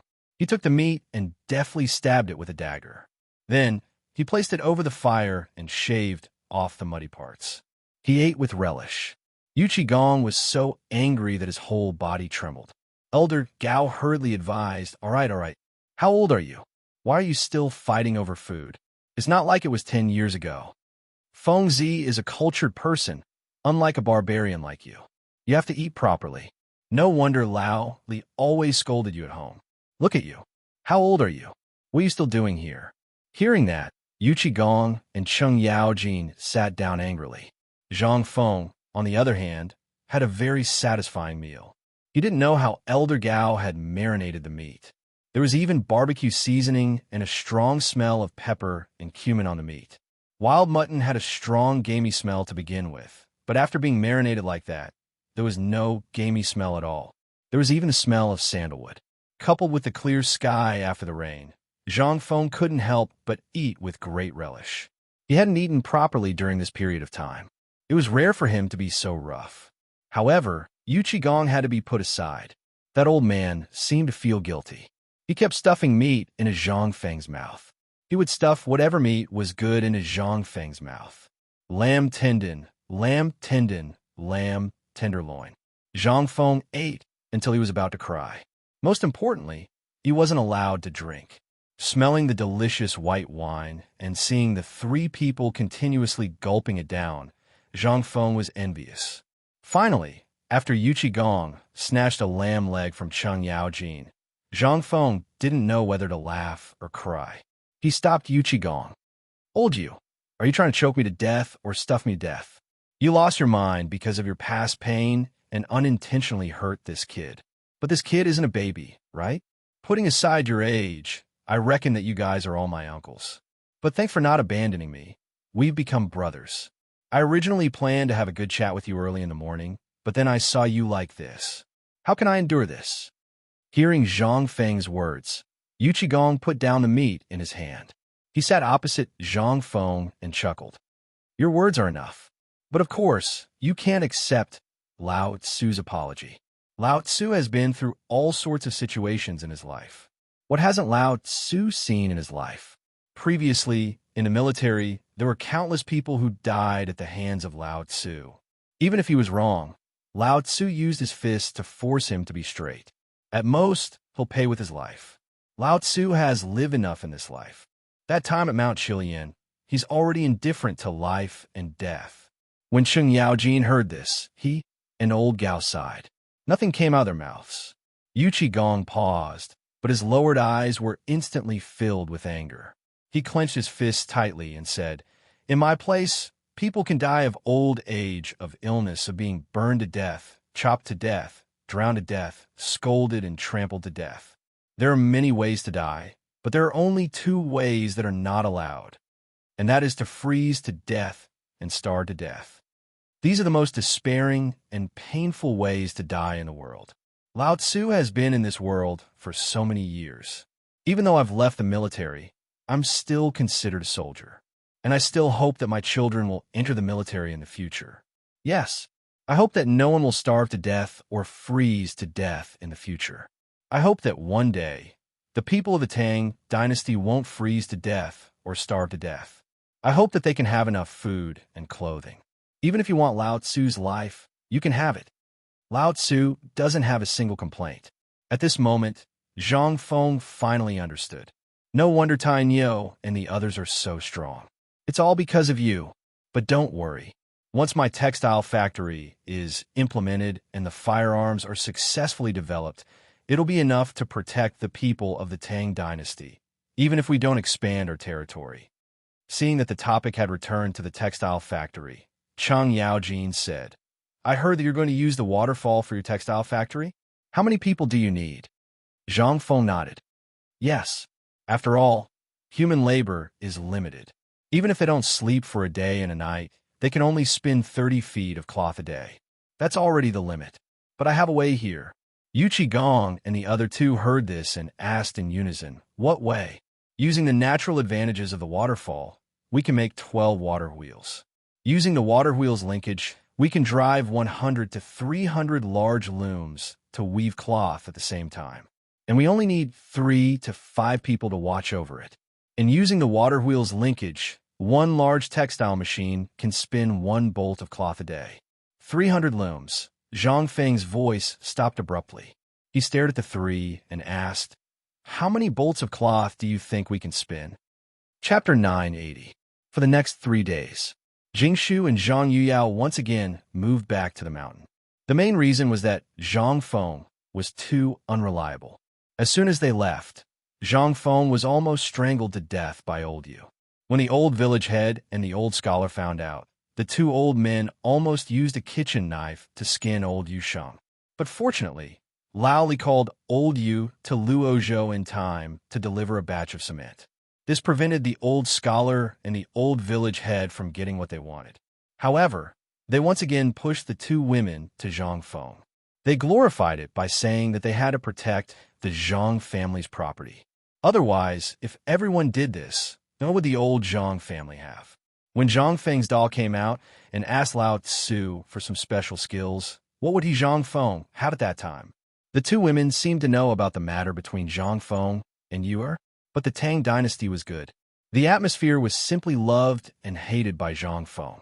If you said it was not good, then you could have 3 wives and 4 concubines. Moreover, they could get along very well. If you said it was good, then this custom of having 3 wives and 4 concubines made Zhang Feng feel sorry for the two women. Today, Zhang Feng woke up early in the morning. Moreover, he was neatly dressed in the clothes of a great scholar. Zhang Yuyao, who was being held by him, was also wearing a rare gorgeous dress. This was given to her by Zhang's son Wu Go. As soon as she appeared, the group of wild beasts present screamed again and again. Zhang's son Wu Go nodded calmly. As for Jing Shu, there was no need to talk about her. She was dressed in light yellow with some pink decorations. She looked as noble as an imperial concubine. Compared to Zhang Yuyao's gold-rimmed feather robe, she looked like a fairy who was untainted by dust. At this time, at the entrance of the mountain, Li Shimin, Zhang's son Wu Go sat in the sedan and greeted Zhang Feng. It could be considered as sending him off. Wei Zheng and the others also greeted Zhang Feng one after another. When they reached the mountain entrance, Zhang Feng brought the two women out of the carriage. He cupped his hands to everyone and said, "Everyone, there's no need to send me off. This time, it's either success or death. I, Zhang Feng, don't believe that the football and basketball I made can't beat him." Then, Zhang Feng waved his hand. Li Chengxian and the others, who were wearing strange clothes and wanted to go crazy, lowered their heads and faces, read, followed Zhang Feng hurriedly ran down the mountain. In these 3 days' time, Zhang Feng secretly went down a mountain once and found Cripple Wang. He instructed him to make the football uniform. Then, he let Niu Weili use official means to buy 15 sets of leather armor from the army. Overnight, he modified them into the red and white uniform that Zhang Feng wanted. The number 1 to 15 was painted in white paint on the chest. There was also a strange number on the back. However, above this number, there were 4 words that everyone could recognize. White Deer College. Every mid-autumn hunt was held in Lantian. This was a natural place for hunting. It was vast and sparsely populated. The scenery was beautiful, although it had experienced the erosion of the locust plague, but in this 1 month's time, under the nourishment of the autumn rain, the horn of life was once again in full bloom.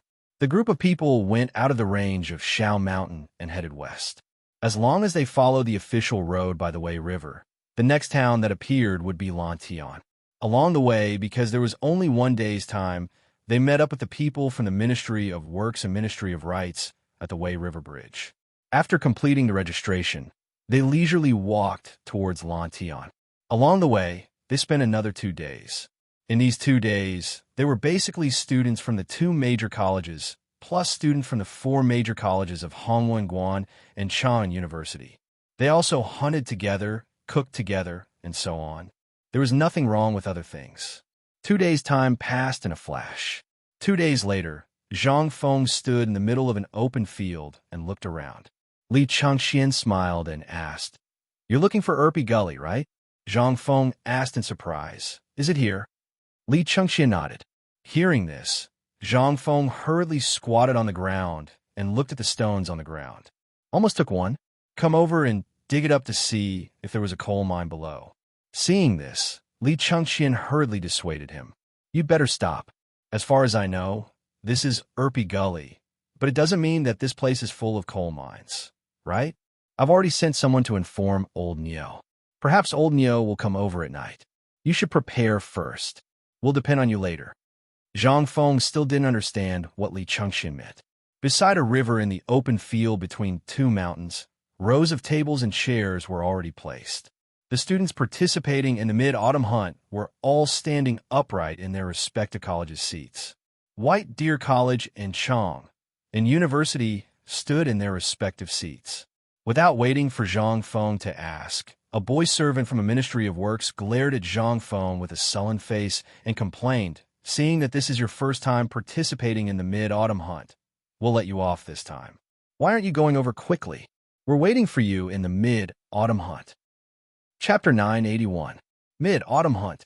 To a certain extent, it was just a formality to let the people from the Ministry of Works and the Ministry of Rights know what the students had learned in the past year. The most important thing was to get the outstanding students of the college to meet the people from the 2 departments first. To put it bluntly, it was to let the people from the Ministry of Works and the Ministry of Rights record the top talents in their notebooks first and then report to the emperor. After the imperial examinations 3 years later, the emperor would personally check the papers of these people. The high scholars were basically selected from these people. However, this was not necessarily the case. This was because every year there would be many people who were hidden away by the college for some reason. They would only be released during the imperial examinations to amaze the world. This was also Zhang Feng's plan. Now, there were so many people eyeing Chang and University and White Deer College. If these people were released at this time, what would happen? The opening of the mid-autumn hunt was similar to the sports events in the future. First, the people from the Ministry of Works and the Ministry of Rights would praise the emperor. Then, they would encourage all the students and so on. After that, the chancellors of the major colleges would go up to give a speech. Since the chancellors of White Deer College and Chang and University were both Zhang Feng, and this time the Imperial College and Hongguan were on the same side, things were easier to handle. Originally, it was the Imperial College's turn to give a speech. Zhang Feng was prepared to study what these people were talking about. After all, he did not understand these things. It would be a lie to say that he was not nervous. However, this time, the people from the Imperial College knew how to have fun. The two deans stood up at the same time. They smiled at Zhang Feng and said, "We have long heard that young Master Zhang is brimming with talent. Furthermore, there are countless amazing poems that have spread throughout the world. However, these are only one-sided. As everyone knows, as the dean of an academy and the chancellor, this is not only reflected in the Tao of poetry, but also in the book of songs and etiquette. Although you invited the 4 great Confucians up the mountain, we do not know what methods you used. But if you want us to believe you, it's still a little difficult." At the Hongwen Guan, a fat man wearing a white robe embroidered with a large character smiled and stroked his mustache. "Brother Sun, you're making things difficult for her. President Zhang is a newcomer. All right, she's a great Confucian scholar who was jointly recommended by the 4 great Confucian scholars. We have to be careful with what we say." Cheng Chumo and the others who were listening below were enraged. They almost wanted to beat them up, but they were still firmly held down by Li Chengxian. He knew that these 2 grandsons were going to be unlucky. Zhang Feng laughed coldly and patted Zhang Yuyao's and Jingshu's hands, who were trembling slightly. He got up and threw a punch at the 2 of them, as well as the 2 officials from the Ministry of Works and Ministry of Rights, who had been watching coldly from the side. This immediately made them frown slightly. If this was any other place, it wouldn't have mattered. But where was this place? This was the mid-autumn hunt, and the people who came were all literati.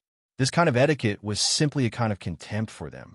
However, the more Zhang Feng acted like this, the more the 2 people from the Imperial College and the Hongwen Guan smiled. It seemed that the more outstanding Zhang Feng's performance was, the better it would be. Zhang Feng glanced at the 2 people and couldn't help but laugh. When the 2 people saw this, they were even happier. "Prince Zhang, Lord Zhang, Lord Chancellor, please.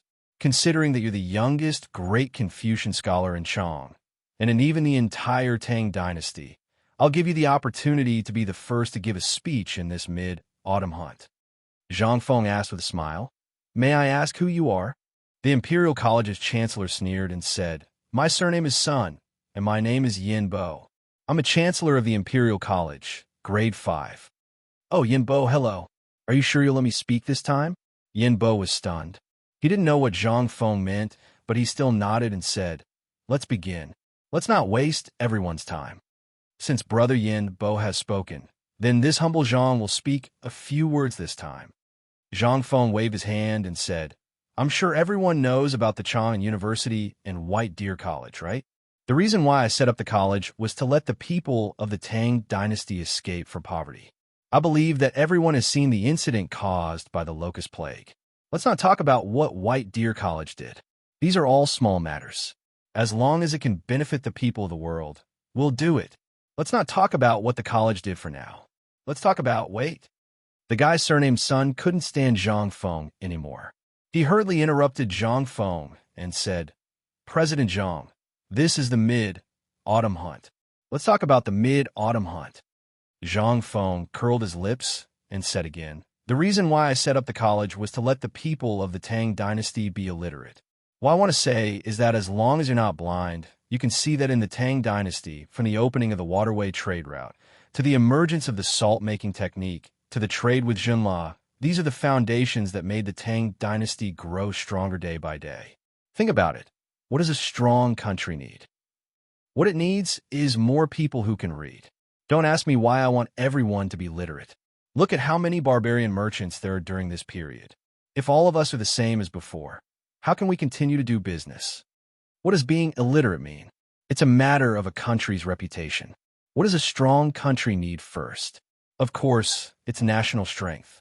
How can a country's national strength be strong? This involves one of the most basic things of Tao, and that is culture. Culture is the soul of a country. If you want everyone to believe in you, it's not about how many troops you have or how strong your military power is, but how many literate people there are in your country. This is the face of country. I've calculated it once before. The ratio of literate people to illiterate people in the Tang dynasty is 100. That is to say, only one person in 100 may be literate. But this literacy is only in the literal sense. Why is that? It's not that they don't want to, because everyone knows that reading is the best out of everything. But now, what do you see? At this time, the people in the field listened to Zhang Feng's words. They couldn't help but feel a little moved. Zhang Feng was right. When they came to study and learn how to read, wasn't it the same as what Zhang Feng said? Chapter 982. Zhang Feng spoke passionately, and the people standing below were even more mesmerized as they listened to him. Cheng Chumo, who was familiar with Zhang Feng's temper, suddenly understood. Why did Li Chengxian not let him speak before? It turned out that this group of people wanted to show off again. This was simply, when would Lao Tzu be like Feng Zi? That would be great. At this moment, the people from the Ministry of Works, Ministry of Rights, and Ministry of Personnel were all stunned. What was wrong with what Zhang Feng said? Although it was not as cliché as what everyone said before, Zhang Feng's face was flushed red as he spoke. He was so excited that he was almost dancing with joy. As for the students present, they were all fired up by Zhang Feng's words. It was to the point that they were almost ready to jump into action the moment Zhang Feng said what he wanted to do. The people from the Imperial College and the Hongwon Guan felt uncomfortable at this moment. Their faces were full of discomfort, as if they had eaten feces. Their expressions were as uncomfortable as they could be. Zhang Yao, who was behind Zhang Feng, almost stood up to cheer Zhang Feng. Jingshu's eyes were also full of splendor. Our great Tang dynasty has heroes all over the world. If everyone had a tolerant heart, then our Tang dynasty would not be bullied by others. Since the era of Emperor Qin, look at our martyrs. Which one of them did not straighten their backs and work tirelessly for the rise of our Han people and culture? Emperor Qin unified the 6 states, forged a unified currency, and unified the written language. The Hanwu dynasty was famous around the world for the prestige of our Han people. There was once a classic famous sentence. Do you remember? Those who offend our Han people will be killed no matter how far away they are. What is this? This is the first time we, the Han people, straightened our backs and let everyone in the world see us, the yellow-skinned and black-haired descendants of the Yellow Emperor, stand up. But what about now? Turn around and take a look. Our emperor has created an unprecedented civil and martial arts system. He has also held an unprecedented imperial examination system. Of course, this imperial examination was not created by our emperor, but it was only implemented in our era. Our emperor has created an unprecedented way of spreading the word. This achievement is comparable to Qin Huang and Emperor Wu of Han. And look at the current cooperative, and so on. What are these? These are all for our emperor to straighten our back of the Tang dynasty, deter the foreigners, and prevent our people from being bullied. Take a look at all of you. Some people are cutting their way through this path, but there are even more people who are looking at the sea and sighing. But I want to say that it's all pretentious. If you don't act, you won't die. Right now, His Majesty wants to improve, to surpass the Qin Emperor and Emperor Wu of Han. But in the vast country of the Great Tang, there are countless illiterates, and many people are starving. Last year, His Majesty signed the Wei River Treaty in humiliation, killing the White Horse. Why? This is all for the sake of our Tang dynasty's people not to be bullied. What can we do about this?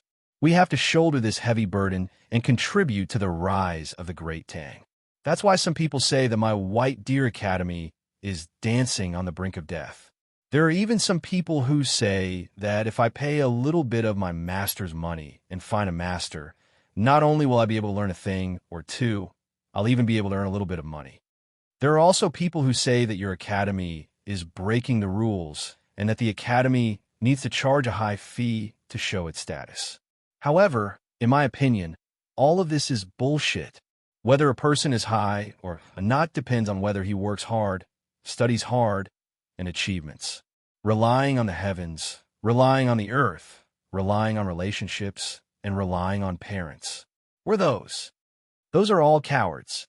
In my opinion, such people don't deserve to learn the sage path of Confucius. They should just eat and wait for death. Learn what? Eat and wait for death. Isn't that good? The more Zhang Feng spoke, the more agitated he became.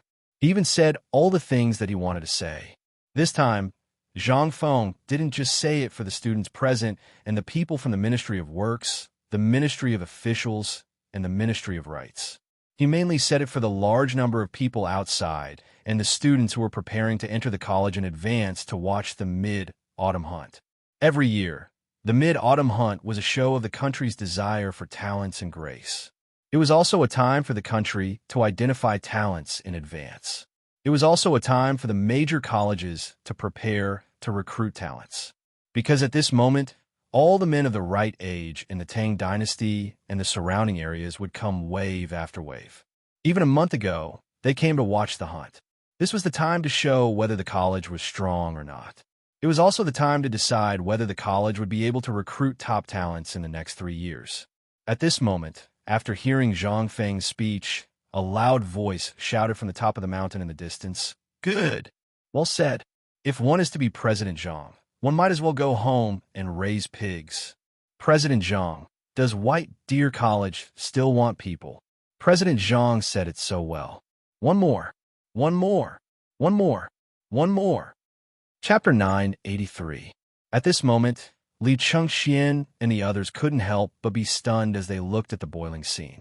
Although they already knew about Zhang Feng's abilities, how could they have imagined that Zhang Feng's words would cause such a stir? The people from the Imperial College, the Ministry of Works, the Ministry of Rights, the Ministry of Personnel, and the Hongwan Guan were also stunned. They had never seen such an opening speech before. They were simply here to snatch people away. Some of them couldn't help but start to panic. However, at this moment, the official from the Ministry of Personnel scanned the sea of people and saw Li Chengxian and the others. Although Li Chengxian and the others were disguised, they often moved around the palace and knew a lot about the situation in the palace. They had naturally seen the current emperor and the crown prince. Although this person looked similar to the crown prince, Li Chengxian was the crown prince. No one could imitate his aura. Therefore, when the official from the Ministry of Personnel saw Li Chengxian, he couldn't help but stand there in a daze, as though he had been struck by lightning. Oh my God, could this be the crown prince? He had long heard that the White Deer Institute was established by the crown prince, and this Zhang Feng was merely a dean under the crown prince. Could it be that this was all true? The official from the Ministry of Personnel couldn't be sure. He hurriedly pulled on a good friend from the Ministry of Works and asked, "Lord He, do you think that person looks like someone from the palace?" The official from the Ministry of Works frowned slightly and wanted to refute. However, when he looked in the direction his friend was looking, he also frowned slightly. He also saw Li Chengxian, who was dressed in white. Although he looked delicate and pretty, he couldn't tell anything about him. Due to their identities, Li Chengxian and the others were meticulously disguised every time they went out.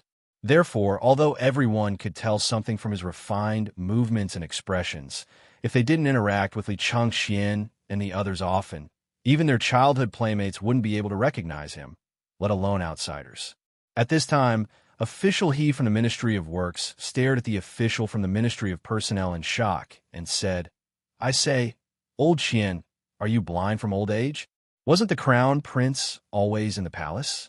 Moreover, wasn't it said that he had been helping the emperor deal with some important political matters?